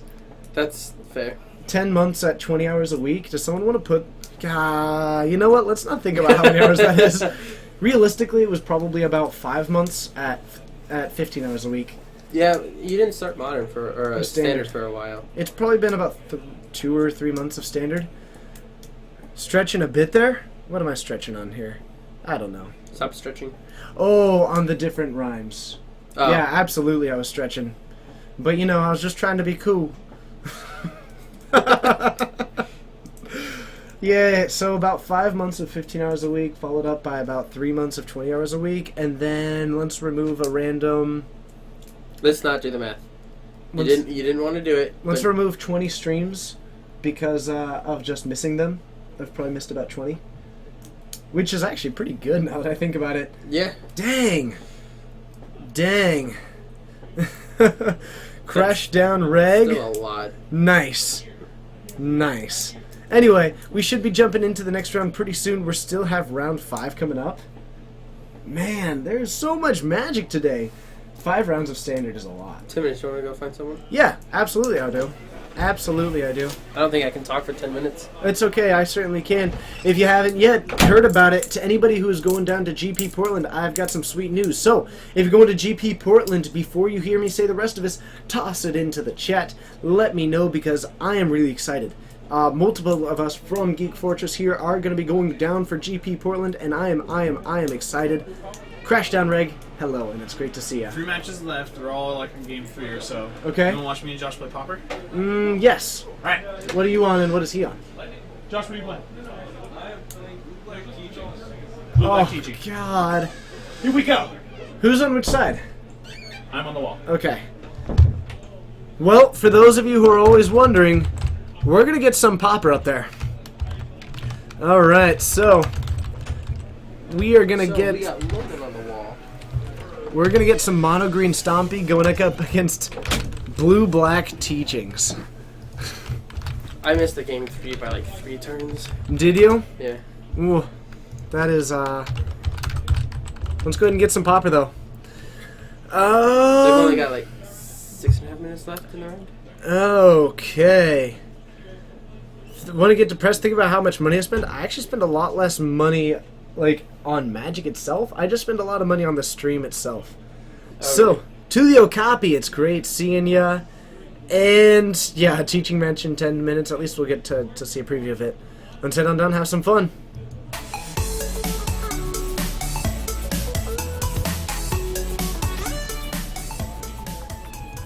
Right? There's so many buttons to click out in between all these shots. Yeah. So, I've gotten solid at this. So, mono green Stompy. This is going to be No, popper, it's by the Stimpy. way. Slowly Crashing says it's all those Stimpy. Although Stimpy. The interesting thing is that a sub should help. Oh, absolutely. I Does he think start with his Undying Wolf? yes, he did. Young Wolf. He's my of bad. the opinion that he'll never lose when he plays Young Wolf first. It's a 1-1 for 1 with Undying. If he's able to follow it up with actually the Ledgewalker, the Ledgewalker is going to be big against this teaching stack. Mhm. Otherwise, we've got an Evolving Wilds from Logan, who's going to groundswell it, Groundswell. go for a hit for 5, and he is the aggro player. We do have some And then Bloodthirst. Bloodthirst going. Nice. So we've got a 2/2 that can't be blocked except by creatures with power equal to or greater than it. Slowly Crashing. Yeah, you probably could. It's not a combo deck though. You actually have to. Your opponent has to interact with you though. Oh man. Rob Stark. Oh, nice. The Young Wolf. I get it. Solid call. Okay. Except this one's got Undying.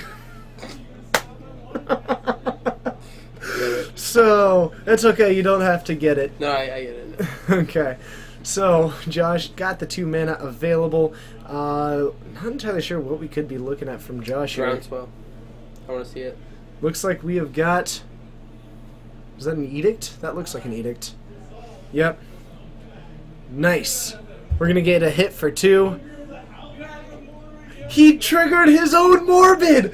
He triggered Logan's Morbid! For the record, we heard Logan announce everything that happened as it happened because he was so excited. So, he's able to put 3+1/+1 counters with Howl of the Humpback. And not even lose a creature. And deal more damage with that. Plays down a Radiant Fountain. We're going to go up to 12, and then we have got to swing with a 2/2. Oh, I love it. That was pretty good. Did not play land, so no Groundswell this time. I don't know what that is, to be honest. But it's drawing him a card, so that's got to be a cantrip. And another Edict. I'm so fine with that. I'll deal you another 5, put you down to 7. That's fine. He's got 3 mana up.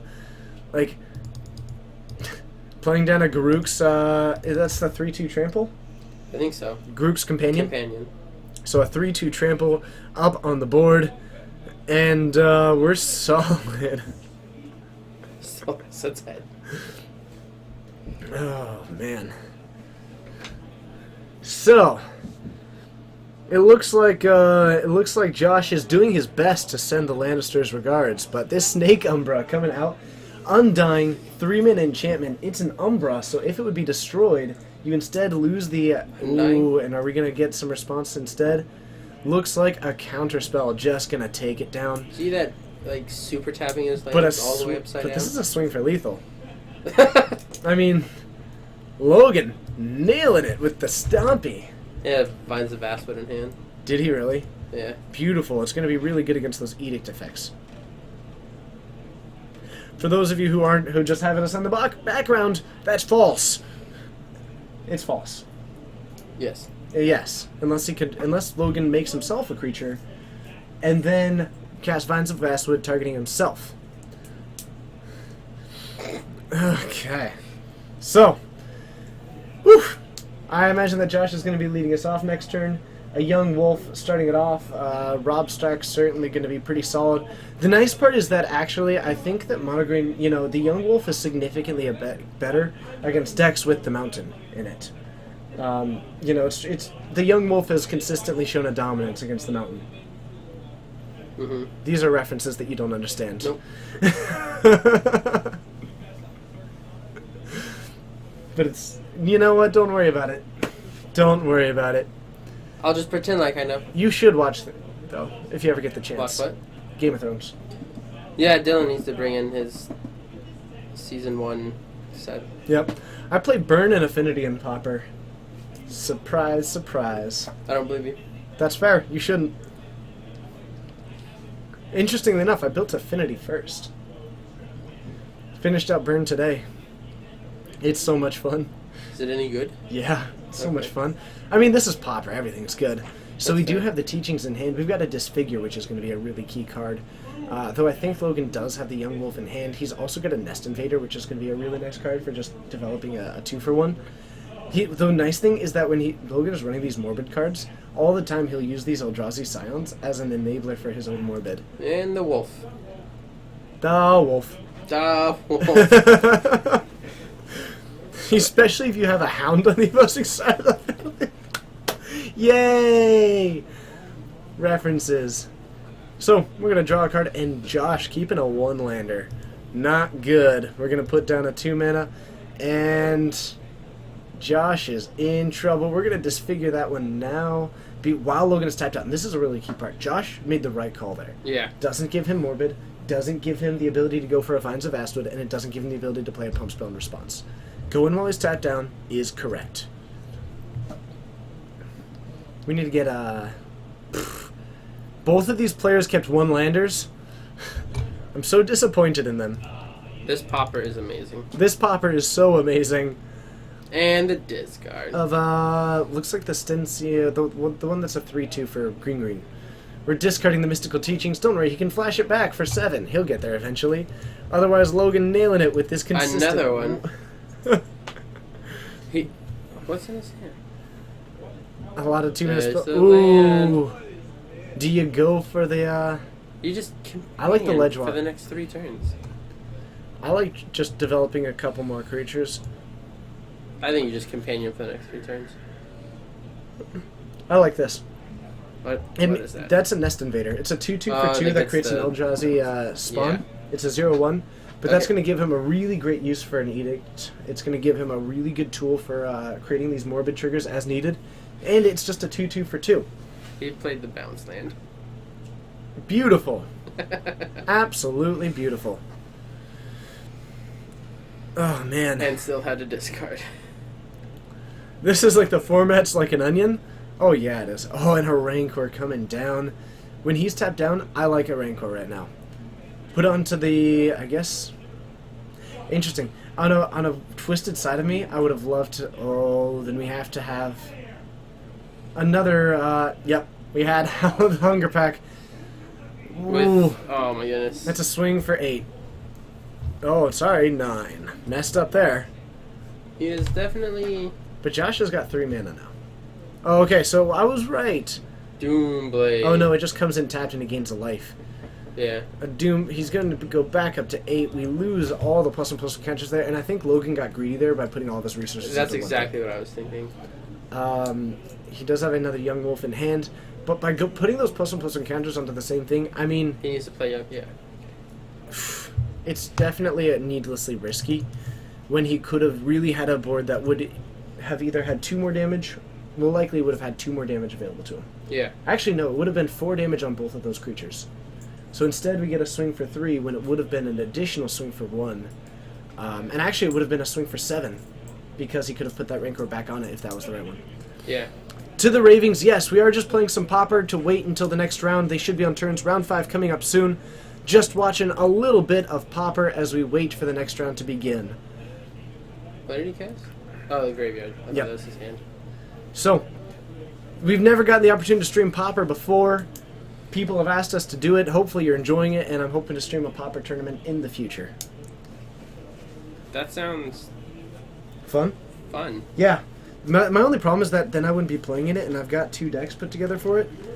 When you go out there, could you get me a generic brand Satisfying Bar?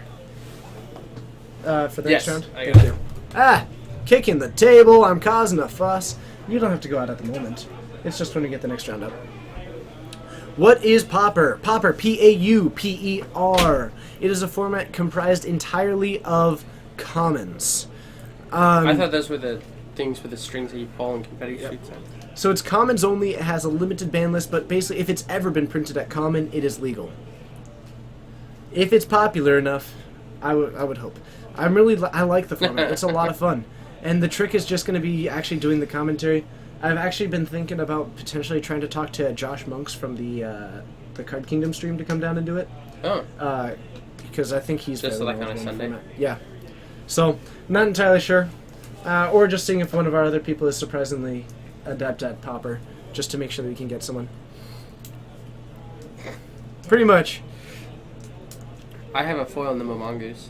Do you? Yeah, That's pretty good. I'm pretty excited about it. The goose is definitely loose, and we've got a couple undying triggers here after we lose the board.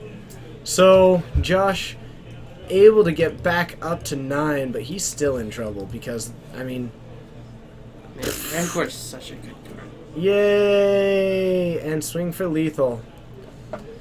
Okay, so El Rafael, we basically the online ban list with the addition of when you're in paper, you will in general add Sinkhole, Hymn to Turok, Goblin Grenade, and High Tide. Because they have not been printed at common online, but they have been printed at common in paper. And they are very, very busted. Yeah. So, usually, and it looks like the next round is coming up, or at least they're packing up. So we're going to head back up to the booth, get ready for this next round, and hopefully we can get something that's going to satisfy me because I forgot to eat dinner. Hooray Nice. me. Young Wolf is the hotness. Alright, we'll see you up there. I hope they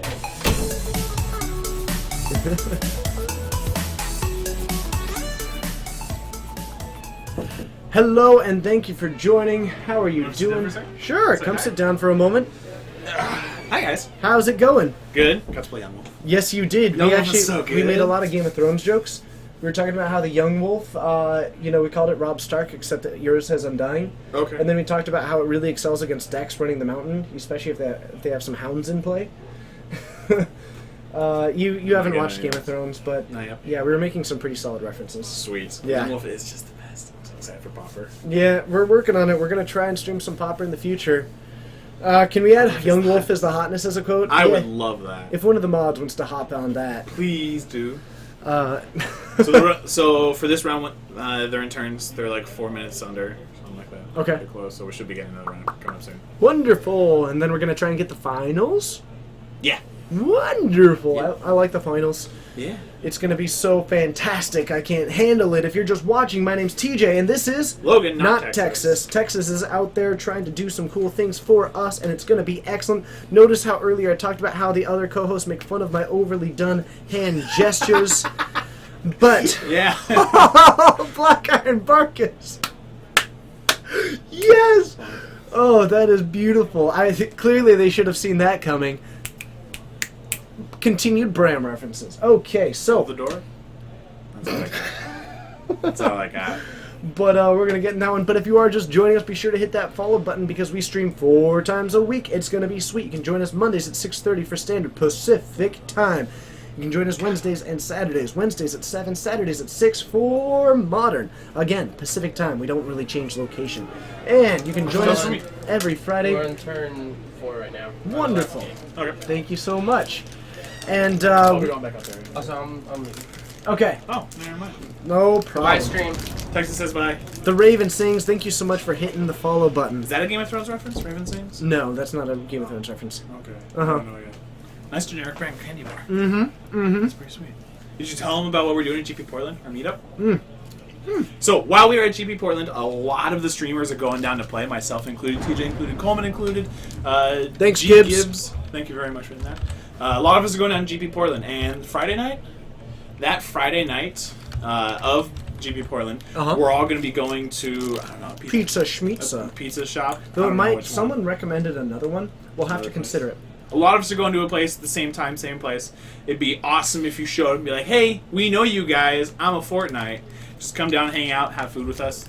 Plan to have a blast there. I'm really excited for it. It might be, other than like actually competing, it's probably what I'm most excited for GP Portland. I am so absurdly excited. It's gonna be amazing. I mean, at the very least, I mean, if no one shows up, I'll be a little disappointed. But ultimately, like, it's just a bunch of us hanging out. Like, I mean, we're all pretty worst cool case scenario, we get pizza. yeah, that's a sweet worst case. Like, and best case scenario, we get to meet the people who are so generous with their time to There's us. a lot of you guys that live in Portland. Yeah. I keep hearing a lot of people, oh, I live in Portland, I'll see you there. Or, yeah, I'll be there, I live down the street. Sup? How you doing? Mm-hmm. He's chewing. I think we're almost done. I think we're almost ready. But, The rule is that I have to dance anytime I eat. okay. Yeah. Two, I guess it's Psycho TKT. I've always kind of gone for that one. That's lovable. But it's great seeing you. Just to keep you updated, yes, your playmat is still very much in the works. Whew. You'll go down and the Schmitza and see the side of the venue. That's Straight from New York. See, we're going to have to consider that one. We'll have to talk to the crew and see if we might switch it to straight from New York. oh, is that the name of a place? Uh-huh. Oh, I thought he was just saying, like, unless you're getting pizza from New York, it ain't worth it. Oh, wait, that might be true. It might be. That's what I was thinking, too. Either or. Sure. Now I'm actually Works. confused. How's the standard tonight? The standard has been excellent. It's been cool. The room has a lot of stuff in it. Yeah. I mean, it's got great acting. It's got a great producer. It's got a Yeah. great director. Yeah, but some of the writing is pretty... The pretty writing, yeah, the person who did the writing probably shouldn't have been involved with the project. You're really good at just picking this up right away. There's a lot of different decks in this room. By the way, if you didn't know, there's a movie called The Room. This is one of TJ's favorite. It's one of my favorite, too. Is it? Well, it's one of my favorite... We're gonna bond right now. The best way to get TJ's heart to say you enjoyed the movie The Room. We're bonding now. I enjoy making fun of the movie. Okay, so there is a pizza spot. Okay, it's an actual pizza place. Alright, good. See? Sweet. Oh man, I'm actually those 6 thoughts on Death Shadow aggro in Modern from In With the Noose. It's in... Powerful, really fast, can be fragile. Can be fragile. You're killing yourself actively. You're literally, this is gonna hurt me more than it's gonna hurt you. Did it hurt you more? Look at the level of acting that we have available to us. We need to make an entire home movie from the Geek Fortress squad. Oh yeah, we need to. It's going to be completely on par. Have we seen Yeah. Birdemic? I have. Birdemic? It's another one of my favorites. I've never even heard of it. Sounds like you and I have got a movie night Oh, planned. great. If you love The Room, Have you seen RoboShark? I have seen RoboShark's RoboShark. fantastic. Have you seen Cowboys vs. Dinosaurs? No, but I think it was on my Excellent. list.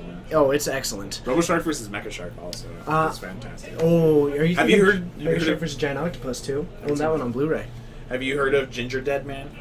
No. There's Ginger Dead Man 1, 2, and 3. Terrible movies are fantastic, and I think the next round's gonna start. Wonderful. I'm gonna go find someone. Good luck. And play. All right, finals, please. Yeah.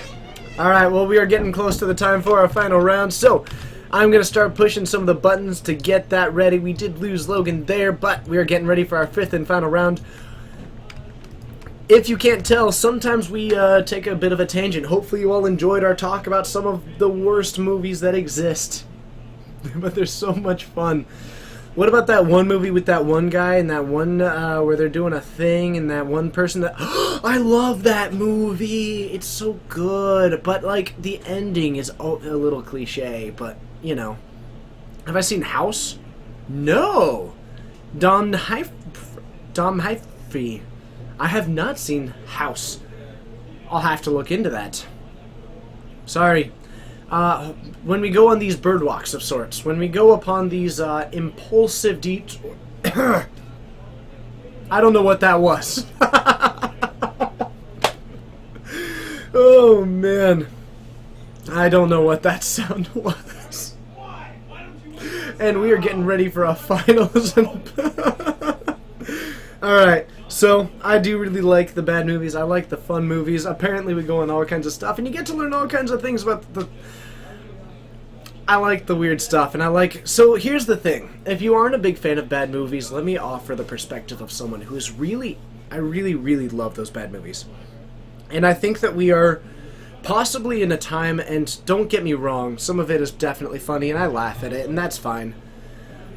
But I kind of feel like we're in one of the worst comedy periods ever, as far as just the quality of comedic content.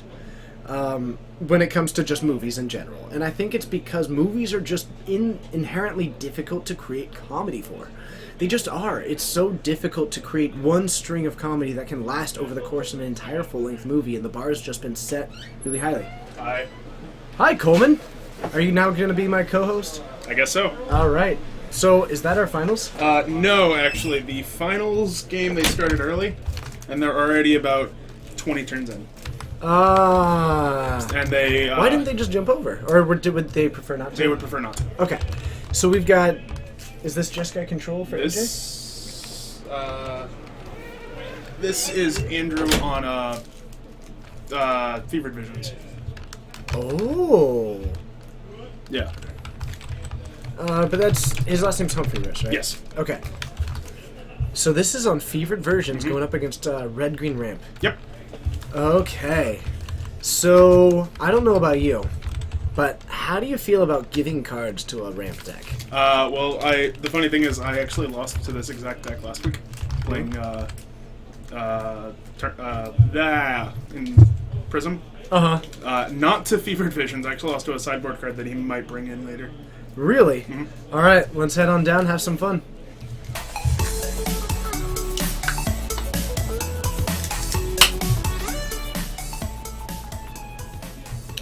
So stealthy. So we're taking a look at some opening hands here. Yes! Yes! Black Iron Barkus. This might be the greatest thing I've ever seen. You are allowed to post this in the chat. Do you love this? It's something, alright. Tell me you love this.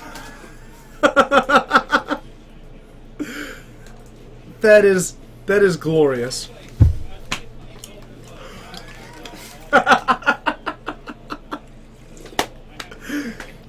I'm to one level I don't even know why I'm surprised anymore.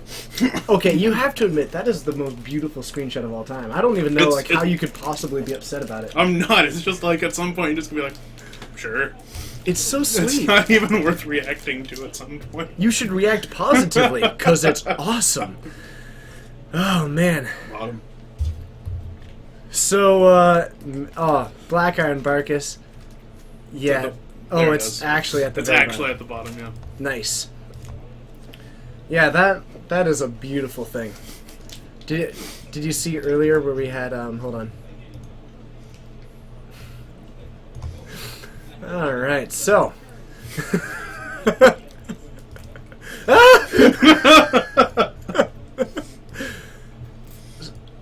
I reacted well there. This needs to be a new screen background all the time. So we've got a turn 1 mountain from AJ here in... I think he's on a mulligan, unfortunately. Oh, absolutely. He's only got, what, 5 cards in hand right now? I mean, it does mean that he's going to take less damage off of his Fevered Visions, however. I'm pretty sure Fevered Visions only says it's your opponent. Oh, really? Well, That is not actually what just got cast. That is what got cast. yes, so a Storm Chaser Mage out on the battlefield, able to deal a little bit of damage to John, who follows up with a Sylvan Advocate, somewhat of a recent inclusion. Ooh, I like this line. Wow. I love this boldness. Oh. I actually really like this, because if you try to disable this Sylvan Advocate, which isn't even in your way anyway, and try and preserve your life total, try and play to the late game, you're gonna lose. You're gonna lose so fast. So Dragon Master Outcast joining the battlefield, a swing for 2. AJ, I don't know what it is, but he's terrible at keeping it on the X. Yeah, I don't know what it is either. It's the funniest thing. But we are Twin bolts. 1 and 1. Get 'em. I still am actually kind of And then you attack for 2. I actually still would have liked to see, man. How's it going? How's it going? This is Coleman. We keep Hi. switching co-hosts today. My name's TJ. I'm Coleman. We're streaming from Geek Force in Snohomish, Washington. This is one of the more regular co-hosts. Come and join us for the last round. Yep. Dealing some more damage, and he is letting that die run away. You may actually need to Move the die onto the X, please. Thank you. he just runs away. He like it's like the die is Sir Robin. Okay, and He it just bravely ran Bravely away. ran away. I'm coming fresh out the gate with the best references. Seriously, you are. I mean, they started off bad, but they got better. By the way, Logan is now aware of the of calling the deck calling his pauper deck Game of Thrones. Oh, is he? Mhm. He's fully aware of it? Yep. Okay. Let's see here. So we have got what appears to be the what is that? Dragon Breath? Something angry. Draconic Roar. Draconic Roar. What a great name! Oh my god. All this talk about Game of Thrones and literally Draconic Roar got cast. Seriously. So John, he's down to 9 at the moment. Able to deal 3 damage to. I mean, that's a pretty solid card right now. Yeah. You do need the dragon in hand, unfortunately, which is boring. Yeah, to turn it into actual Searing Blaze. Oh, and this is about to take a bad turn. yeah, World Breaker. No, Flame Caller. I don't know. I kind of just want to play World Breaker. That way you can trigger Sanctum. Slam down on the white land. Oh, a Targa. Or That's pretty good. you can take to the skies. See, what happened was John got like mad because AJ kept casting these Draconic Roars. He's like, you know what? You got the roar, but I got the dragon. Ooh, that's true. You know what? Maybe it's like AJ was using his best hunting call. and unfortunately it worked. Roo-roo. Arrow. I don't know how to I don't know what it- Give me one. I got. I'm nothing. embarrassing myself right now, so I need I to... mean, you already have picture evidence of me embarrassing myself. I don't need to embarrass myself anymore. Oh, there's video evidence. Well, I guess of you too. Yeah. We've both embarrassed ourselves. Are we playing Instant Speed Oath of Chandra? Oh no, he actually has Thunderbrick Regents and Yes. Icefall Regents. Yes. So it's kind of a version of the Blue Red Dragons deck, but It's, yeah. he's playing Fever Visions instead of like. Seems to have Jessica as well. I'm seeing I think he a has deck. Declaration of Stone. Yeah. Yeah. Which is really fun. Flavorfully, I quite enjoy that card. Because Yeah. you're eliminating a family name, but leaving clues to it. Oh, I hadn't thought of that. Yeah. It's pretty good. It's pretty solid. The card is sweet. There have been some sweet flavor cards in this set. I would call it slightly less flavorful than the original Innistrad, but that one was just oozing with flavor. Yeah, I mean, like the older you get in a set, though, the older you get in Magic, at least the formats of the flavor becomes less and less. Yeah, and I think this one had a lot of really solid flavor, but they were just less about the world and more about the story, in which case they did a great job still, but... Yeah, like I was just playing Modern earlier, and then I saw an Anafenza Kintree Spirit followed up with Anafenza the Foremost, Oh. which, like, on one hand, that's cool because you just played both of them. On the other hand, that really doesn't work flavor-wise. Well, I mean, one of them's like a premonition kind of thing. Yeah, but like you see your past self in play as a ghost. Is that Call of the Full Moon?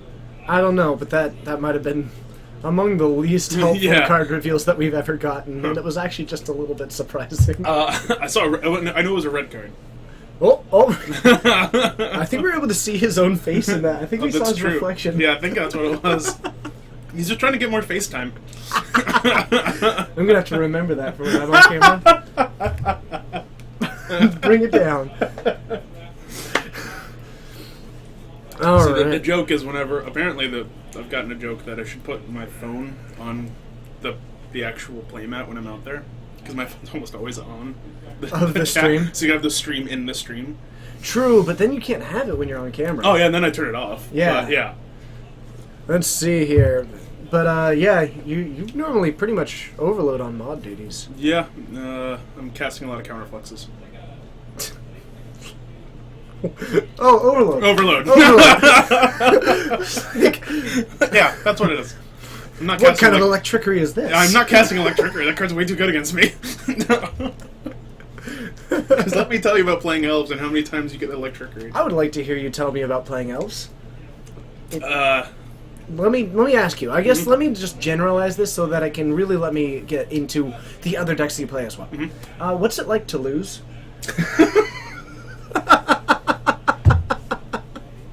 That's harsh. I don't know. What's it like to see a Circle of Protection red? Feels wrong. It feels wrong. I gotta give you that one. You went straight for it. Not even like a warm up. Just no. That's just funny. So, heading into game 2, AJ going to be on the play Yeah, now. John being very sporting and starting the game at 9. Yeah. I'm actually starting at 6 with the light. With Oh, the that's cards in true. hand, That's too. true. Maybe So- he's trying to. Oh, see, look at that. AJ, a generous opponent. Yeah. Man, I don't know if I would have given my opponent 11 life for no reason. I probably... Ooh, maybe... No, I can't think of a single reason. Yeah. Ooh, if he's at 11, or if he's at 9, you can't get him with the Triskaidekaphobia as well. Oh, that's true. You also Yeah. can't get him with Hidetsugu second right. Almost impossible. Unless you go turn 1... I mean, you can go over the Burn Willows him up and just... So it looks like a village messenger. That is a Village Messenger. The 1/1 with haste. Oh, that I think it flips. It's gonna Oh! flip. It doesn't get any better than this. Build your own Reckless Wave. Let's flip this into a Moonrise Intruder, which is... I don't know. It's decent. That's Menace. It's a 2/2 with Menace. I can get down with that.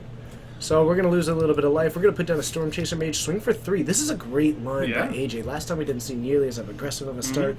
And like if John just plays like a Sylvan Advocate, Oh, so good. sure. I mean, you're still unblockable. I mean, if you Oh, have please a have Rules- Draconic Roar. Oh, Or Draconic Roar show a dragon. oh, that would be tasty. Call the full moon! Yes. That's flavor. That is flavor right there. I love it. Steeple. Steve Holt. Wow, didn't expect that. Wow. That was not prepared for Caller of the Pride there. So we go knock him down to 9, and we have +3/+2 and trample onto this menace creature. This is and John continues to not do anything. Bolt you, attack you. Easy. I think AJ just rocked I this think game. that's what That's 5, 1, 2, 6, 3. 7, 8, 9. That's 9, Because that's twin bolt to your face. and you go nothing's 7. blockable. 2 prowess trigger. That's 2, and then 9. That's 5. Yeah, that's actually game over.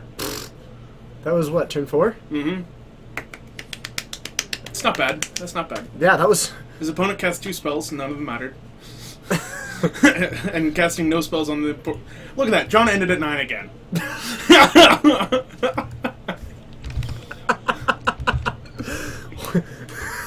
Well, doesn't that just beat all? Because technically it ended at 0, but I'd please be the exact same thing about the very beginning. Just Yeah, just... get it back up to 20.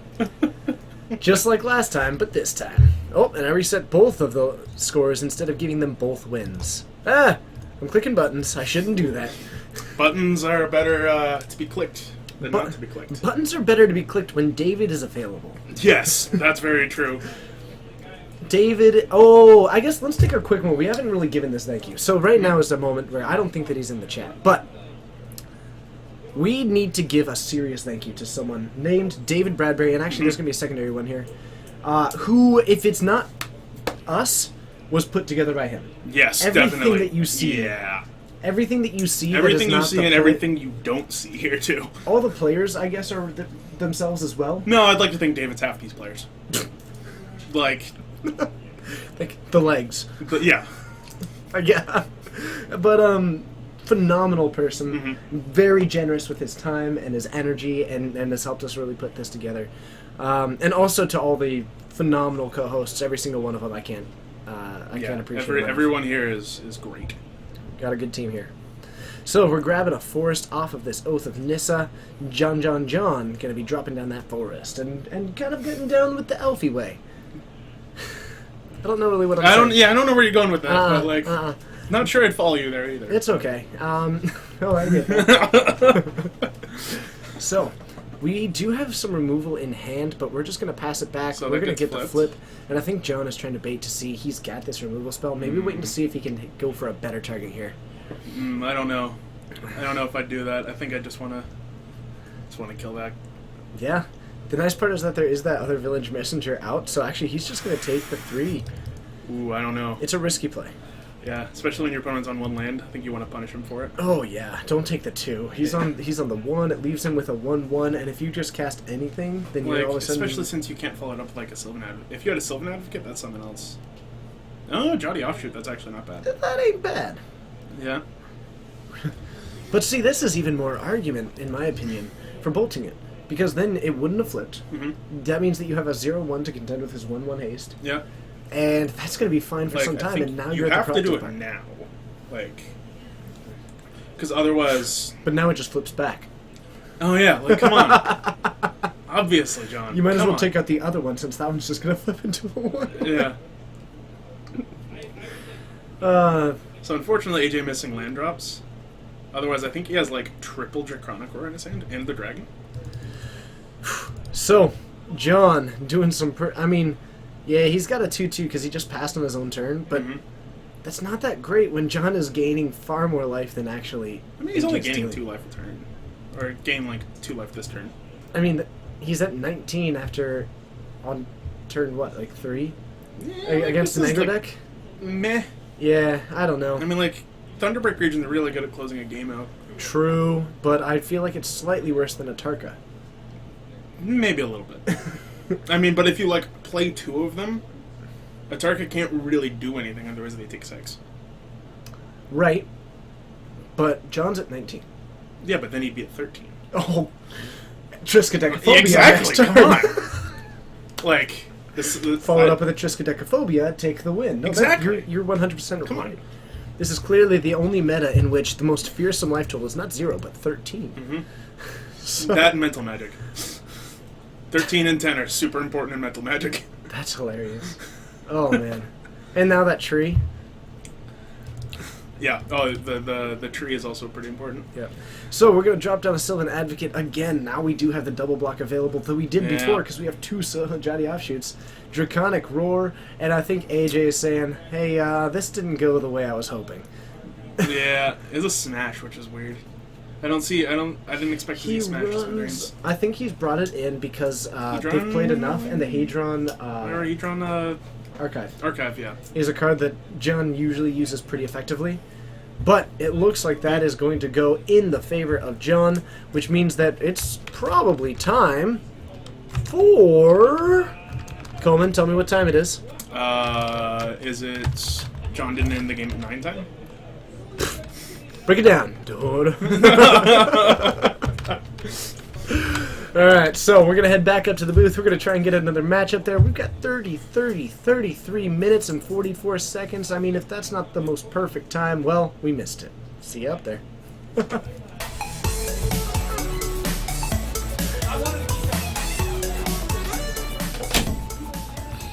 Hello, everybody, and thank you so much for joining the 120 people here. Every single one of you are amazing. My name is TJ Coleman, my co-host for the very last round here. We've been getting a bit of variety. We started off with the solo stream, and then we had a little bit of Dylan. We had a little bit of Texas. We had a bit of Logan, and now we've got the Coleman. It's all kinds of fun today. We're working our way through, and as always, to every single one of the people who has ever sat beside me in this room, thank you so much for all that you do and the help that you provide, both as players in the field and as commentators in the booth, and just in general as a phenomenal support group for this. Maybe not all of you are watching, and maybe not any of you, but this also goes to all the mods in the chat. You guys are amazing. Stooge93, oh, I mispointed there. Oh man, that perspective was odd, but thank you so much for hitting the follow button. It's great having you, and I look forward to interacting with you in the future. If you haven't yet, be sure to hit that follow button where we can welcome you with open arms to the Fortnites, because we stream 4 times a week. We always try to have fun. We do like to interact with you, and it's just always a good time, because every Monday at 6:30 Pacific time, we're streaming out a shop called Geek Fortress, which is in Snohomish, Washington, if you find it on the map. No, thank you to Stooge93. But every Monday at 6:30 Pacific time, you can catch us streaming Modern. That was that was some time ago. It's 11 o'clock here. Please make the appropriate time adjustments. Well, it's 10:53 p.m. But every Wednesday and Saturday, you can also catch us for Modern. Wednesdays at 7 and Saturdays at 6. Always a good time. And every Friday at 7:30. Again, Pacific time.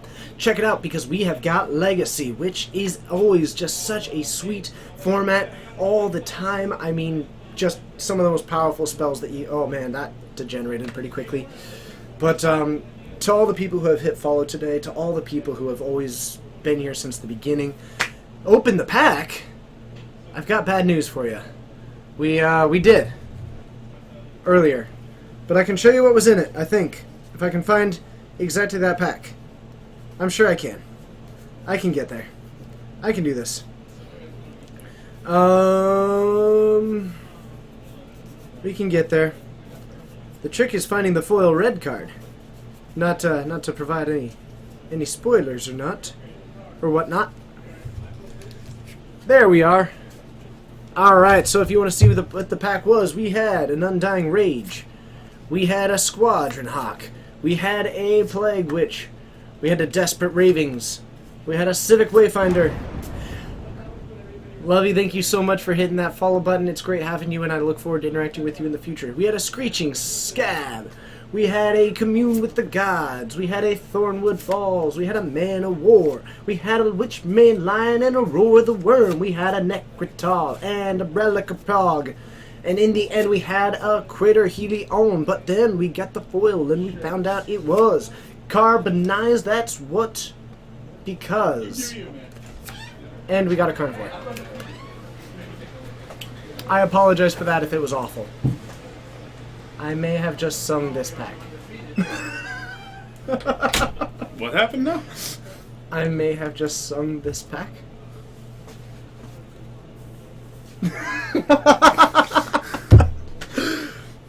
We'll see. Hey, do we have a match? We do. Okay. Okay. We actually have game 2 of the finals now. What? Tell Yeah. me more. We got Brendan on the wall. Yeah. Brendan. Now, we saw him earlier. With Brendan his, Miller. Yeah, with his... He says it's a brew, I think it's just Bant Company with a couple weird cards. Okay. And I might be wrong about that, but that's what he says. Okay. And we've got Keith on the other side playing Bant Humans. Yay! What a finals. Okay. Mm-hmm. So, first of all, Oh, and they're going into game 2 with Keith taking game 1. Black Iron Barkus. That's heartbreaking, but I can really appreciate your honesty. I'm so confused about what just happened. I sung the pack. Oh, you sung the pack? Yeah. Apparently it was awful, is what I'm being told. So, let's head on down, see some Bant. I promise not to sing anymore.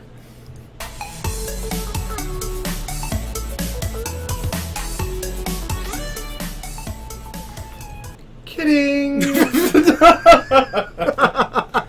Should have seen that one coming, folks. So, heading into game 2, Brendan going to be on the play. Now, how do you feel about this company versus humans breakdown? I think I take the company side because it has company in the name. I mean, they both play Galactic Company, so Right. I can't lose here because I love Galactic Company. Okay. But I think I'd take the Bant Company side because it's got. I'm pretty sure Bant Company's playing Displacer and Humans isn't. Displacer is quite a good card. Yeah. I have to agree with you there. So I think I always just take the deck with Eldrazi Displacer in it. Mm-hmm. And sometimes you actually end up seeing things like Avacyn in that one as well. Now this one is actually running some unusual cards, so I guess we can't go off of the baseline there. Because he is running things like Eldrazi Sky Spawner in this deck, as well as the Void Grafter. Yeah. Okay, I could get into that. So the only problem is that I think that both of those cards interact against different decks than the Bantmere. The Void Grafter works really well against some of the more interactive decks, as this kind of way to give hexproof with flash, and it works great off of the Galactic Company. And the Sky Spawner really helps you interact with the air, and I think that it's going to be the biggest edge as far as just maybe having an early air attacker if he's able to go around that. And honestly, I think this matchup might end up being who can draw the most Dromoka's commands. Because that card is really good. Yes, it is.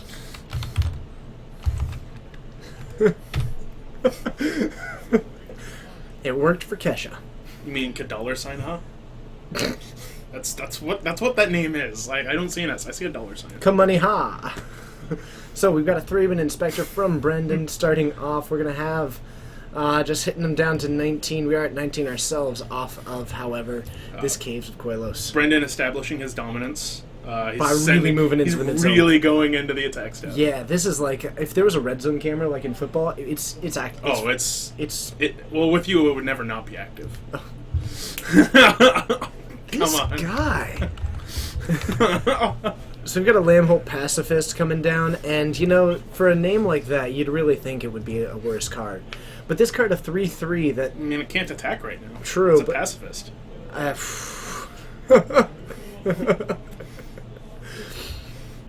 Yeah, if Kesha's in the chat. Hi, Kesha. I like TikTok. That song's good. Ah, yes. Sorry, I don't know most of your other songs. It's okay. In the chat, if we're going to start an argument, then I'll be like, man, it's going down. I'm yelling timber. So, a Lambholt Pacifist out. Nothing quite out for Keith. Though one of my favorite interactions in this deck is that you can drop down Athalia's Lieutenant and actually just swing with the Lambholt Pacifist. Yeah, that feels like you shouldn't be able to do that. But it feels so right. But otherwise, actually, Keith, this Eldrazi Displacer is going to be relevant. Yeah. And it's probably, it's one of the cards that is kind of a difference in this. Mhm. To where... Well, speaking of which, Thalia's Lieutenant. I'd feel fine swinging in for 4. Because if he blocks with both of them, sure, you lose your Lambholt Pacifist. But you had to kill Eldrazi Displacer, which is a lot worse. Which is probably one of the bigger cards that can really turn this towards Brendan's favor. Just because he can get more value out of his cards and eliminate the value out of some of Keith's Ooh. aggressive I start here. like the aggressive nature of this. That's... Stitched Mangler? Oh, my goodness. So you said you thought this wasn't a brew. I stand corrected. Well, sit corrected. Enters the battlefield tap, but when it enters, tap target creature an opponent controls, it doesn't untap. Grabbing that with Eclectic Company is solid. Huh. So we're going to keep that Now Lambholt he's got Pacifist Eerie tapped. Interlude, Dramoka's command. That's sweet. Huh. The Eerie Interlude is glorious there. Yeah. I mean, you get to use it to draw a card, basically. So- Reflector Mage. Boo. Returning back that Boo. Eldrazi Displacer. And we are going to get another counter on this. Athalia's Lieutenant going to be knocking down to 13. Why not Bounding Crassus over Stitch? Probably because it doesn't untap. Because this is cooler. I think it's purely because it doesn't untap at the next untap Yeah, step. And that's so it fair. means that you can use it both offensively or defensively, which you can with Bounding Crassus as well, but it's true. I guess it's more that you can use it both offensively and defensively. Mhm. And also, it's cooler. Oh, and this one's doesn't get bounced by Thing in the Ice. See, you gotta play around those thing in the ice. Straight value. So, the Reflector Mage taking that down. We are untapping for Brendan. Still got an untapped Lambholt Pacifist. We have the ability to swing in for a mighty 3. Doesn't sound that overwhelming Yeah, once that you one- say it out loud. And also not when your opponent has a 2/3 in play. Also a 4/4. Yeah, well, the 4/4 is not untapping anytime soon. No, but it's going to hurt when it comes back at you. Yeah, well, it'll be a 4/4 now, and then it'll be, what, a 5/5 on the back? Rock and roll lifestyle, it'll get you. So we're going to drop down a Duskwatch Recruiter, a solid card, another one of these ones that you really want in the mirror. And, like, how do you afford your rock and roll lifestyle? Solid reference. Mhm. So Brendan having the big issue here Lambholt to where, Pacifist should not be untapped. that's a question that we should be asking this Duskwatch Recruiter. It is. He tapped it down. Oh, I thought it was keep it tapped. No. Okay. Brendan really does need to ask his Duskwatch Recruiter how it affords that lifestyle, though, because with no extra green mana right now, he's not going to be getting a lot of that value off Yeah, of the Recruiter. he's trying to recruit some income to pay for it. Ooh, nice. He'll have to watch out. Make sure that money isn't too dusky. That was supposed to be close to dusty, and Yeah. I really clearly defined it as a K. He's just gotta watch his income. It's true, you wouldn't really want to displace your assets. Something involving Inspector. I don't know. Nice. We're going to really stitch this joke together. I know, we mangled it. Yeah, you just gotta command the bit. Oh, commit to the bit. Yeah. A second Lambholt Pacifist out. Really solid for Keith. He's doing a great job of applying pressure, really putting Brendan on the back foot, and I think being able to get rid of that Eldrazi Displacer, even if just for a turn, was key. Because as this goes, I mean, I don't think I need to tell you. And then Eerie Interlude all of his guys. I don't think I need to tell you how good this Stitch Mangler is going to be with an Eldrazi Displacer. Yeah. So an Eerie Actual Interlude. negate. That's heartbreaking. That's pretty good. That really turned that into an awful block. Yeah. That could not have gone worse. I think Keith just took this game. I'm trying to think. Oh, hold on. I think it could probably go worse if. Yeah, I got nothing. Never mind. Like, Actually, it kind of gone worse if they had trample, but. So we throw down the Reflector Mage. We get rid of one of these Lambholt Pacifists. And actually, that does eliminate our 4-power creatures, but all it takes is just casting a single creature to get this back up to where this Lambholt Pacifist can attack. You also have your own Reflector Mage, so that neither one of these are going to be able to get aggressive. You can attack with your Thalia's Lieutenant pretty freely in this situation, except for the fact that there is that Dromoka's Command in Brendan's hand. You have to be a little bit careful about it anytime that green-white is opened, especially in this standard. Yeah, and then I think I would have liked to have seen the command on Brendan's turn to put a +1 counter and kill the Thalia's Lieutenant. Okay. Just because that way you can you play around another negate, which is pretty likely that he has since he didn't really play a whole lot of spells. Though a Sigarda Host of Herons coming down is not bad. Or no, I'm sorry, not Sigarda Host of Herons. Sigarda Heron's Grace. Yeah, Yeah. that's pretty good. So it looks like he's gonna make that line now, and I would recommend doing it now before they have hexproof. Yeah, but pretty flying good. 4/5s are okay. They're not bad. I once looked into this just a little bit. Didn't do a ton of research onto it, but I found that often when I swung my 3/4s into a 4/5 with flying, that it lost. How about when you have a creature that can only attack with 4th power? Is that better? I've also noticed a similar trend. That's not bad. We've got a swing in 4 or 6 with Keith. Now, a little bit of an... I mean, I like it, but... It already has 3 damage marked on it from the... That's okay. Okay. And this is going to be interesting, because if Brendan has a chance to untap... Ooh, looks like Keith threw a Displacer. Brendan is so close to be able to get here, but he can, like, bounce the Sigarda and then one of the other creatures. The only problem is that as long as the Sigarda is around, it's really hard for him to recur a lot. So every single bounce trigger that he wants to use takes twice as much mana. If he's going to be trying to delay Keith's board, Yeah. he has to go with his own board, which it means basically going for his own Reflector Mage, hitting the Sigarda, and trying to Reflector Mage again, maybe hitting the other Reflector Mage. Yeah, this is not a great spot. No. And Keith, in the meantime, gets to swing in with a 3/3, a 4/5 flying, and I'm okay with a lot of that. Maybe not the 3/3 because it's going into that 3/4 Reflector Mage, depending on what Keith is able And like to do. since Brendan drew another Dromoka's Command, Yeah. really would have liked to see it on his turn to kill a 4/5. Uh, You can't kill the 4/5 yet. Never mind. I'm incorrect because it's a 3/4 right now. yeah. Never mind. Don't listen to me when it comes to combat math. You got it.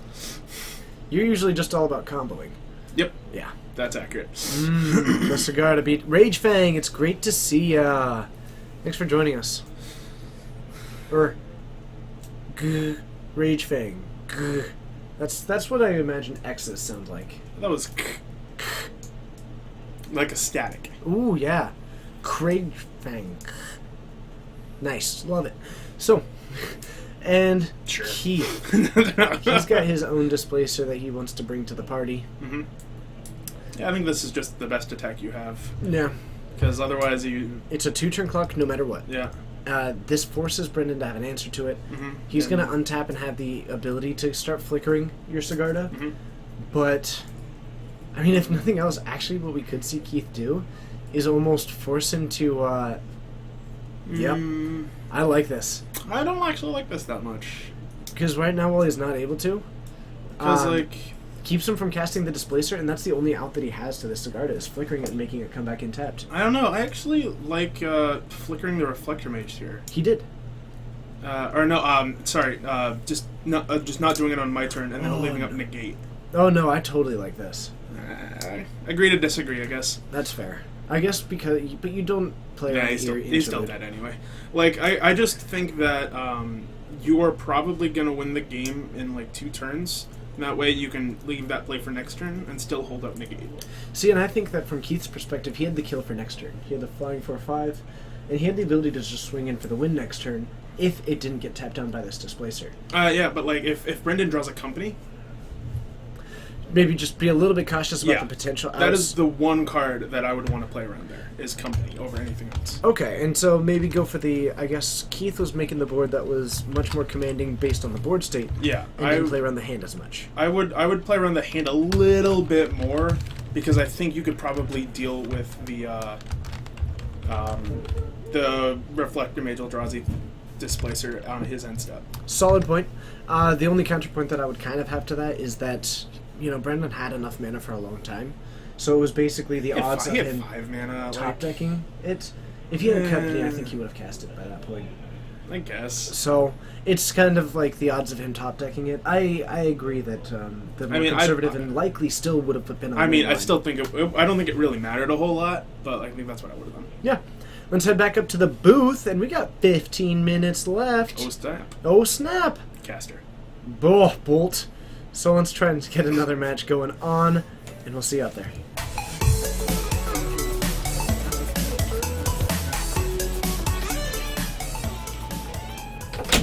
Hello, hello, hello! My name's the Tej, otherwise known as TJ, otherwise known as the Red Baron. As a quick note, if you haven't yet and you happen to use the Twitters, always feel free to follow me on Twitter at RedBaronMTG. It does come up with some sweet, sweet benefits in that you can always know when we're streaming because I send out a little tweet. You can also interact with me that way. Always feel free to provide me all varieties of feedback. Things we're doing well, things we're doing wrong, people you like, players that you like, decks that you like, formats that you like, things that you want to see us do, things that you never want to see us do. Anything that you have to say is something that's relevant to us because it matters and it's feedback, and it's when every day what we're trying to do is create a product for you. It helps out a lot to be able to tailor that product to you. So it's something that I'll always kind of mention. We do have a tapped out account. It's been pretty difficult to find the time to upload our stuff. Coleman did have at least one version of it on the tapped out account. We can try and get the more recent one. If one of our mods wants to link the tapped out account, then I would appreciate it. In the meantime, I'm actually just gonna go about it myself. Boom, nailed it. Okay, I beat you to it. Siege Rhino Master, yes I can. But it's always a good time. If you haven't yet, always feel free to hit that follow button because we love doing this, we love interacting with you, and hopefully you have a good time doing it too. I look forward to this a lot. My favorite part about this entire thing is being able to interact with each and every single one of you on such a consistent basis. And, on some level or another get to know you and have these conversations and just do cool stuff. Because that's what this is. This is just so far beyond the level of cool and awesome that we ever could have predicted happening this. And I consider myself really fortunate that you've all kind of given me the opportunity to do this by providing us your continued support. I know I get sappy occasionally and fairly often, but, I like to make sure you guys know that you're appreciated. So, I hear Coleman getting close to the door. I think we might be coming back with some news. Unfortunately, everyone's in game 3s. Exactly. Who did you see on game 2? No one? He must be playing very slowly to still be on game 2. Yeah, it's crashing right now. I think he was crashing into the red zone. Oh, really? How quickly was he? Just regular amount. Oh, okay. Which explains why you were able to... I was able to get in there first. Yeah. If slowly crashing is somehow faster than regularly crashing, It's quite the crash. that's... There might have been a couple rhinos involved. Ooh, nice. So, unfortunately, no more matches tonight, but what that means is it's kind of the time at the end to just discuss stuff, do cool stuff. Now, Coleman, I'm not sure if you've heard this, but earlier What's that? today, I did ask the chat a little bit about the idea of us doing kind of our set breakdown, Oh, snap. and they liked it. we can ask him again. I asked you earlier, but let's get it to where Coleman can hear and there's more of you. Mm-hmm. Would you be interested in seeing us, like, a variety of the Fortnites and the mods and stuff like that? I can kind of tell you right now. I think every creature that'll be is. Oh, does this fit in a company? So the main thing is just do like a quick set review and go through some of Yep. the cards that we think are interesting. And hi, Quickly Crashing. It's great to see you. And yeah, I think if people, it's something that they would be interested in seeing, like the Fortnite breakdown. I can tell you that mine would involve a really like disappointing evaluation of the lack of or player. But I did. Aren't there two cards that hit Oh players? yeah. Oh yeah. I mean, you've got that. You've got Exquisite Firecraft can go to the face. Mm-hmm. So like, hey, that's 3 cards. That is almost enough. Mhm. That is enough for me to turn. I mean, that I can run 12 of those. That's true. That's like almost a deck. That's almost a deck. Mhm. And then I guess I could. I mean, for the sake of simplicity and making sure that I really am able to curve out pretty I consistently. mean, like you just put a lot of devil tokens, Well, I was and thinking- they say player. Oh, that's true. I was actually thinking I could just put in 38 mountains to make sure that I curve out well. That's true. You'll always have lands. System Lord Solkar. Welcome. It sounds like a Stargate reference. That does sound like a Stargate reference. if so, awesome. But if not, Also awesome. nice. You're so generous with your awesomeness. I try. Oh, do you? Not really. Tom Prios. Tom Prios. So, Thanks so much for hitting that follow button. We certainly appreciate it. I am also a Tom of sorts. I guess. The TJ stands for Thomas Jr. Huh. Yeah, I thought it was just TJ. Like, just TJ. they just, well, we'll call him TJ. Yeah. No, yeah, it's Thomas Jr. So, love you some burn, I win. Hey, I win. People, check it out. In what world does Red Deck not win? No world. It always wins. Yeah. They wouldn't call it that for no reason. Like, there's no... Hey! Jeebus. Thank you so much for hitting that follow button. It's awesome having you. Now we're kind of at the point of the stream where if you guys have any questions, any comments, any feedback, anything that you want us to discuss, anything that you don't want us to discuss, That'd be a weird question. if you want to tell us about your cat, if you want to tell us how sweet this new art is, if you want to tell us what your new favorite card from Eldritch Moon is, if you want to tell us what the color of the walls at your house are, I suppose we're interested. The ones here are like this weird purple, but luckily Yeah. this is behind us is green. If you want to mention the fact that the door, like if you look across the door that is directly across from us, if you go from the door to the wall, there are 4 colors directly Oh, there it's aligned. true. Yeah, I forgot about that. If you want to tell us about the fact that particular cats in Eldritch Moon sets are be looking a little bit freaky, and you wouldn't be wanting them in a basket. If you want to tell us about the fact that you sometimes eat eggs for breakfast. I eat eggs for breakfast. Do you eat eggs for breakfast? I do eat eggs for I breakfast. almost never eat eggs for breakfast. Oof, you don't know what you're missing. I actually am just not a big fan of eggs. I even grew up with chickens. I raised them and I showed them and all that stuff, but just never got into the old eggerinos. Is that what they're calling them these days? Yeah, Eldarinos? actually, I thought you couldn't play that deck in Modern. Well, the problem is that, you have a lot more time since you have to walk either 2, 5, or 10 kilometers. So you have a lot more time to right. say it. Right, that's true. Boom. Nailed that you Pokemon can, Go reference. You can just walk around Green Lake, and that's really good. Trust me, I walked around Green Lake a lot last week. You nerd. Coming from me. Says the guy who's commenting on a Magic stream. Since we haven't done it in a while, Fort Fight. Which of the formats is currently the healthiest and why? Standard, Modern, Legacy. I mean, I think that's just Modern. It's not I'm close. gonna take Modern, so Yeah. I guess I'll argue the other two. I mean, Modern's the easiest one here, so... 'cause, Okay. Man, see, Modern is just... Yeah, Modern's just super healthy, and, like, anything can win. But here, let me take a look at the mean- most recent Legacy top 8. I mean, like, you can make an argument for Legacy since literally any deck in Legacy could win, but, like... And let's take a look at the most recent Legacy top 8. You've got Blue Red Delver is the winner. Lands, Dragon Stompy, Which I did not see coming if you had asked me this going into the weekend. Blue White Miracles, 4-color Delver, So, in fact... Infect, Mono Red Sneak Attack by Jeff Hoogland. Yeah. Well, it's a Hoogland special. It's got to be good. I mean, Hoogland is actually just a phenomenal player. Yeah. certainly makes a lot of noise, but he's also been really kind to us over the time. So Mhm. so I'm, you know, Yeah, it's awesome to see him doing well. yeah. And then Reanimator coming in. I mean, that's a solid top. I mean, there's a distinct lack of elves, but like you can only ask for so much. of course, of course. Yep. And since you've recently gotten elves in some of the other formats, Yep. Now I know that you had a pretty distinct, but then like standard, I wouldn't go so far as to call standard particularly healthy, but I No, wouldn't there's also call it there's bad. way too many Dromoka's commands going around. Like every green-white deck is just like way better than everyone else. Yeah, and I think that while I think what I find with it at the moment is that standard right now reminds me of a previous healthy meta, which would be the previous modern during Twin. During like Twins, right? In that it's a little bit different, but a little bit the same. In that Yeah. anytime that you find yourself in those colors, now there's a lot more drive to green-white before. Yeah. But you find every deck worked around this mentality of like, why aren't you just doing this because it's better? I mean, like that's true, and I would actually like to see the world where Dromoka's command's a blue card.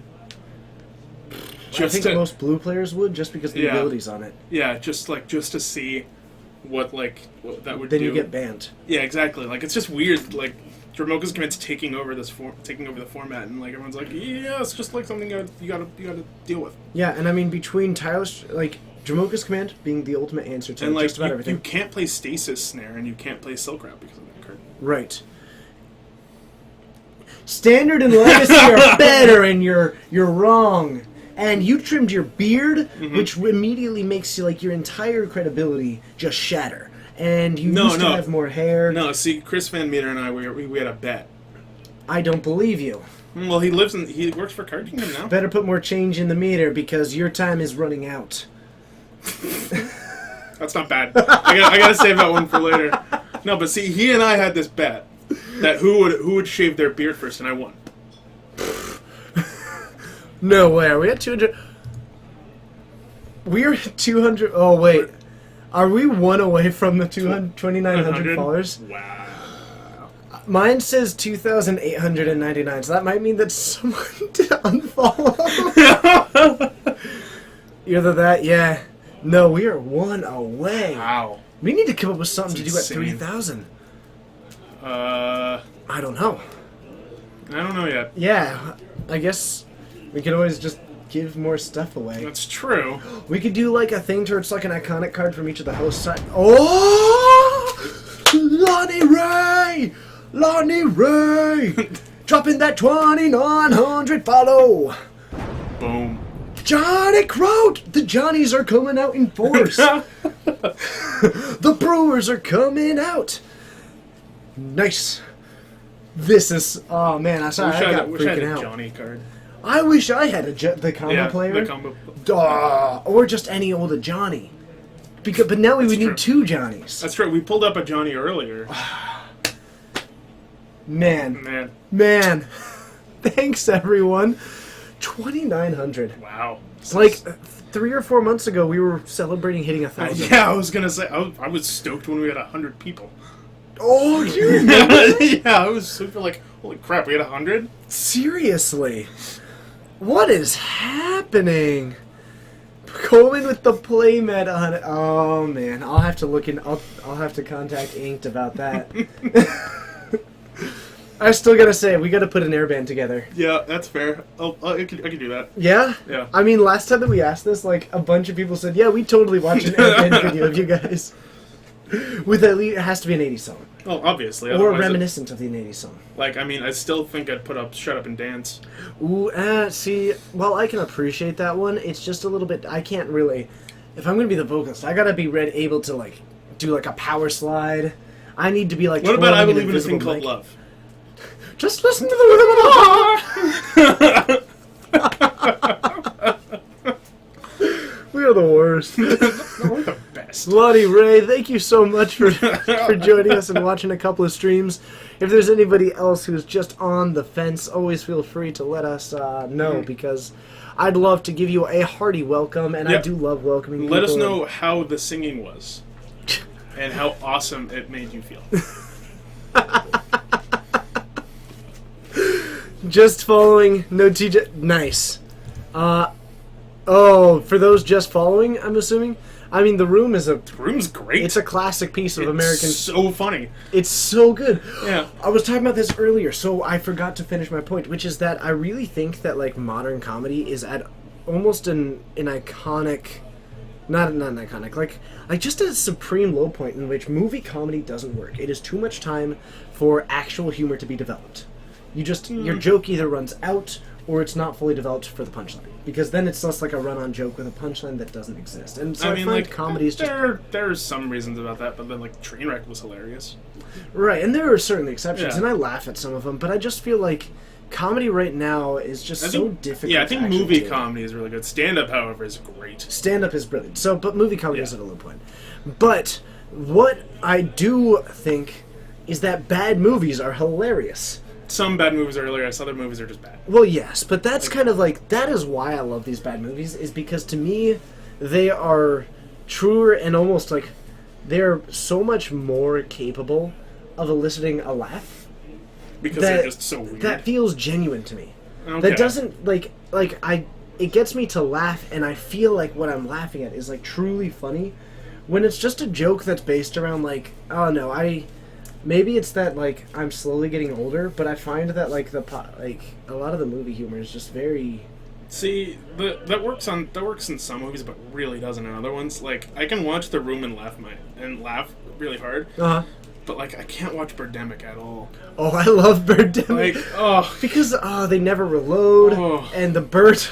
they're clip art. They're so, Like the clip art birds that are just See- like hovering with the camera panning. yeah. See, I just can't watch that. The wire hangers that they defended themselves with. Or like the one character that like starts becoming a model and then immediately gets hired by like I think it was like Victoria's Secret or something. Yes. Like within a day, And then when like the birds just go, just fall. and then they start dive bombing people. Like Yes.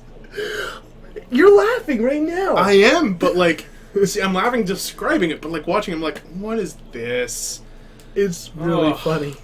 Also, you need to have some like genuine intention of making a good movie first. Oh, absolutely. Yeah, you can't just go out and make a movie that's like it's really not good. I also think, Also, peace out, Stone the Iceman. seriously, I really hope that you're a wrestler. That's a great wrestling name. I know.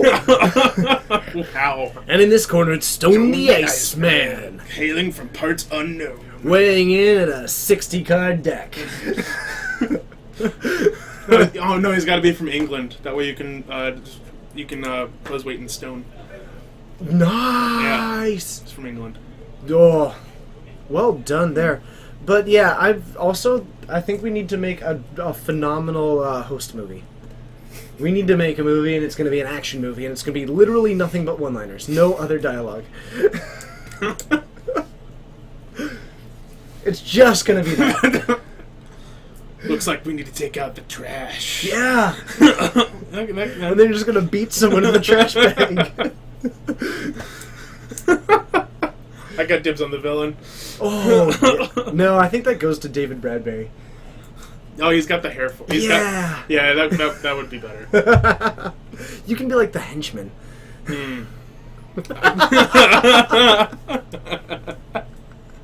I just remembered that quote. That's so good. That was such a great quote. That was in the middle of a match in which Adam was just so clearly winning it. can make the We were like, classic- so what's the weakness? Well, I can make the classic mistake of just leaving. God, that's my favorite. That's my favorite part of MTV about the random quotes. I know. I totally forgot about that my one. personal favorite is you can't win a race if you don't have any legs. Was that me or Joe? I think that was Joe. That was a great one. Oh, that was such a great We're like, yeah, really taking out the enablers for this. Yeah, you can't win a race if you don't have legs. It's like, Joe. Thanks, Joe. Thanks, Keith. Great report. Oh, goodness. That is a great... Tevin, thanks for bringing that one back for me. We were going through just like some hits. So, overall, I think it's just now you and I talking. I So, think so, yeah. it might be time for us to call it a night. I've got work in the morning, so I suppose I could use the sleep. Yeah, I could use a sleep too. So, If anything else comes up, if you have any last minute stuff, let us know. In the meantime, always feel free to. Our next stream is this Wednesday at 7 o'clock Pacific time. It's going to be excellent. It's going to be 4 rounds of Modern. Yep. And, hey, that darn Ewok, you always be following this channel. I wonder what that person's opinion on the Star Wars prequels are. I'm, Probably not very good. I bet they can hardly bear it. They look like tiny bears. Additional puns. Sorry, I guess we're just a little bit short on the jokes today. I guess. Yeah. Really got to take aim at the right joke. Ooh, yes. Got to come up with like a really spearhead effort kind of thing. Yeah, you got throwing stones and all that. Exactly. I'm just not sure if we have the RAM for that kind of joke. Yeah, I mean, you gotta just go to the right well. Yes, and the other day I found myself at the store.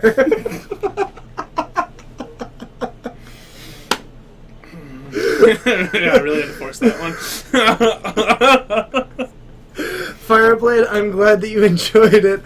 Hopefully we get somewhat. Hopefully we remain entertaining at the end of these. I know that it gets a bit off topic, but we're having fun.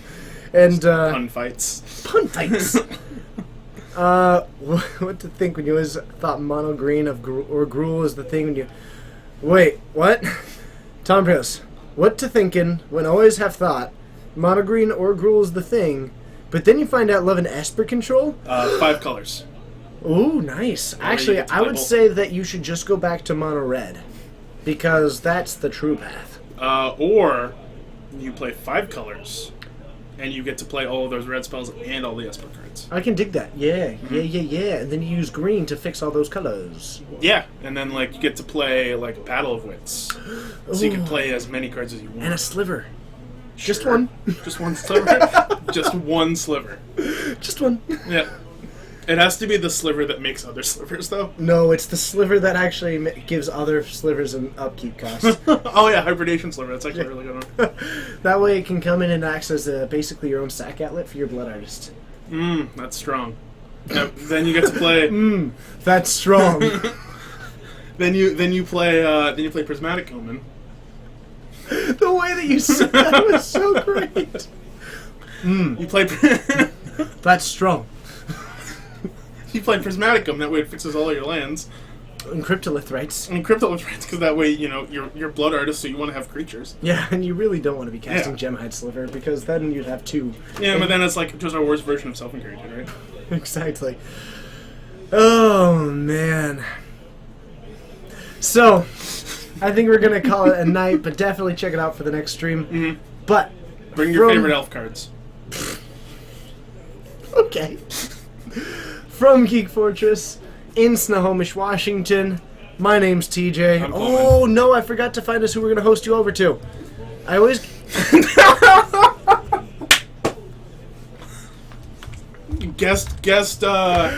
Guest writing credit to Black Iron Barkus here. Yeah, no kidding. This is getting awesome. All right, let's see if there's anybody that we know. There's no one that we know. So, we're going to go to... Who's the? Ooh, there's some Popper where we got Popper? right there. Right there? All right, let's do it. Gonna host you over to this guy. He seems like a cool dude who's playing Popper. So, from Geek Fortress, in Snohomish, Washington, my name's TJ. I'm Coleman. And whether it is good morning, good afternoon, good evening, or good night, we hope it's a great one. And until next time, Yeah. we'll see you there. Peace.